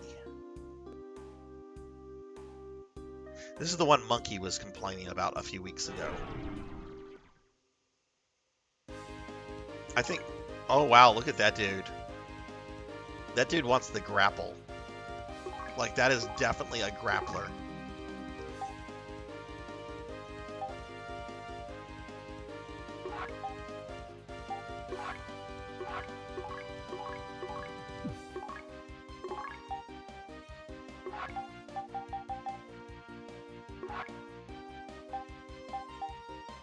We'll target this group. There's more of them. If that's a mage, that's a very buffed mage.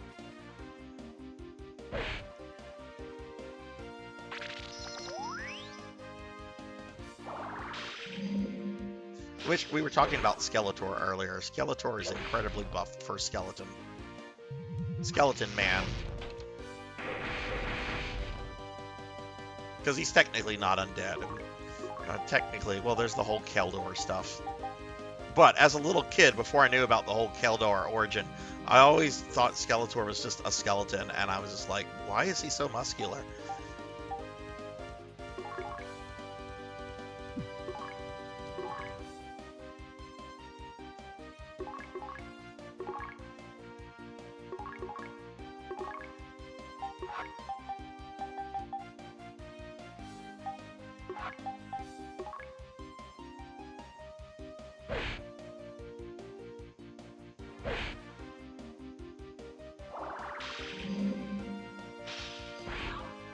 Wait, it insta-kills everything?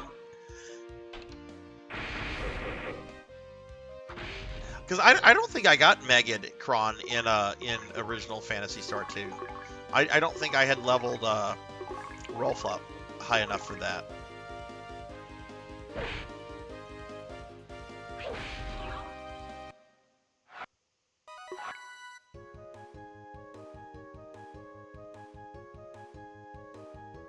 Okay, well this is going to be the first divorce dungeon we do. I'm actually curious if that's what... I'm just going to look at my strategy guide and see if that's like the recommended one after the Esper Mansion. But I think we're going to... Yeah, Minobi is the recommended one. Okay. Okay, the dungeon does... Okay.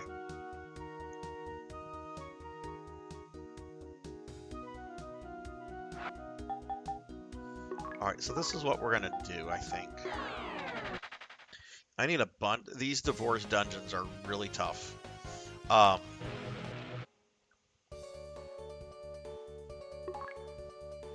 I think we need to look at upgrading people's stuff. Which, this stuff is very expensive.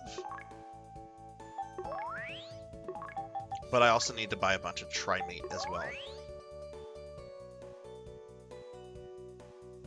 Oh, okay, so that's something people use to, like, solo play it with Rolf. Because I know that's something that people like to do in original Phantasy Star 2.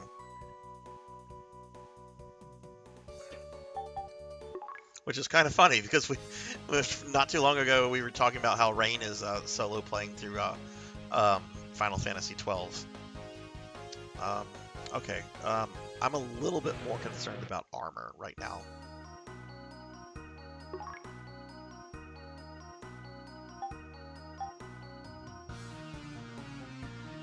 Okay, he can use that.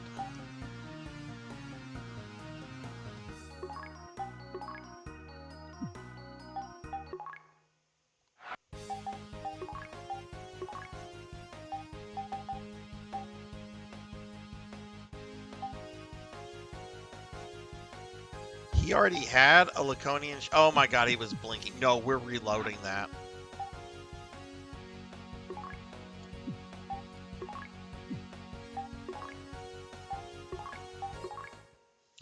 I don't care if I have to go through all the stuff with Lutz again. That was most of my Masetta.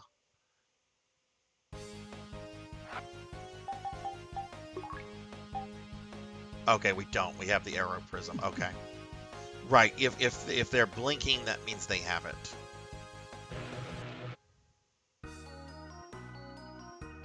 You can solo the original once I get Maggot. Oh, wow. Oh, right. Yeah, you have mentioned to that to me before, Kron.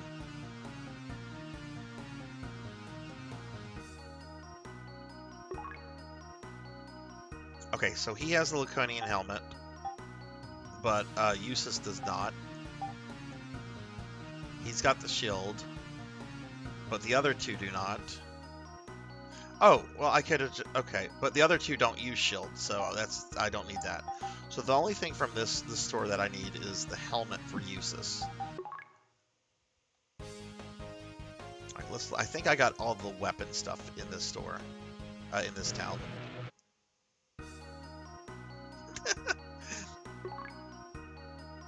Right, we have the... Kron, is the Pulse Vulcan the best gun for Rutger other than the Nay gun? Or is there something better? Okay, there are no weapons here for me.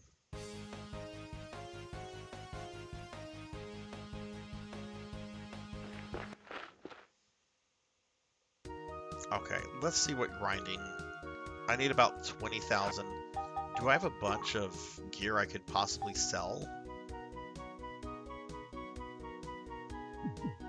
Probably.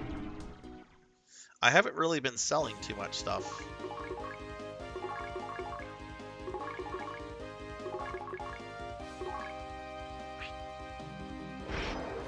Okay, only thing, yeah, that's what I thought.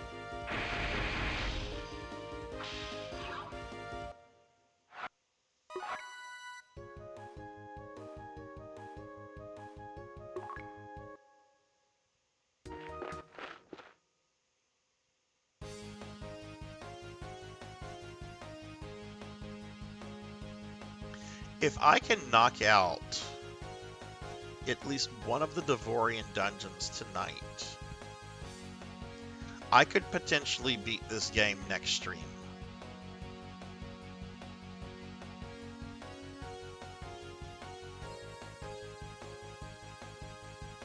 What did I come back here for? Oh, I came back here to sell stuff.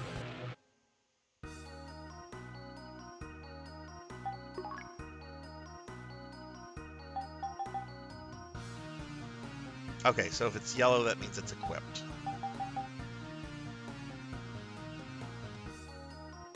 Oh, that's Rolf's Laconian helmet. Wait, why do they only want 10? What is this? What is this fuckery?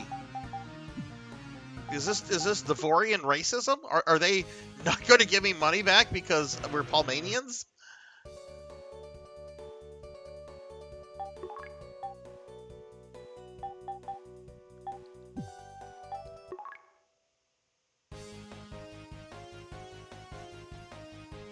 You need to hydrate. Thank you, Sunny Delight. Sunny, how are you? Can I get a shout out for Sunny Delight, please, mods?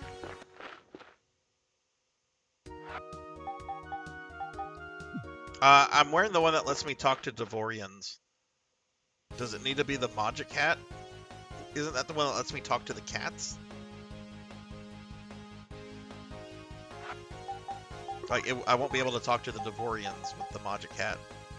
Or, no, oh. What? Why have I been talking to the Devorians, then?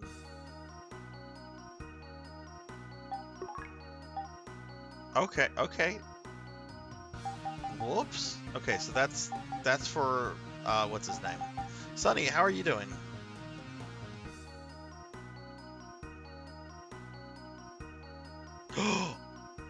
So some of the stuff I bought here with the Mojic hat, they've charged me double. Oh no. Oh no. Okay, I didn't know that. Whoops. Okay. I'm not selling that. Because look, there she is. There's Nay.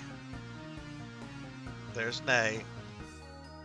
I'm doing good, Sonny. We're playing some Phantasy Star 2 here, as you can see, and we've made some good progress with the game tonight, and I'm still going to be going for like another 2 hours. I'm sorry you're not feeling good. We're going to sell that. Sell it.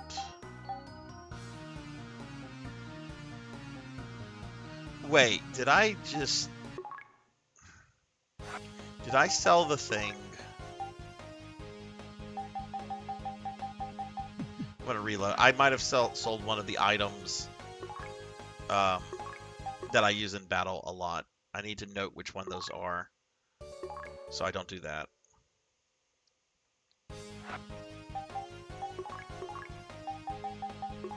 But this apparently is going to like lower the amount of money, so maybe I won't have to sell anything right now.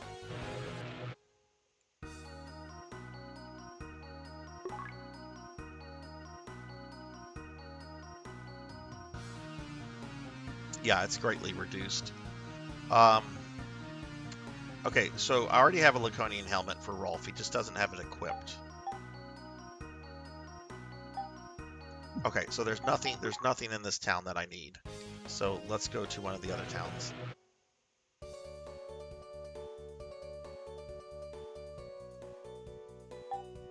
Oh, let's try that before I leave this town, Kron.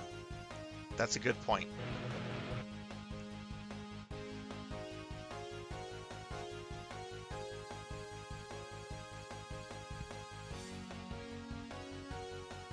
He's still talking about the guy from Phantasy Star Adventure. Which, I don't know if you've ever played Phantasy Star Adventure, Kron. But this is a reference to that.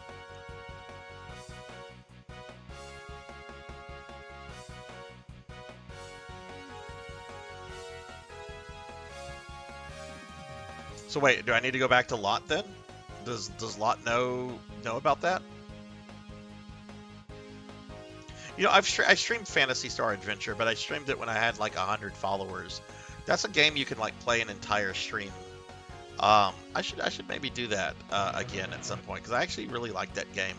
It was basically a visual novel for Game Gear.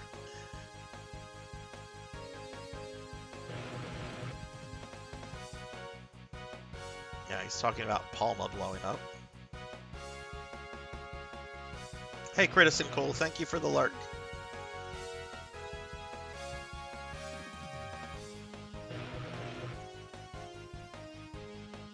See, that's new. That's new, but that's because we've seen lots.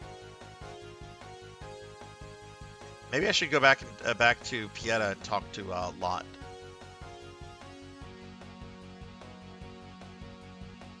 Okay, let me hit up the vendors in the other Devorian towns before I do that. We'll go to Zoza.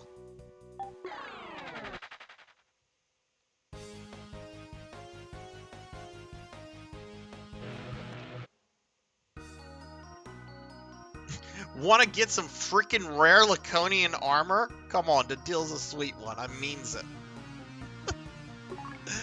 All this dialogue cracks me up, yo.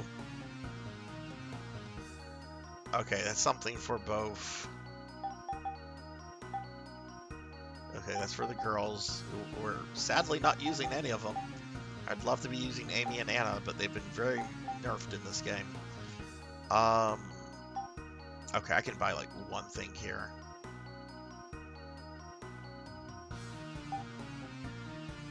Kynes dies all the effing time. He gets this.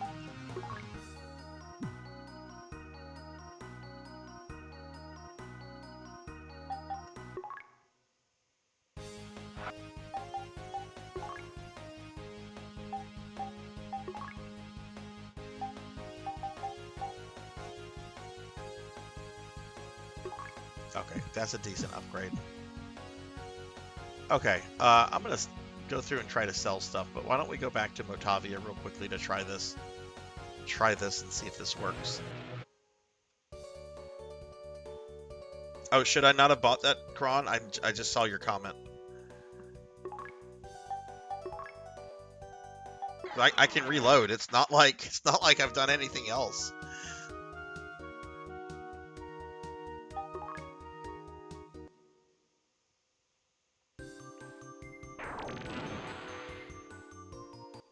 Man, I wish you were able to visit Palma, even if for a little bit in this game. I would love to see what Palma looks like before it goes boom.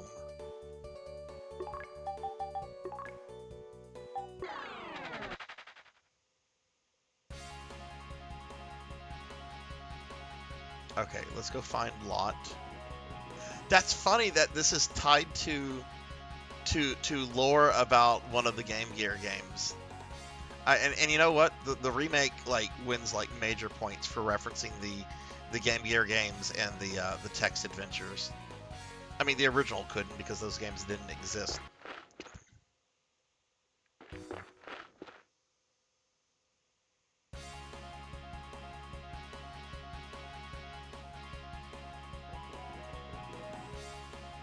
This is annoying to get to these guys.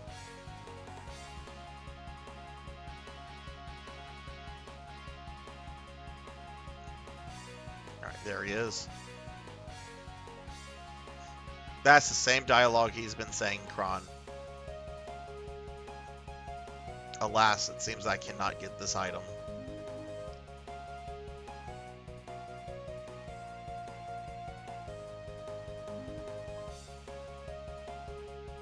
Oh, okay.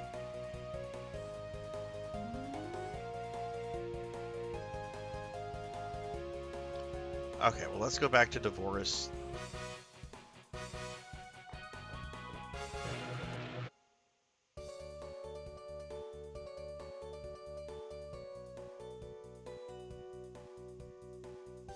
You know, and I was pretty sure I talked to everybody. I'm pretty sure I talked to him, too. Because I want to say there was, like, references to Phantasy Star Gaiden and Adventure, like, there. And I remember I was squeeing over it.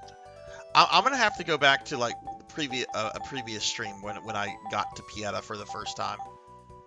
Because generally I'm really good about talking to all the NPCs.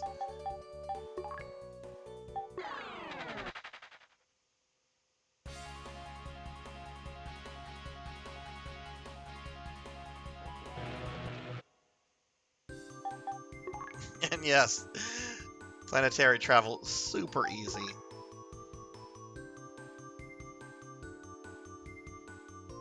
Third planet, Hoth. I mean, Devoris.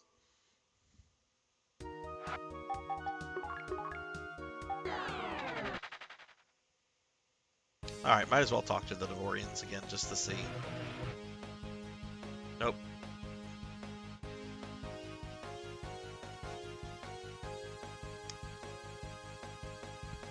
Same bit. Talk to the other two, just to be sure.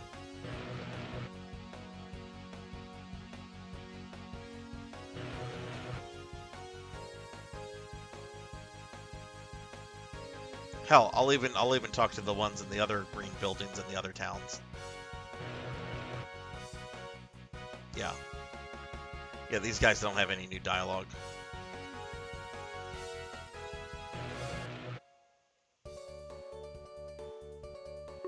Alright, let's go to Zoza.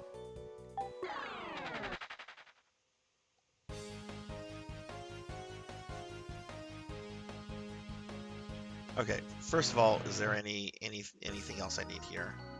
Oh, there's a lot of stuff I need here. I need 2 things for Rudger and 1 thing for Huey. Well, I'm not gonna grind all of that out right now. What about weapons? Any additional weapons I need here? Nope. Is Kron, is the pulse cannon better than what I have or no?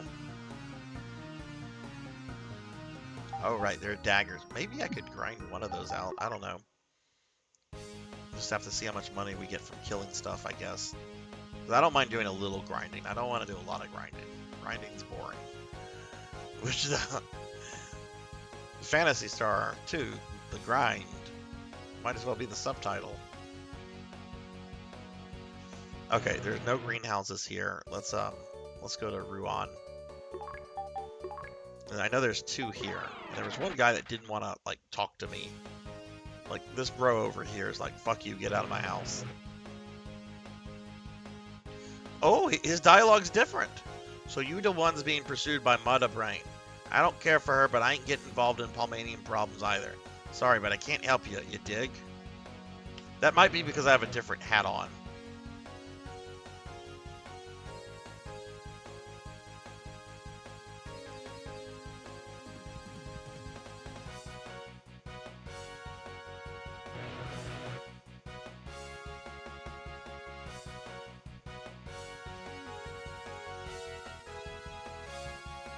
You're allowed to believe in the Eclipse Torch if you want, do you? Yeah. What if I say no? Oh, it's a one-time only thing.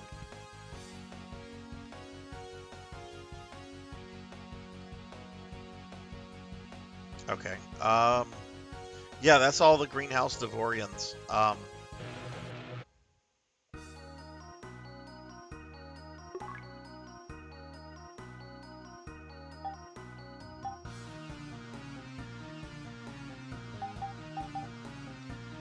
These are potentially grindable, at least for the 2 weak characters. I don't think that would be too hard to get.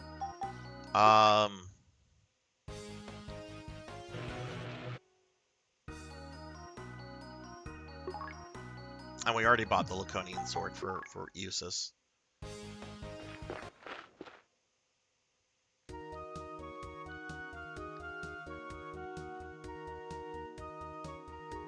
I wonder, Kron, if I had to talk to Lot, like after Climatrol, but before completing all the dams. I wonder if that, because I know I didn't talk to him, like other than the first time I got to Pieta.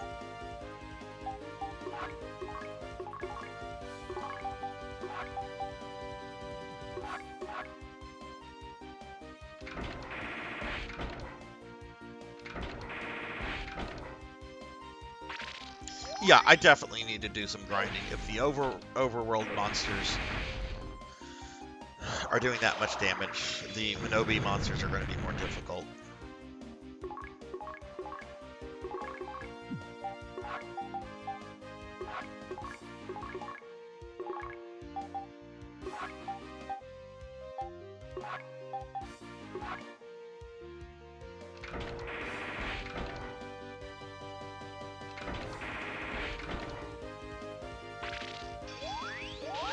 Okay, okay. I wonder how you're supposed to figure that out, other than just chatting with everybody. Which, that's my biggest complaint about these remakes, is like, sometimes you have to do really, really specific dialogue chains with relatively unimportant NPCs to do things. Otherwise, I think, well, that and just the difficult. Well, I mean, I don't know. It's starting to feel more like Phantasy Star 2, so I don't know.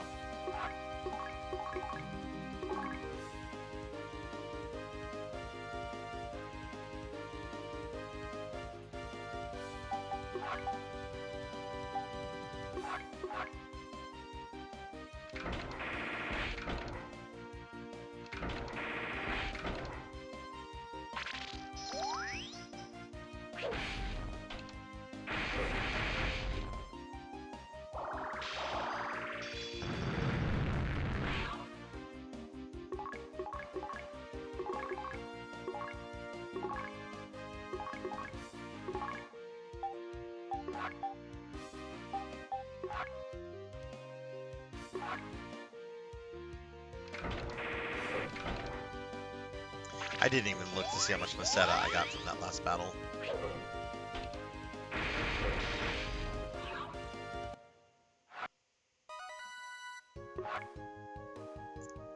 Oh, really?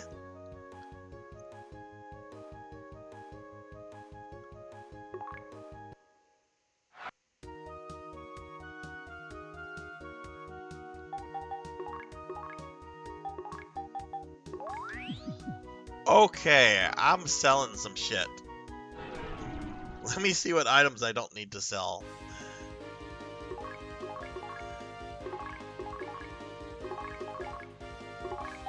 Okay, we do not want to sell the Sincere Sleeve or the Snow Crown.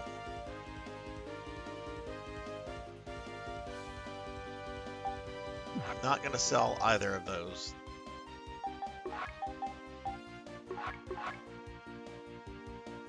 Oh, yeah, sure, Kron.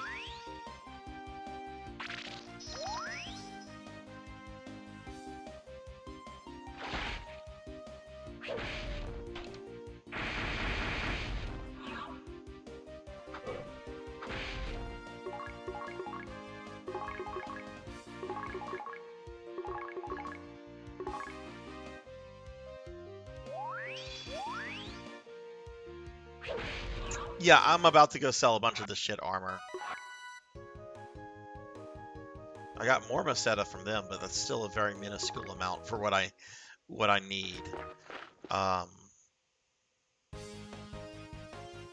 Okay, let's. Oh, Kron wants to see you use this. I have a Laconian helmet for him. It's just I'm being lazy right now. He's not really the character that's having problems. But there you go, Kron. There you go, all of them.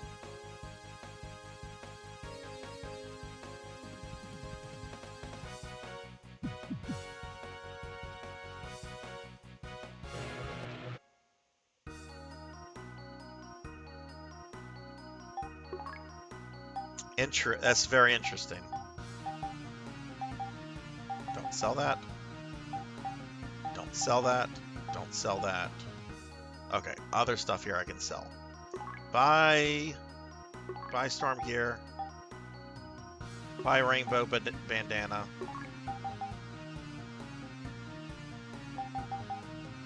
Oh, okay, the Snow Crown has an A on it. Okay, well, we're not selling that. This can go bye-bye.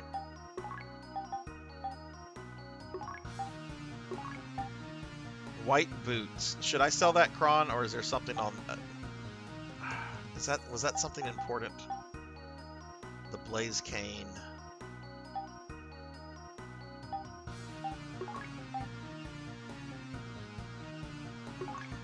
But are there items that like, does it have an item use to your knowledge? I mean, I can check.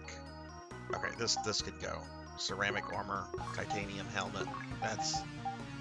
That can go. Laser cannon can go.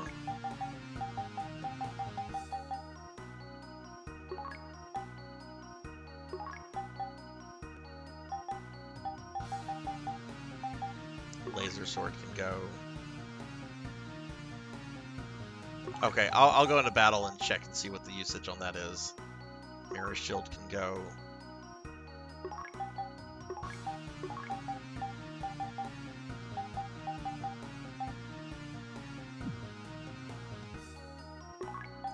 Okay, what items am I going to check? We're going to check the white boots, blaze cane, and I'm not going to sell the angry sword. That's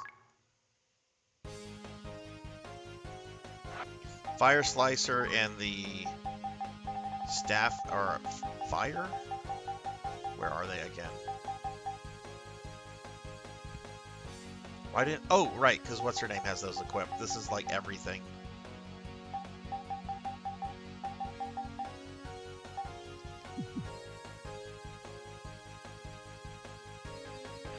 I want to see what abilities those are exactly.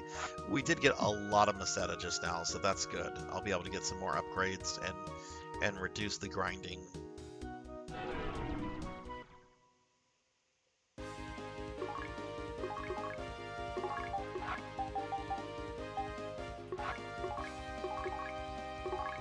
Okay, let's see what these are.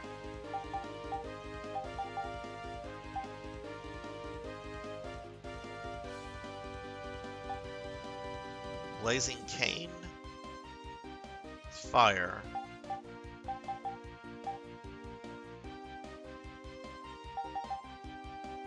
cast gravity, but I have that equipped. Okay. I would rather sell the blazing cane. Let's see, the blazing cane does that. I'll see how much it's worth, but it looks like the other things I can get rid of. So, okay, the only one I need to like be concerned with is the blazing cane.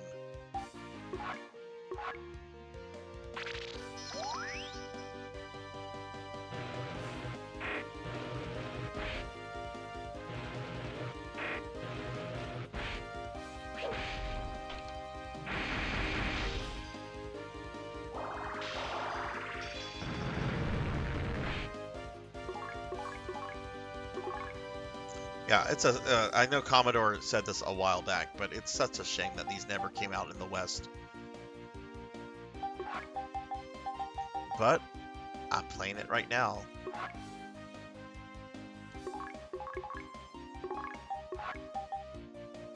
And these have been available for a while. It's not like this is new.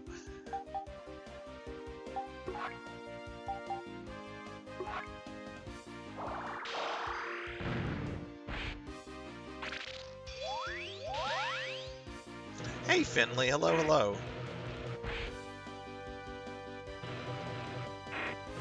The thing with that is, too, Ramses, is that there were plans to do this with Phantasy Star 4.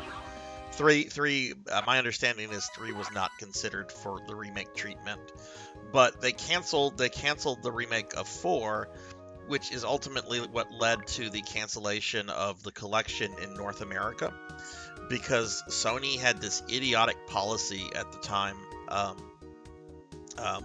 where if quote budget games, 2D budget games, end quote, were released on the PlayStation 2, it had to be in a collection of at least 3 games or more. And since they only made remakes of 1 and 2, Sony was like, nope, you can't do that.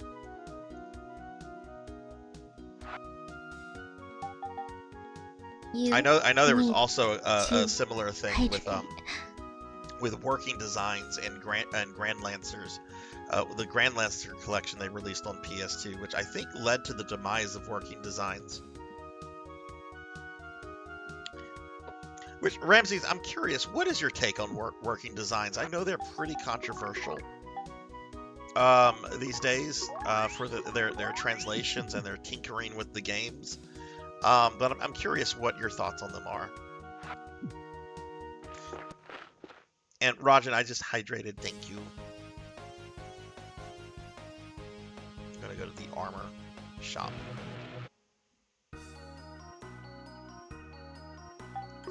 Okay, so let's see. We're gonna keep the snow crown because it has Naze graphic. Okay, so the blazing cane. I don't think it's... I'll keep that. That might be a helpful effect down the road. It's not worth the 335 Meseta, but I am getting rid of the white boots. I love them in early days, but holy shit, after spending hours on the cutting room floor, the more I want to punch Victor Ireland. What is the cutting room... Oh, that's that website. That's the website where they talk about like cut content and stuff. Right. Um, did you know Victor Ireland is the reason that Lunar Silver Star Story on Sega CD was not included on the Genesis Mini 2 from like a year and a half ago? Apparently, he owns like perpetually the localizations of all of those games, even though he doesn't own the license. And he apparently like wanted a lot of money, and Sega's just like, we can't give you this much money because then we won't have any profit. And he was just like, take it or leave it. Which, who's gonna? That's free money for him. That's free fucking money for him.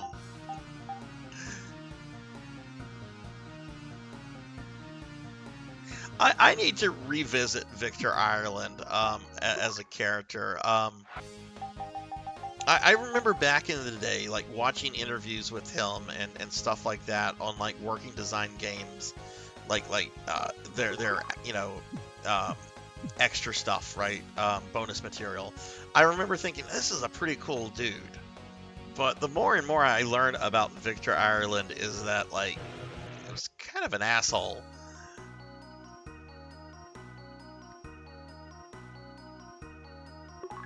Still, I at least appreciate the fact that he had a company that was releasing games in the West that otherwise would never have been released in the West.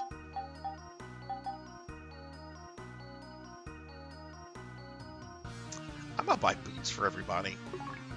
We're gonna buy boots. Everyone's getting new shoes. Everyone except Kynes is getting new shoes because I ran out of money. That's fine. We'll get him some. I just have to sell. All right, so new boots for you. New boots for you. Oh wait, Kynes is getting new boots. It's Huey who's not getting the new boots. And new boots for you.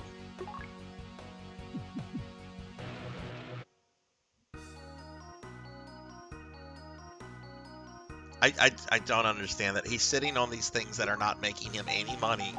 Sega comes to him and says, hey, we're going to give you some money if you let us, like, do this. And he's like, no, I want more. Like, what? Okay, 1, 2, 3. Okay, that'll give me enough to get one more guard boots.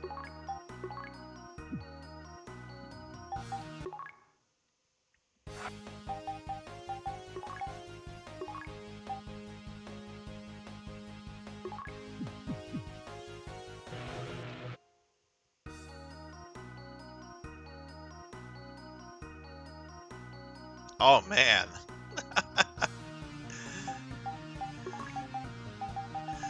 Ramses, if you had if you have a redeem where you'll play a game or something like that, I will save up points to have you do a stream where you talk about the Victor Ireland stuff. I will save up points for that.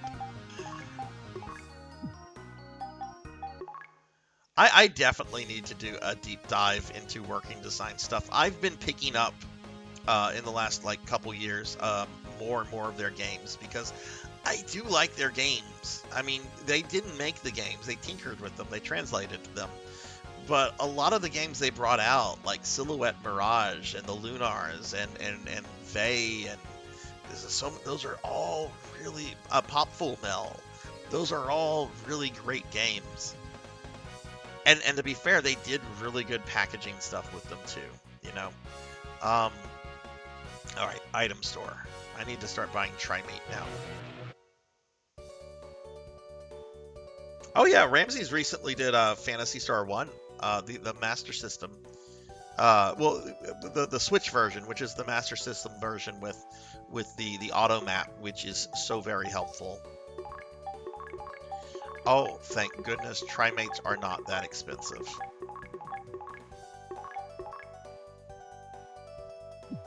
I still need to buy some more, but I need to heal everyone up.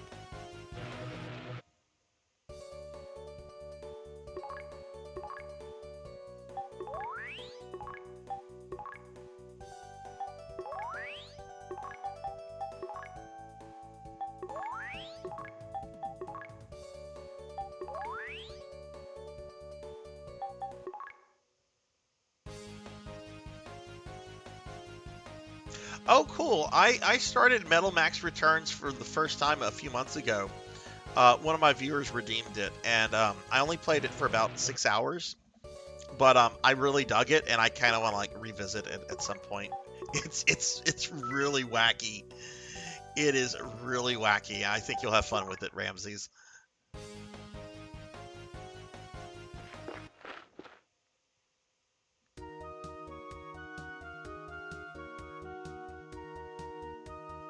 Oh, really? Okay, cool, cool.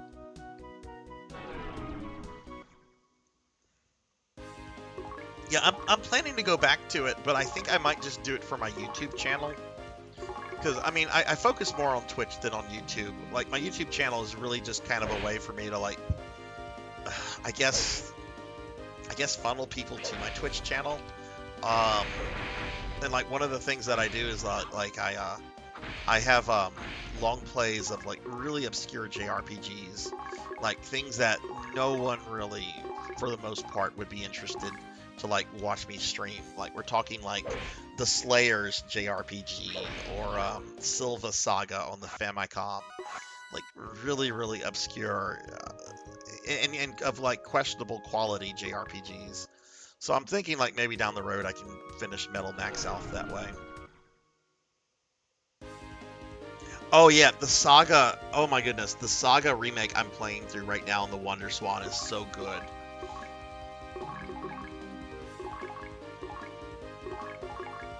Voxandra actually recommended to me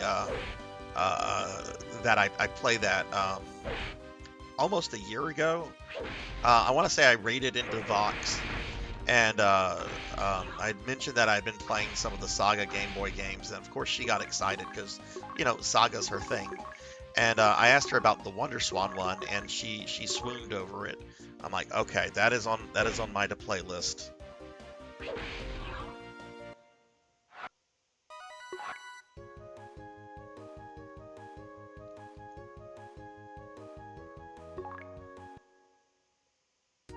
Yeah, no kidding, right?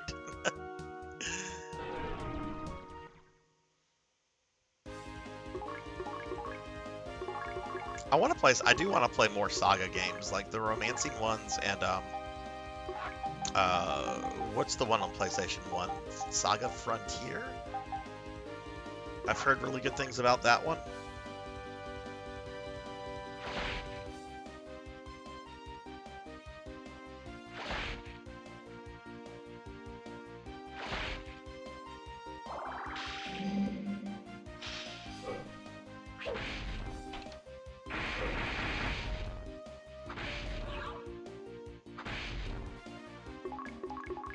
So I'm gonna just grind a little bit. Do about 10 minutes of grinding just to get some Meseta so that I have enough Trimates, and then we'll get started on Minobi. Yeah, so the Saga games, it's a Square Enix series that even before Enix and Square merged was kind of like the redheaded stepchild of Squaresoft's JRPG franchises. Like, they've been around since like the late 80s or early 90s, but they've never received like the attention and success that like Final Fantasy and Dragon Quest has received. And in a lot of ways, they're very atypical of JRPG. Ow! Oh my god, what the fuck? Where did this happen? Ow! Amy! No! Ow! My face! How this came out of nowhere! Amy, no! 1500 bits! Do you know what you've done? Do you know what you've done, Amy? I'm angry in my quirky outfit now. Ow! Oh my god, ow, it won't stop. Ow! Oh my god, I'm gonna have to get like facial reconstruction surgery. Ow! Ow! Oh my god, Amy! Ow! Oh no, I'm a slime! Ow! Ow!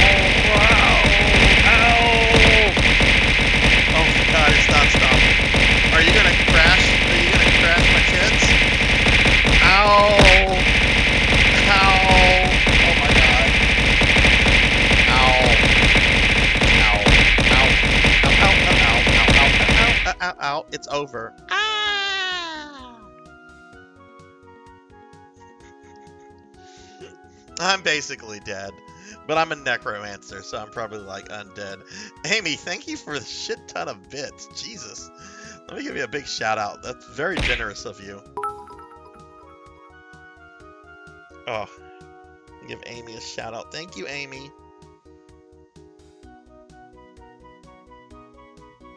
Y'all check out Amy. Amy's wonderful. Amy also plays a lot of JRPGs for JRPG fans out there. Amy knows a lot about Final Fantasy.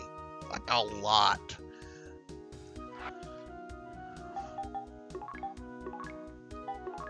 Okay, back to Fantasy Grind.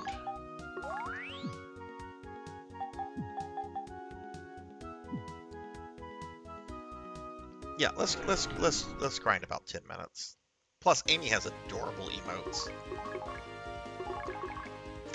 And Amy is also making me play Metroid Fusion this Sunday for my first time. Ow!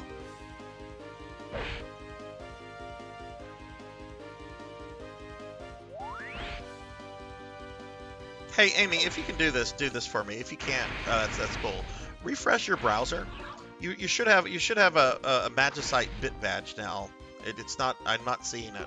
You might have to like refresh your browser or something. But after throwing that many bits, you definitely need your Magicite.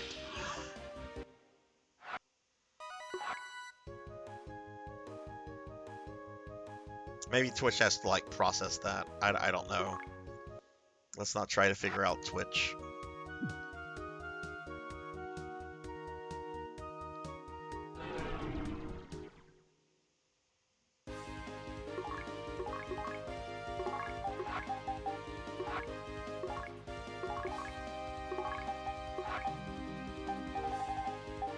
Yeah, that is not enough Trimate.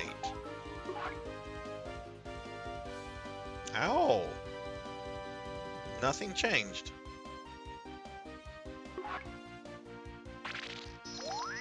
Maybe it takes a moment for it to like register. But yeah, you should have like a cool bit badge.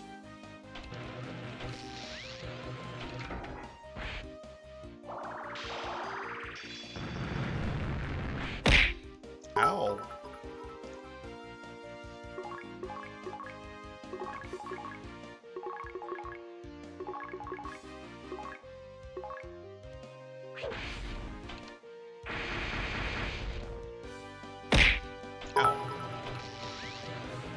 Ow.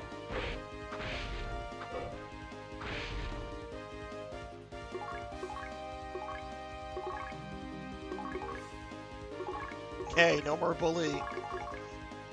Look, chat's been good about certain things lately. Like I don't think I've gotten. I don't think chat has made me fat since my Sunday stream.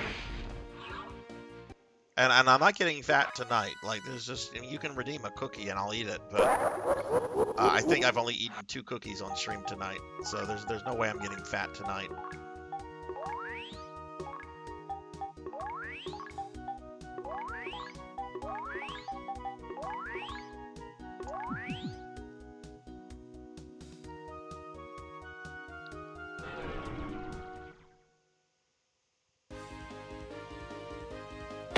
Ow.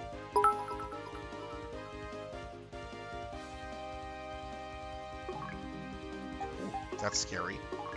You got these giant Ed 209 things. They're just like, we're gonna breach you up. We're scary government robots. The government the government doesn't even exist anymore. It's the Palmanian government got wiped out. Why are they still sending their robots after me?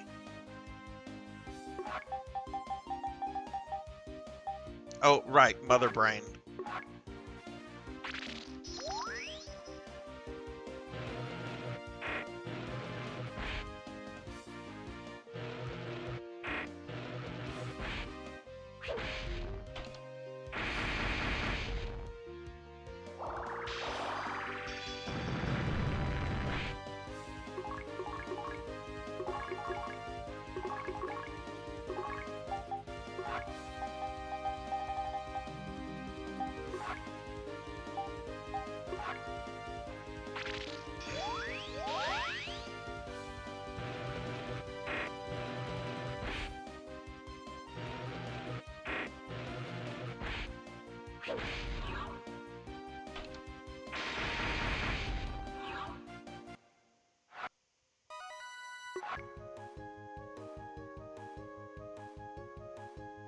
Oh, we by the way, speaking of slime stuff, we should have the new slime emote like in the next couple days. The artist gave me an update on that. Which, if you don't know what that is, we're getting a standard emote of Sarzac in a parfait glass.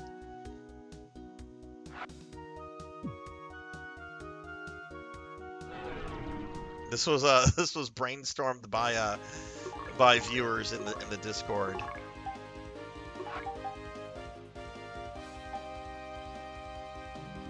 Immobilizes machines. Really? Can that miss?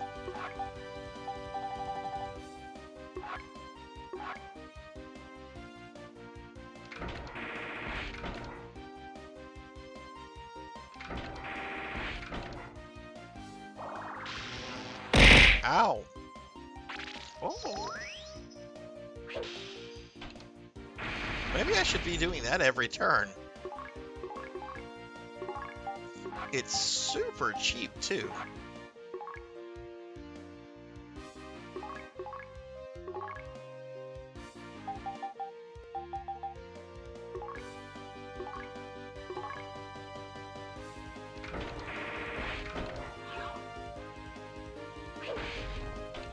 Alas, poor Kynes. I knew him well, Horatio.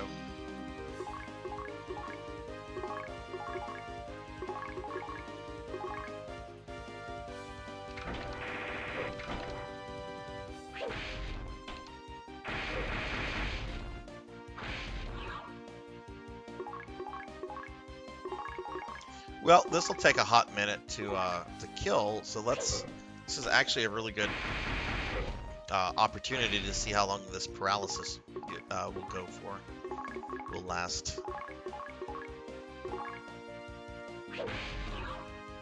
Oh, or not.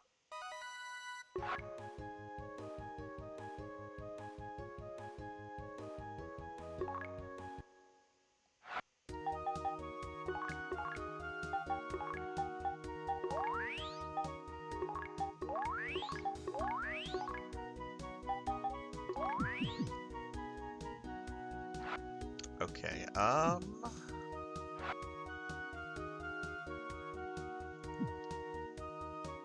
this is enough, I think. I don't need, like, a tremendous amount of a Meseta because the Trimates are very cheap.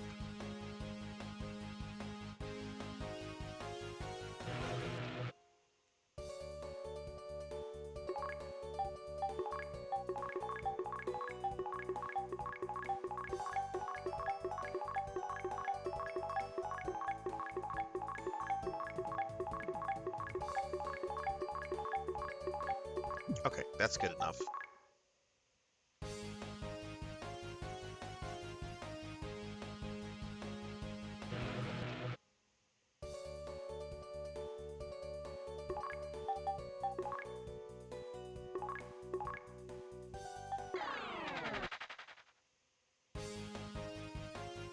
Okay, so let's go ahead and heal here.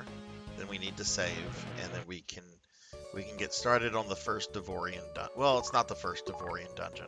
It's the first of the Nagear dungeons. Wait, what did he say? There's no need.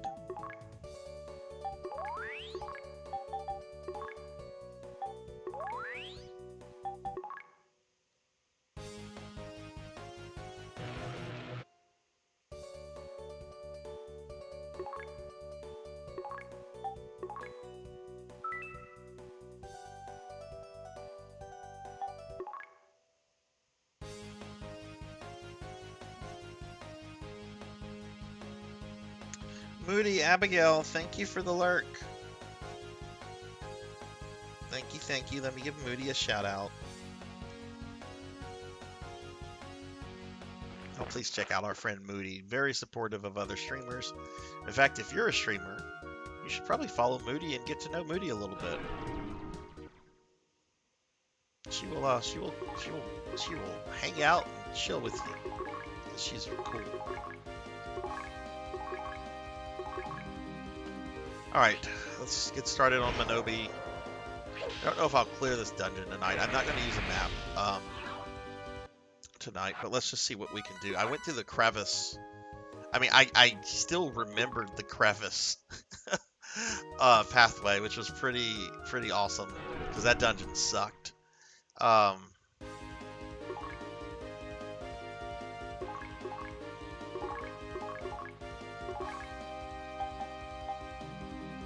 I'm gonna try here, Kron, and if it's too difficult, I'll look at one of the other ones. Oh, but you know what? You just raised an interesting point. I do need to be aware of what nay items are in each one, so that I can be sure to like find them. So let me look at my little guide. The nay crown and the nay met. Who can use those? Nay crown and the nay met. Crown sounds like is that a weapon or an armor for a female character?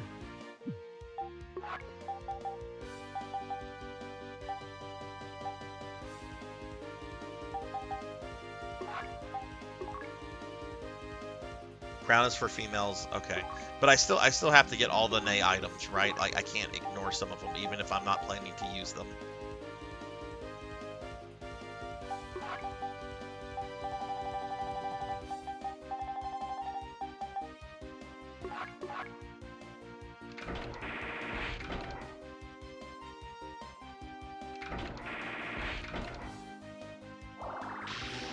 Okay, that's what I thought.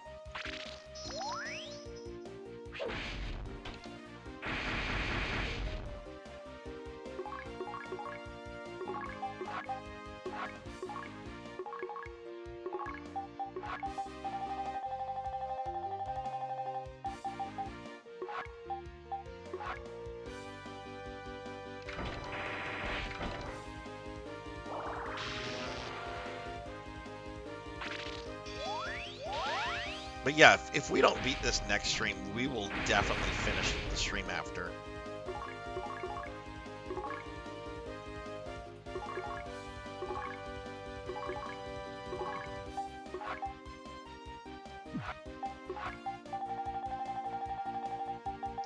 And then we go back to Final Fantasy V to finish that up.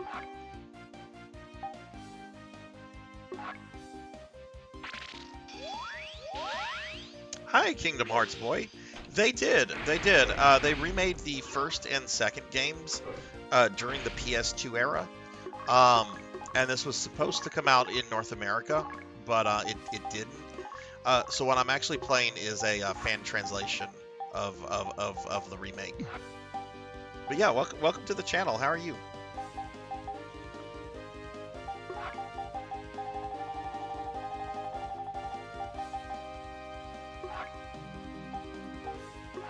I've wanted to play this for like a really long time too.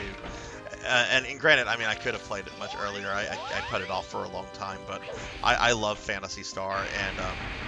And do you know a lot about Phantasy Star 2? I don't want to say something that might be kind of spoilery for you if you don't know it, but it's new content that they added in this remake. Oh, cool! You played some Pathfinder. Nice.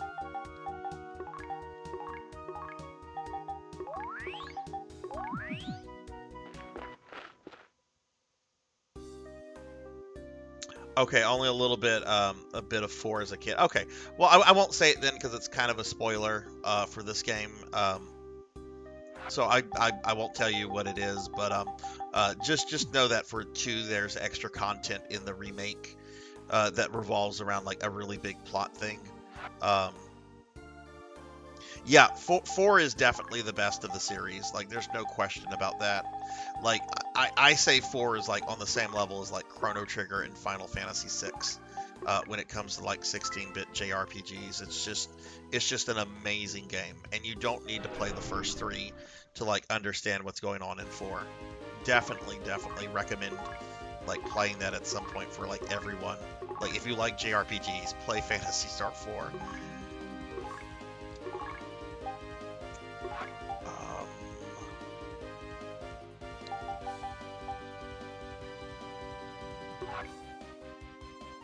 I don't know how much TP that's going to use. I remember 3. I like 3. I've gotten 2 of the 4 endings with 3. I streamed it like a year and a half ago, and I'm planning to like go back to it in the coming months to get the other 2 endings. But yeah, 3 definitely gets the least amount of love. But I do know some people that really like 3 and like 3 more than this one.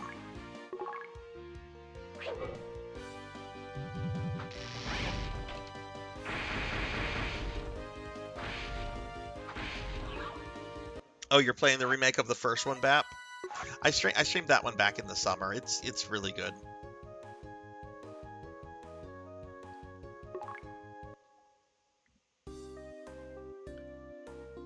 Oh, this is cool looking.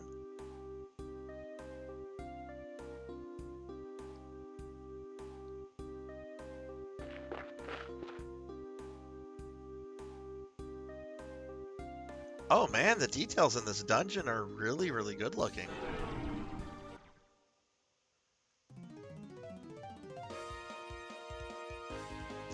Oh man, can I ask how much the PS1 Armored Cores go for?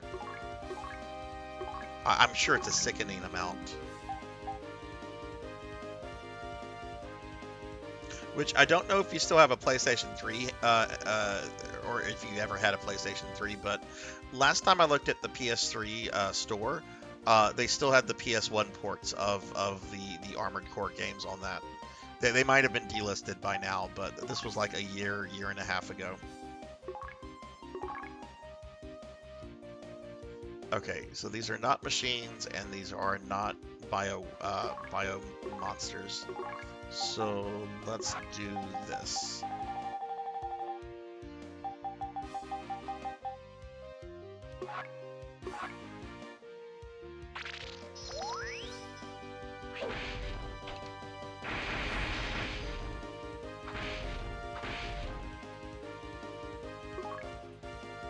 They didn't go.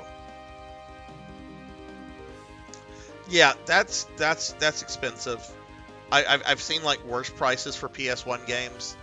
Like I was in a retro store about a year and a half ago, and they had complete copies of Persona 1 and Vandal Hearts on for PlayStation 1, and they were probably priced to like around $600 a piece. Which no, at that point emulate. Like I'm all about playing on real hardware. If it does not require taking out bank loans. Or hell, even if, okay, let's see, I'm going to, let's see if we can get Huey's super special ready.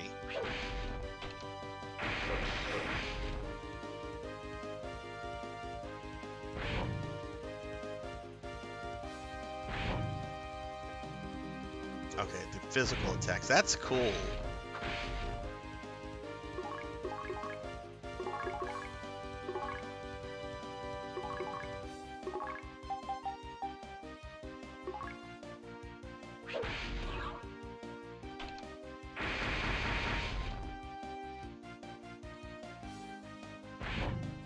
Really like Project Phantasma. Arena battles are really cool.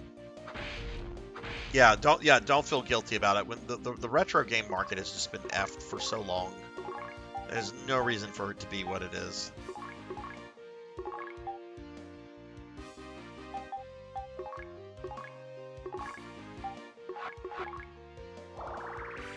There we go. Sweet.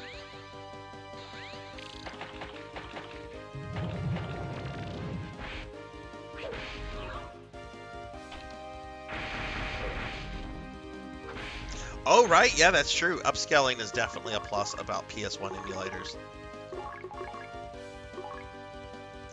Kingdom Hearts, boy. Other than Armored Core and Kingdom Hearts, I assume you're into Kingdom Hearts, right? I'll just make that assumption. What other kind of games do you like to play?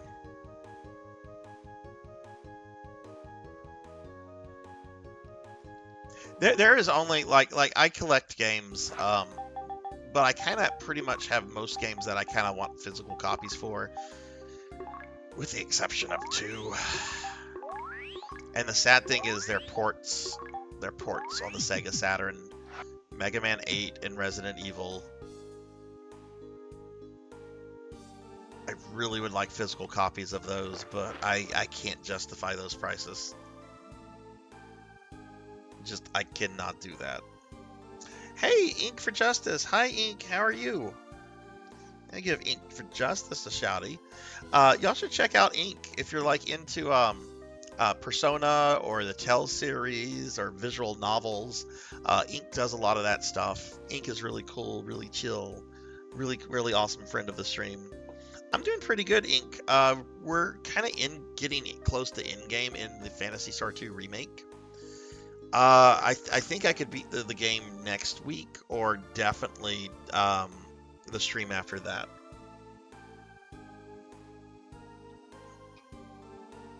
So far, spent months, if not years, trying to track down a copy of Shining Force 3.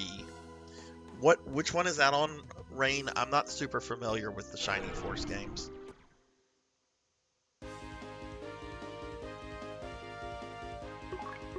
Oh, just one monster. Just one.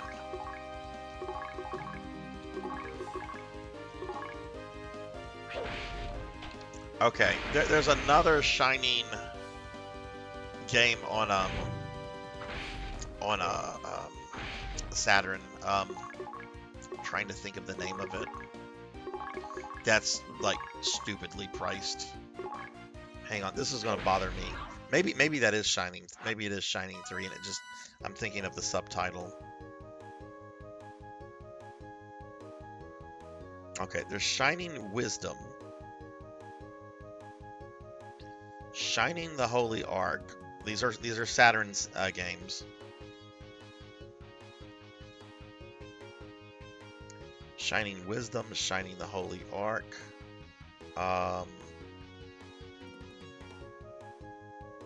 Oh, Shining Force 3 is also a thing. So this is, wow. There's apparently a lot of rare Shining Saturn games.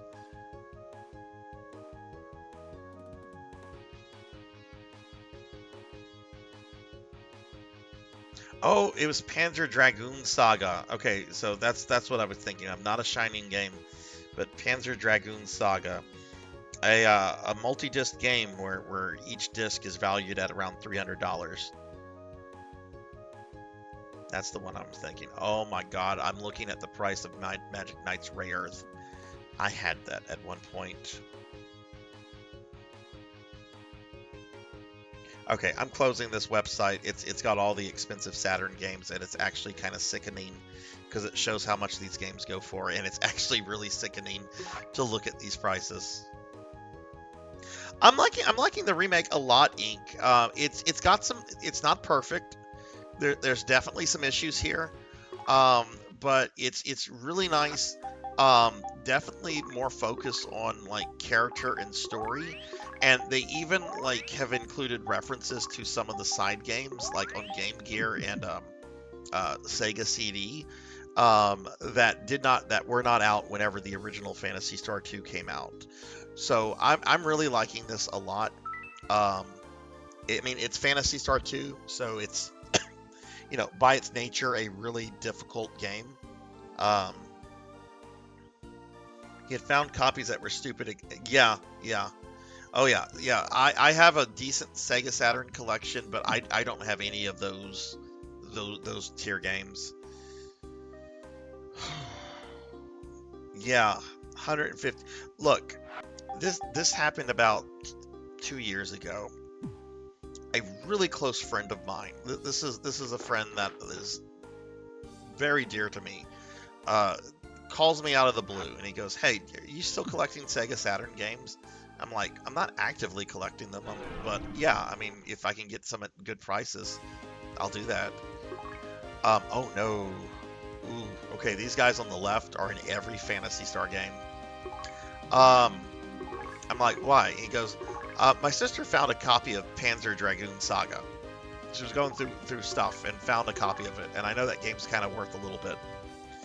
And like, my heart stopped for a moment, and I'm like, "Your sister found a copy of Panzer Dragoon Saga?" And he's just like, "Yeah, do you know how much that's worth?" And I'm like,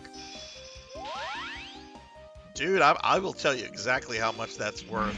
I kind of wanna, like, if you were anybody else, I might lowball you, but I'm gonna be honest with you here, because I can't legitimately do this to somebody. I don't think I would have lowballed him even if that was the case, but I'm just like, you need to go look at eBay. You need to go. This game's worth a lot of money.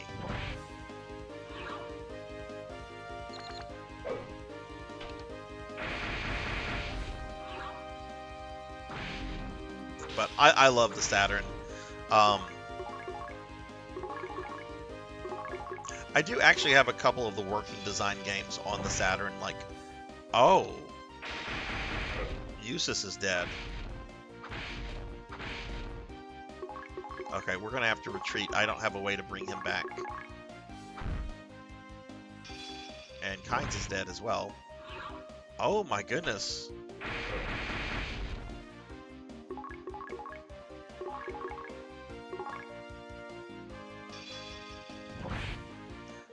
Jeez!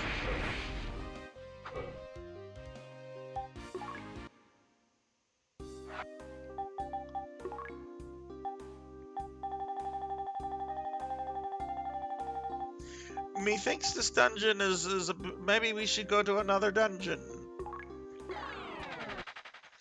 I think we should go to another dungeon. That that was a bit much for Sarzac. Like, it wasn't bad, and then we got to the monsters that were like two-shotting some of my strongest characters.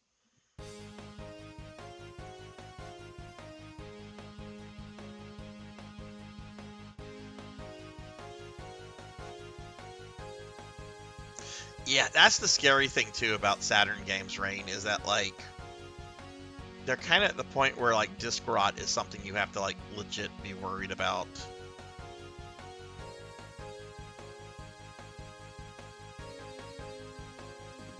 So, do you really want to pay stupid prices for just the packaging? I mean, the packaging's nice. I used to prefer to collect complete in box before prices got out of control. But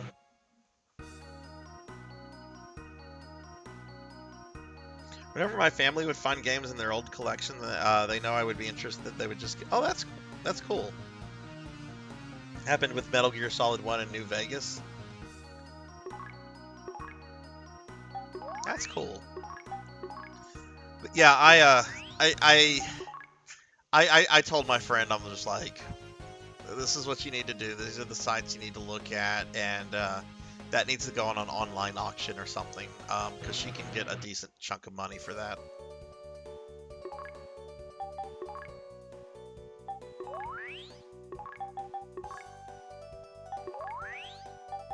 I really wanted it. I really wanted it bad, but I would want it. I would want to have paid him what it was worth. I would not have wanted to, like, you know, lowball them or like use friend leverage to get it at a cheaper price. No, absolutely not. That's me being too, I guess, too decent for my own good, probably. Yeah, that dungeon's not happening right now. Let's try one of the other dungeons.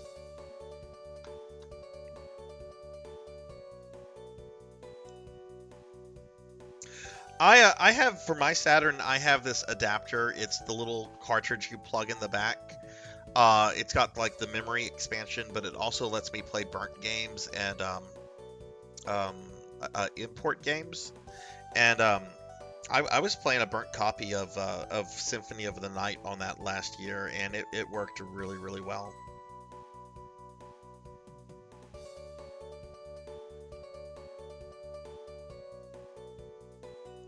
Okay, maybe we should go to Garan Morgue.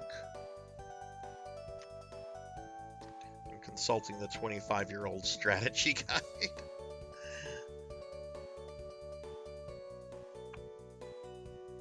Which of the towns would I need to teleport to get here? Looks like Rouen. Yeah, okay. Okay.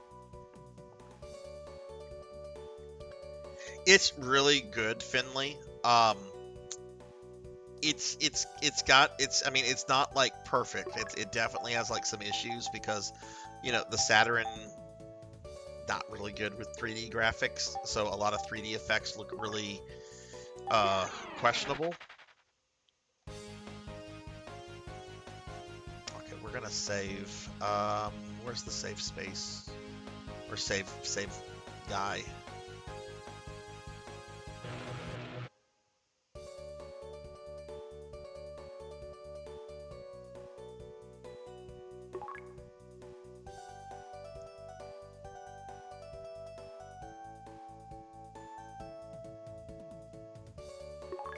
Really, Rain? I didn't know that about Final Fantasy 13. So if lightning dies, it's an automatic game over. But yeah, Finley, definitely check it out at some point. The translation that's around now for the Saturn version is good. Maria is really cool in that game. The way she plays, it's not like the other versions of Maria where she's playable.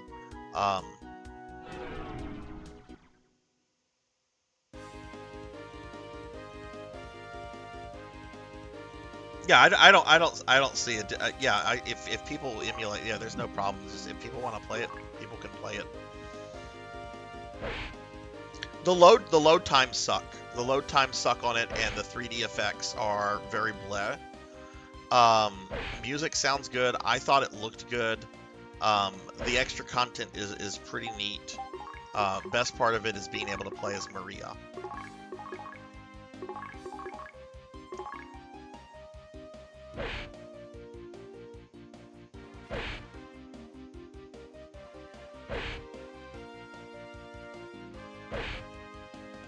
Whoever party leader, wait, can you assign the role of party leader to different characters, or does the game like determine who the party leader is?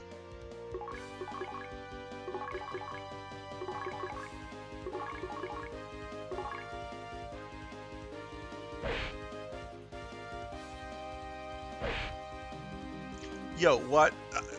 Am I gonna die on the way to this dungeon? Like, am I gonna lose Eustace the first battle?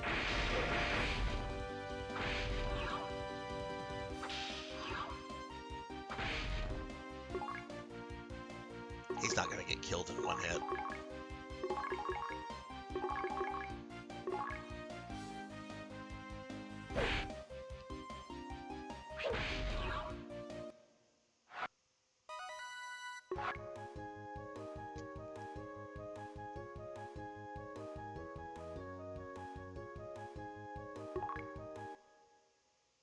You designate the leader. You can only control the leader. The other... Oh. I thought it was more of a traditional turn-based game. What am I doing here? I need to throw a trimate on what's his name.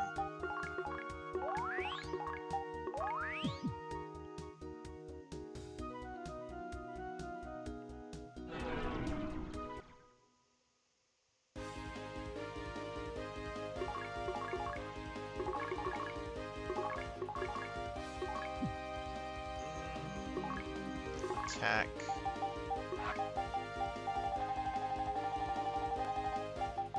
I need to play Devil May Cry 5 at some point.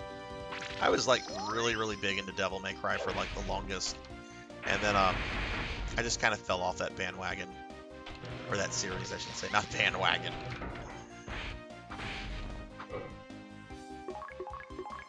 I've heard 5's really good, but I also kind of want to replay 3.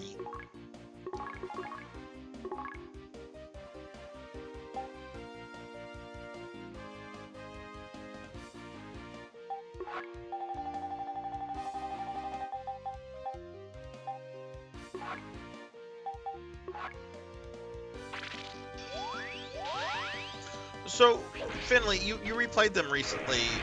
What's your thoughts on 2? 2 gets a lot of hate, and I do think it's like the weakest of the games, at least of 1 through 4. But I don't think it's a bad game. Like it's you know, people are really harsh on that game. Oh, is it Kingdom Hearts?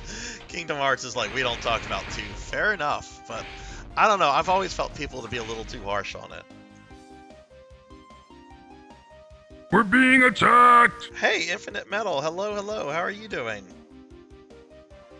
Best to have healer as leader, and oh, we're getting raided by Black Belt. Black Belt, thank you for the raid. Welcome in, welcome in. How was your stream? Throw a big shout out for my buddy Black Belt, and let's also get a shout out for Infinite Metal as well. What's going on, guys? Black Belt, what were you streaming? Devil May Cry 2 is a bad Devil May Cry game, but as a normal game, it's okay. I agree, Finley. I agree. It's as a Devil May Cry game, not good, but as a game, it's fine. Like the same is true, I think, with like Resident Evil 6. Not a good Resident Evil game at all, but like as a game, it's fine for what it is. We're getting close to the end of Phantasy Star 2. I could potentially finish it next week. If I don't, I'll definitely finish it the following RPG stream.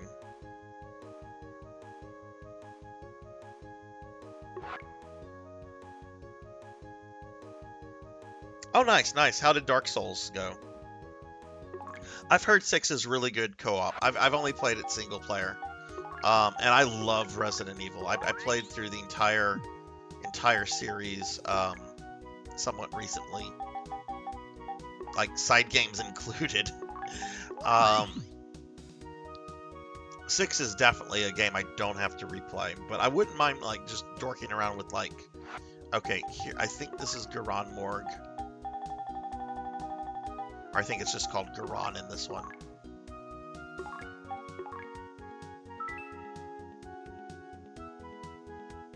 You know, I've heard bad things about the DMC remake. There's that one boss fight though, where with what is the character's name? Bob Barkus, which I after I watched the fight, I kind of want to play the DMC reboot just for that one boss fight, because imagine fighting Bill O'Reilly if Bill O'Reilly was the MCP from Tron. Like, it's such a bizarre concept, and yet it's a really cool boss fight to, like, watch. At 70 zombie kills, it was only... Oh!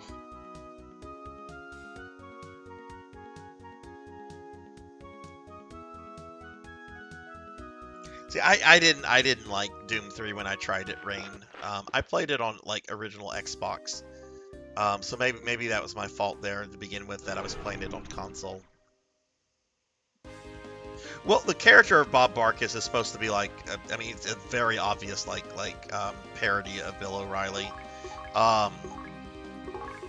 But yeah, whenever like the fight begins, you're like, wait, why does he look like the MCP from Tron? And it's a really trippy fight.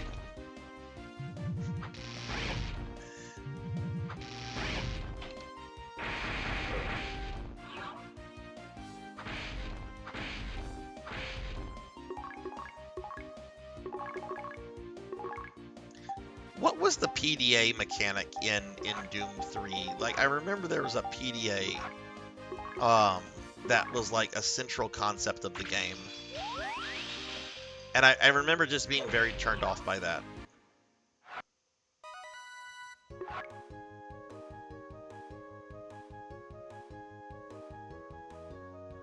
I have heard Doom 3 is like really scary though. I didn't get too far in it. I do have to admit that. Okay, so this is Garan, I believe, right? What Nagear is here?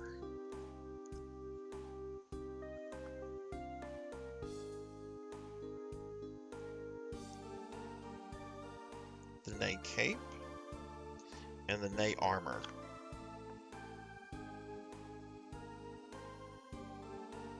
I remember pagers. Yes, PDAs were a big thing.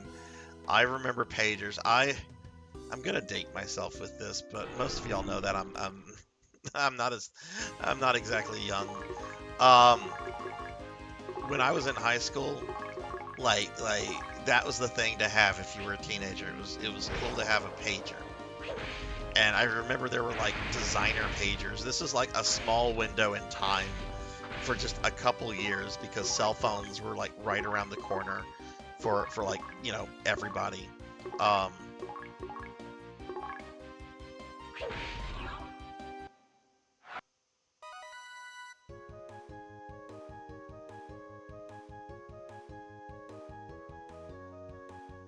But I thought it was really cool whenever like my dad got me and my sister pagers, and we're like, oh, this is cool. And then we realized quickly it was basically a way for like our parents to keep track of us. Like they would send out pages, and we were expected to like call them back immediately. It was kind of miserable actually. Black Belt, thank you for the cookie.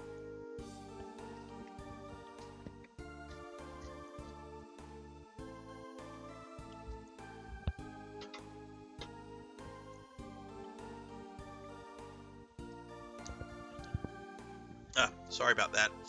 Mr. Kingdom Hearts Boy, thank you for the follow. Thank you. Welcome to the community. Sorry, I was munching on a cookie. Chat likes to feed me cookies. Well, most of chat. There are some anti-cookie viewers that we have. This is actually kind of fun. I'm toying with ideas to pit them against each other.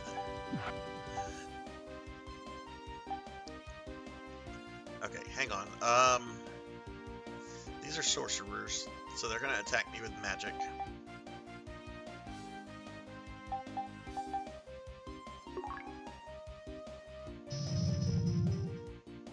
Yeah. Oh!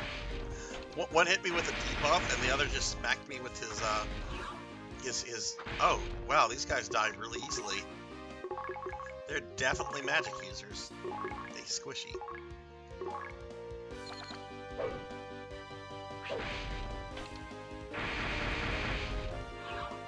Chat has not made me fat since the Mega Man stream reign. We might complete this this week without fat Sarzac.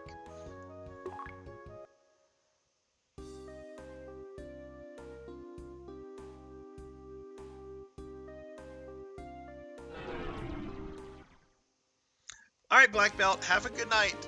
Thanks for the raid. Hopefully I'll see you tomorrow, my friend. Oh, please check out Black Belt 05. Black Belt's a really cool streamer.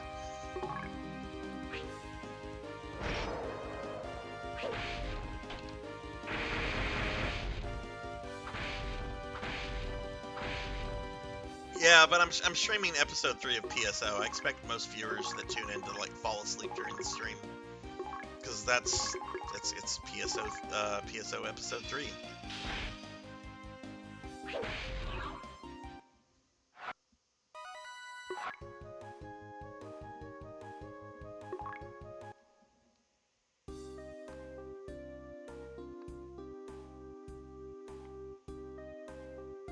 I wouldn't mind trying Doom 3, giving it another shot.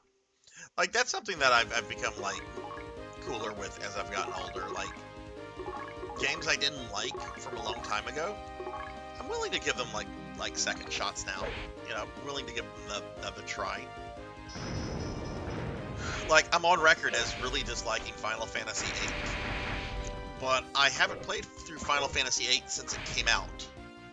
So that's a long time ago. So maybe I should give it another shot.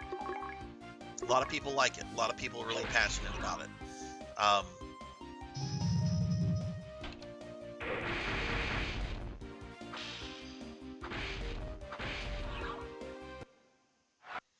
Kingdom Hearts Boy, have you played the new one that came out a few months ago? Armored Core?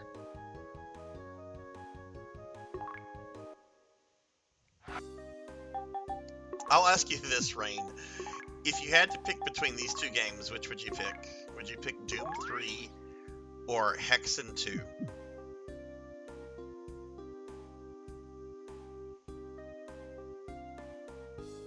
Oh, you're marathoning the series. Cool. Wait, what? Oh, right. There's like an outside... If I keep going this way, I'm going to exit the dungeon. We don't want to do that.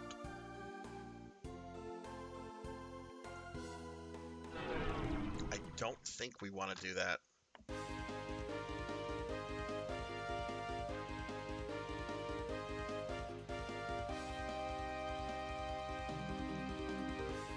Neo Big Nose.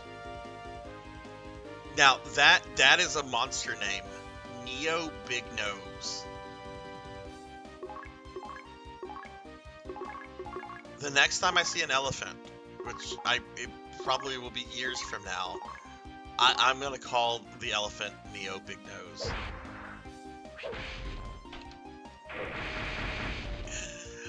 What a name.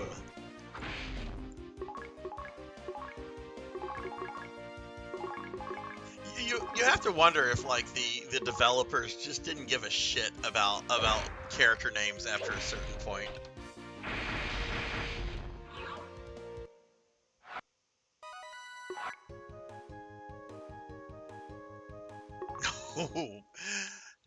Fair enough, Rain. Fair enough. I can really sense your dislike of Hexen 2 there though, which is fine because I've played enough Hexen 2 to definitely see its issues. I haven't beaten it yet though, and I would like to at least complete it with the Necromancer.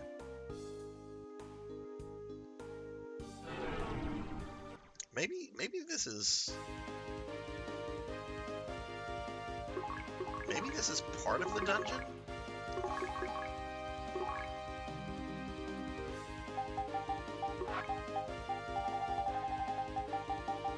Of course, Master. Daily Necromancer lore. Necromancers love hit points. They're the life of the party. It's true. I wouldn't lie to you.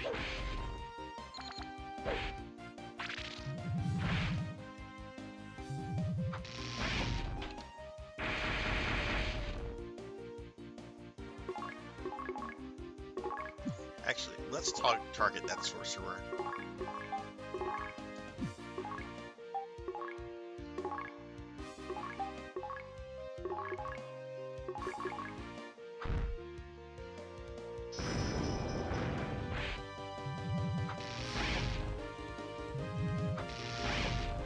You're going to get me into all of those, Rain. I am planning to do some Hexen after I finish up with Heretic completely. Not like immediate, but it's going to be like the next boomer shooter I kind of focus on.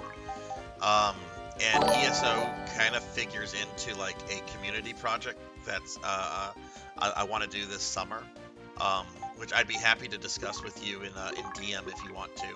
I actually would like to find some viewers to like kind of help me like work that out. Catboy Yuki, thank you for the follow. Thank you. Welcome to the channel. How are you? I love Catboys.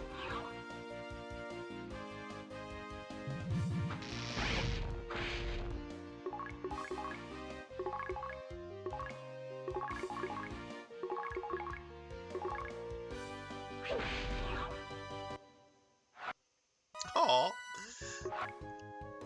Well, welcome to the channel. How are you doing? Oh, cool.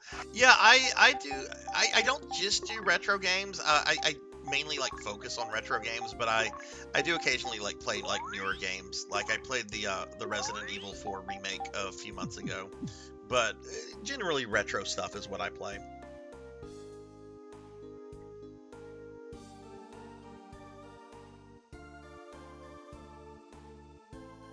What kind of games are you into, Catboy?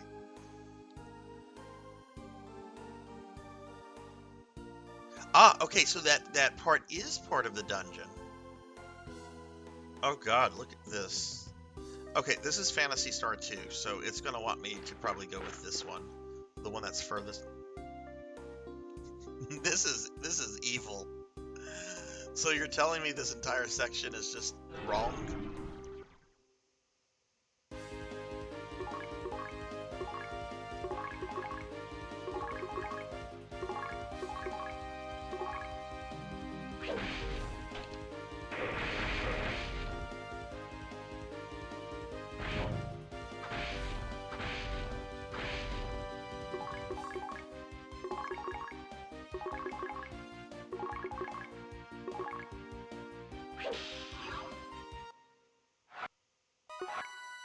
Roman history, where the only thing you don't want to be, well, there's lots of things you don't want to be, but the one thing you don't want to be in Roman history is the emperor, because you're going to get murdered.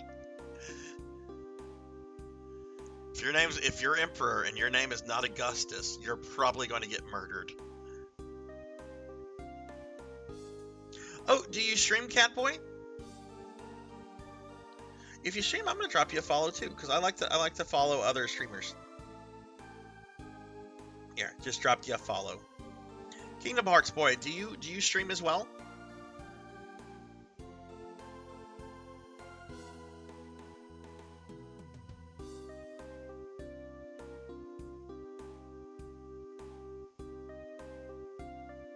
Oh yeah, well it would probably be like more or less just like questions and stuff, Rain. Because I realize like committing like in time to play an MMO with somebody else is, you know, the stars kind of have to align for that. I'm gonna, okay. Yeah, well Augustus base Caesar Augustus was basically a mob boss of an empire. Like the way he ran government was very much of, you know, I'm the Don, and if you don't do what I want you to do, you will get whacked and replaced. Okay, I'll definitely call you Yuki. What are some retro games that you've been streaming lately?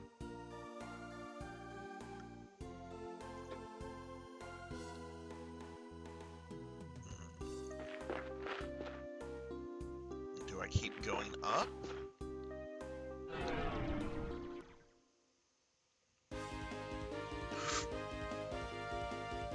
It's one of the few enemies in the games where the name is actually fucked up because of the some issues in the fan translation. This is something that like some of the people really want to fix, but the programmers, the people on the programming side of the project disappeared, which is a bummer.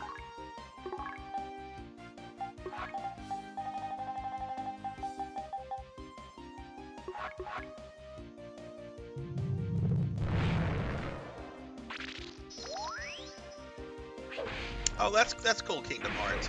One of my degrees is in history, but I would say I probably studied more. I mean, I did study some like Roman history, but more or less Western Civ history, which I mean that is the Roman Empire, but like more European, which is also the Roman Empire. More, I guess you could say, like after the fall of Rome history. Let's go with that. This is Rudger, and he's gonna shoot a dragon. Rudger's almost dead though, so we're gonna throw a Trimate on him. I would say my history, what my main interest in was generally like the history of the British Isles. I've always been fascinated with Britain and things British, which I know there are a couple Brits in the channel right now.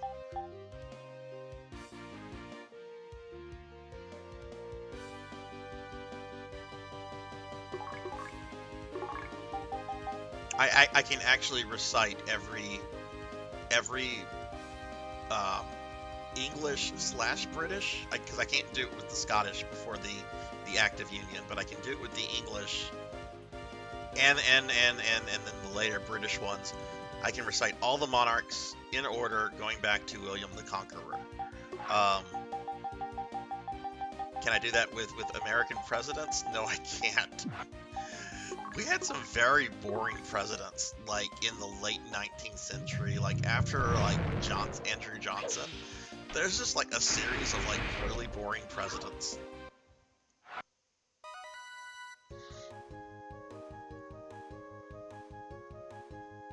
I missed what Yuki said. Currently, I'm doing Link to the Past. Are you doing randomizers, Yuki, or are you just playing through the base game of that? Mario Party, Mario Kart, X-Men Arcade. What? I love the X-Men Arcade. Okay, Here's some trivia for you all. I'm gonna type this out. The X-Men arcade game was based on a pilot episode of a proposed X-Men series in the late 80s animation series, and it was called Pride of the X-Men. Look, I didn't include the V. It's called Pride of the X-Men, and it was later released like on a VHS tape, and you can like watch it, like it's on YouTube for free.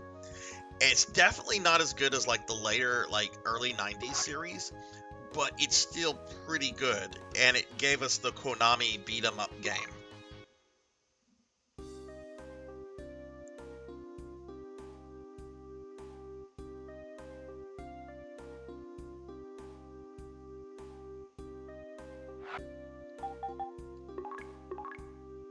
Like a friend of mine the other day, like in a text message, and this dude's like a big X-Men fan. He did not know that this was a thing, and I'm like, oh yeah, you should watch this. It's definitely not like awesome and amazing, but it's fun. Right, Australian Wolverine. Right, I forgot that was a thing.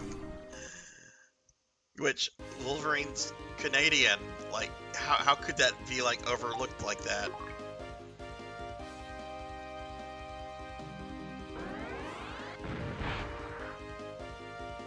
You know, I have about 10 years ago, the X-Men arcade game and the Simpsons arcade games were released on 360 and the PS3, like digitally only, and I still have them on my 360. Those games, my understanding, are kind of a nightmare to like license.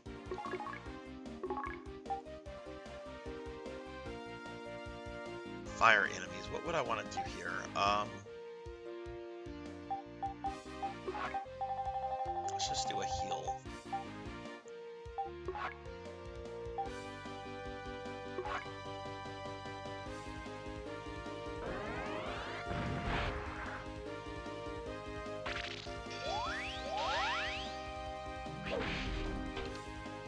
Oh yeah, well yeah, Disney owning everything also doesn't help with anything.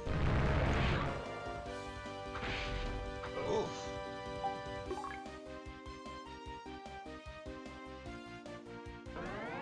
I need to escape. You have no authority here, Jackie Weaver. No authority at all. Oh god, is Rutger dead?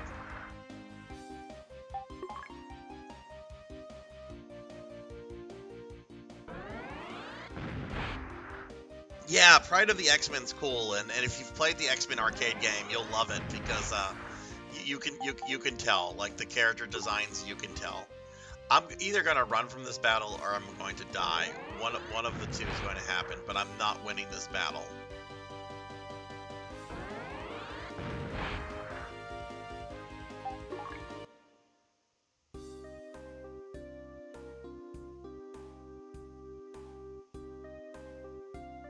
Hey Monkey, welcome back. Man, okay, I took a beating there. That's why I bought a bazillion Trimate.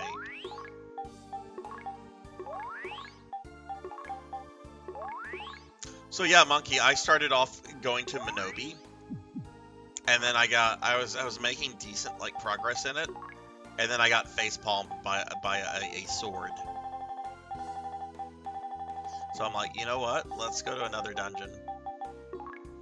Kron says Garon is probably easier, so we're gonna do that.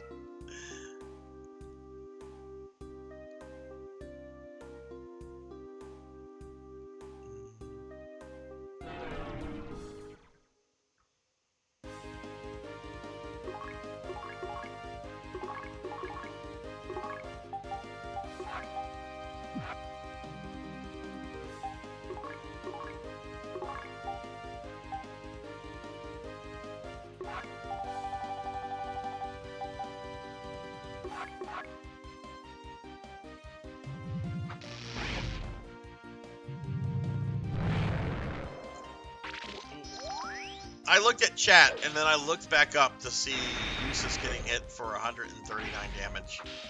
To be fair, it came from a dragon. I guess if anything shouldn't do that much damage, it should be a dragon. But we're gonna heal him.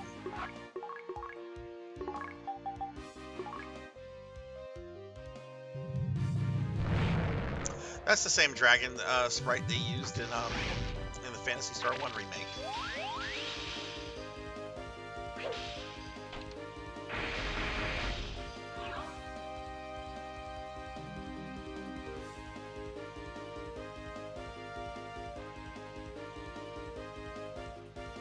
I think so as well, Yuki. There's the JRPGs of, like, especially the PS1 era are just...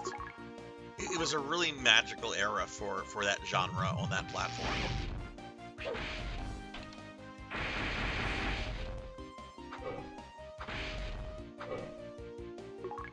PS2 era JRPGs I also really miss, but one problem I do have with like RPGs on that platform is that a lot of RPGs like went really cinematic heavy, like Xenosaga.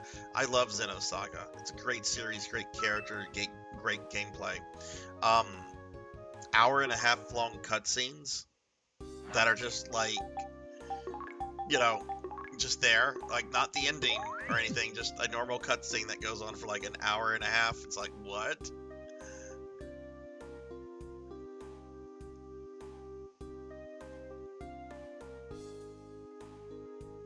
Ooh, look at the Christmas trees.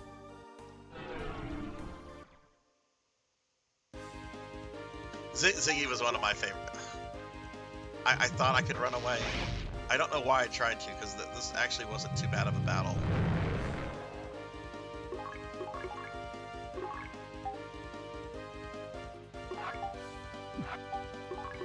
Oh, I know what I can do. Let's just see if we can insta-kill this guy.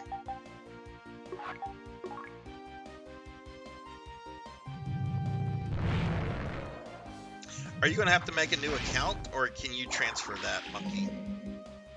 Oh yeah, they were unskippable, and heaven forbid if one leads you directly into a dungeon that you die before you can save it. You have to watch the whole cutscene all over again. I remember that happened to me in one of the Xenosaga games, and I legit I turned my PlayStation off and I didn't come back to it for like 2 weeks. I was so mad.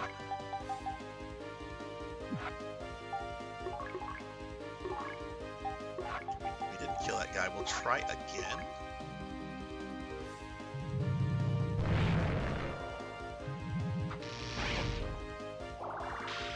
I really want to play the first Tales game, Inc., the one that was on the Super Famicom.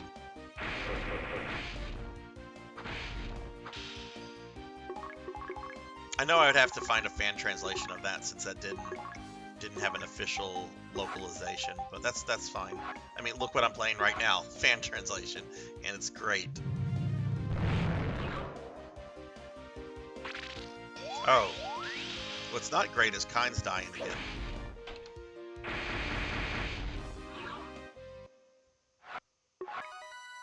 That sucks, monkey.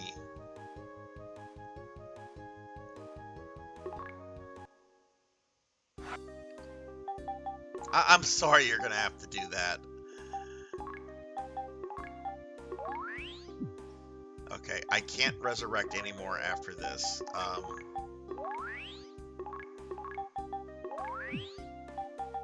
So let me use the Visiphone to save.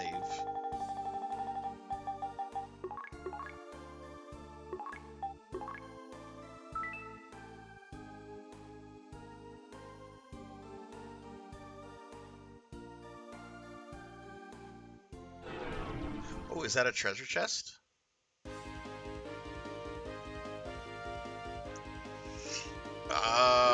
I'm at full health.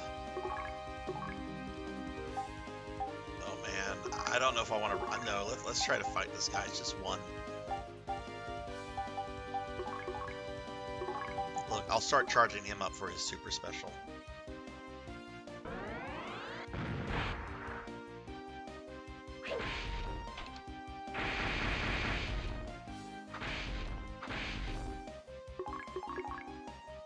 And this is all because your Xbox controller is like broken, right? Right, Monkey?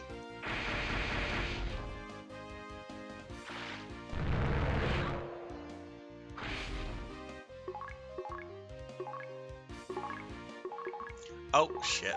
Instead of charging him, I had him. Sorry, it's late. Okay, we killed it. But if this is not a treasure chest, I'm gonna have to escape because I can't resurrect Kynes.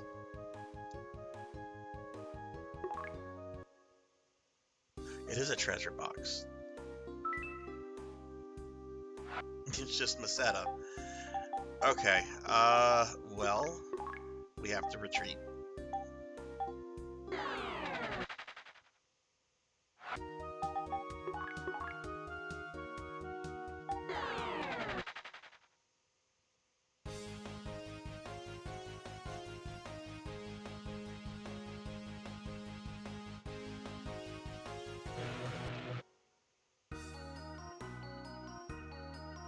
Monkey, what games are you playing through right now? I know you had your hands in a Tales game and Phantasy Star 3.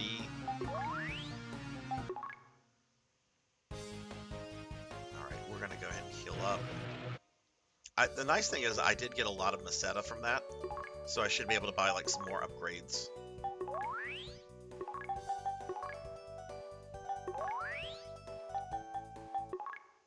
I'm going to say I probably have 2 more streams of this since I have not finished any of the Nay dungeons, which is fine.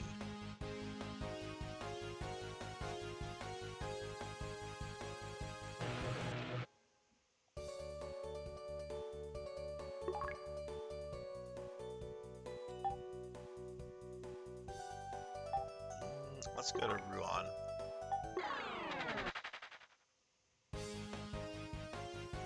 I played my first Tales game a few months ago, Kingdom Hearts, Tales of Xillia. I enjoyed it for the most part. I have a little bit of criticism for it, but I'll put it this way. I bought a copy of Xillia too because I really loved the characters. The characters were really, really great in that game. Okay, cool. I can get a Laconian chest plate for Usus.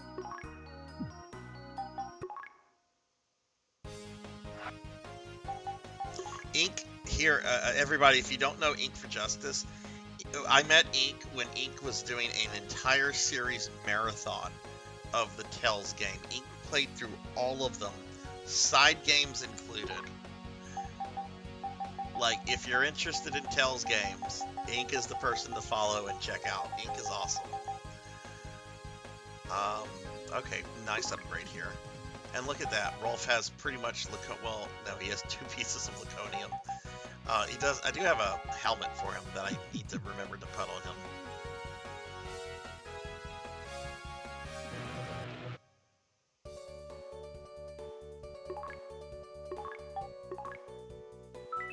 Okay. I think this is where we're going to wrap up the stream, everybody. I've been streaming a little bit over 6 hours. This is normally where I end the stream. So, yeah, this is going to be a good place to kind of stop for the night. So I'm going to continue this playthrough of Phantasy Star 2 Remake next Friday at 8 p.m. Central. We are going to raid out in a little bit, so please stick around if you're still here. We'll find somebody cool to raid into. But yeah, I'm going to continue my playthrough of this next Friday at 8 p.m. Central. Let me pull up my schedule real quick and show you what I'm streaming in the next few days. So my next stream is going to be Saturday at 8 p.m. Central. I'll be playing Phantasy Star Online Episode 3, which is the card game. This might be the last time I play Episode 3. It might get removed from the wheel. But that's what I'm going to be playing tomorrow night.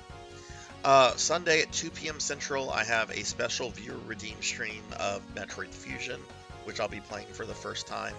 And I'm really excited about that because I've been itching to play some Metroid games. Real quickly, if you're new to the channel, we have a Discord. I'm going to throw a link to the Discord out.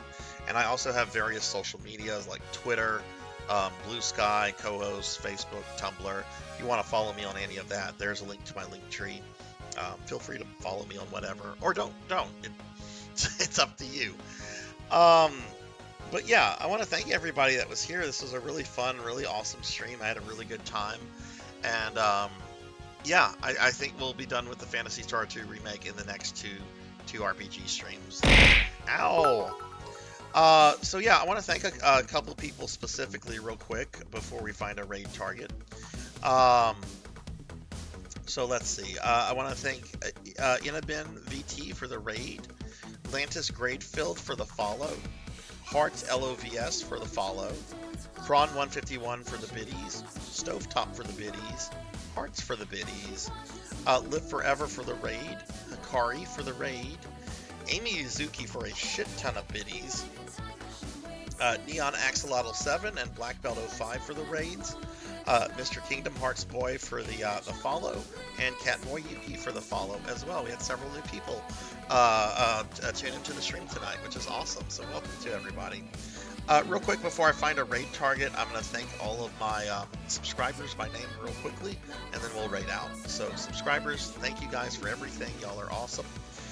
Dreaming Rain, Tuffymon, Tigers Jinya, Obscure Folklore, Hikari Kugaragi, Live Forever 407, Bloodia MK2, Professor Bloom, Azura Lightning, Beast Hunter 0135, Skytron 100, The Extreme, Kyra the Mystic, Vonga Aganga 85, Old Blood and Guts, Sheriff Ram, X Cyan Glow, Amy Yazuki, Johandris, Rajan Arlix, Knightley, Mirawa Nico, Zero Wise Man, Rocker 0057, 6 Card 21, Melchior Stormseeker, Haru296, Midnight Moonflower, Sam's 87, Pig Dark Knight, Galuda 7, Kinshin X1890, Germination, Hungriest Cheetah, Retro Roulette, Coco G, It's Clarity, Mr. Popinski, Not Very Tall, Kordak 80, Degenerate DD, Kitsune the Swordsman, Great Renstream, Miss Rubik, 100 Years Early, Mother of Dragons 42,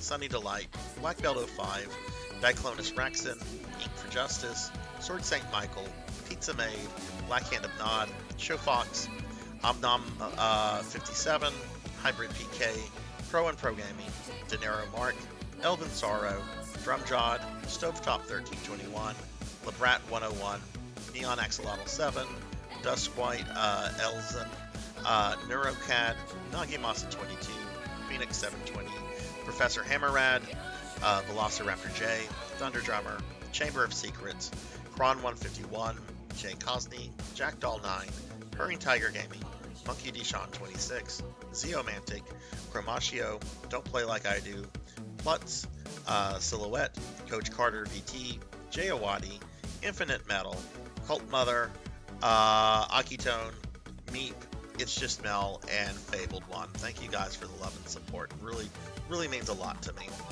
Love how I said what? What did I say?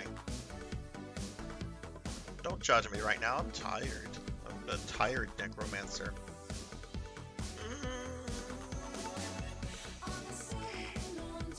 Last Seahorse is on. Let's raid Seahorse. I haven't raided Seahorse in a while. Let's raid Seahorse. Seahorse is a really cool VTuber. They're a retro VTuber. They also are a musician and they do a lot of cool stuff. Let's raid Seahorse. Alright guys, we're going to get this raid going. I hope everyone has a great rest of your night. Be good everyone. Take care of yourself. Be kind to others. And I will see you all later. Bye everybody.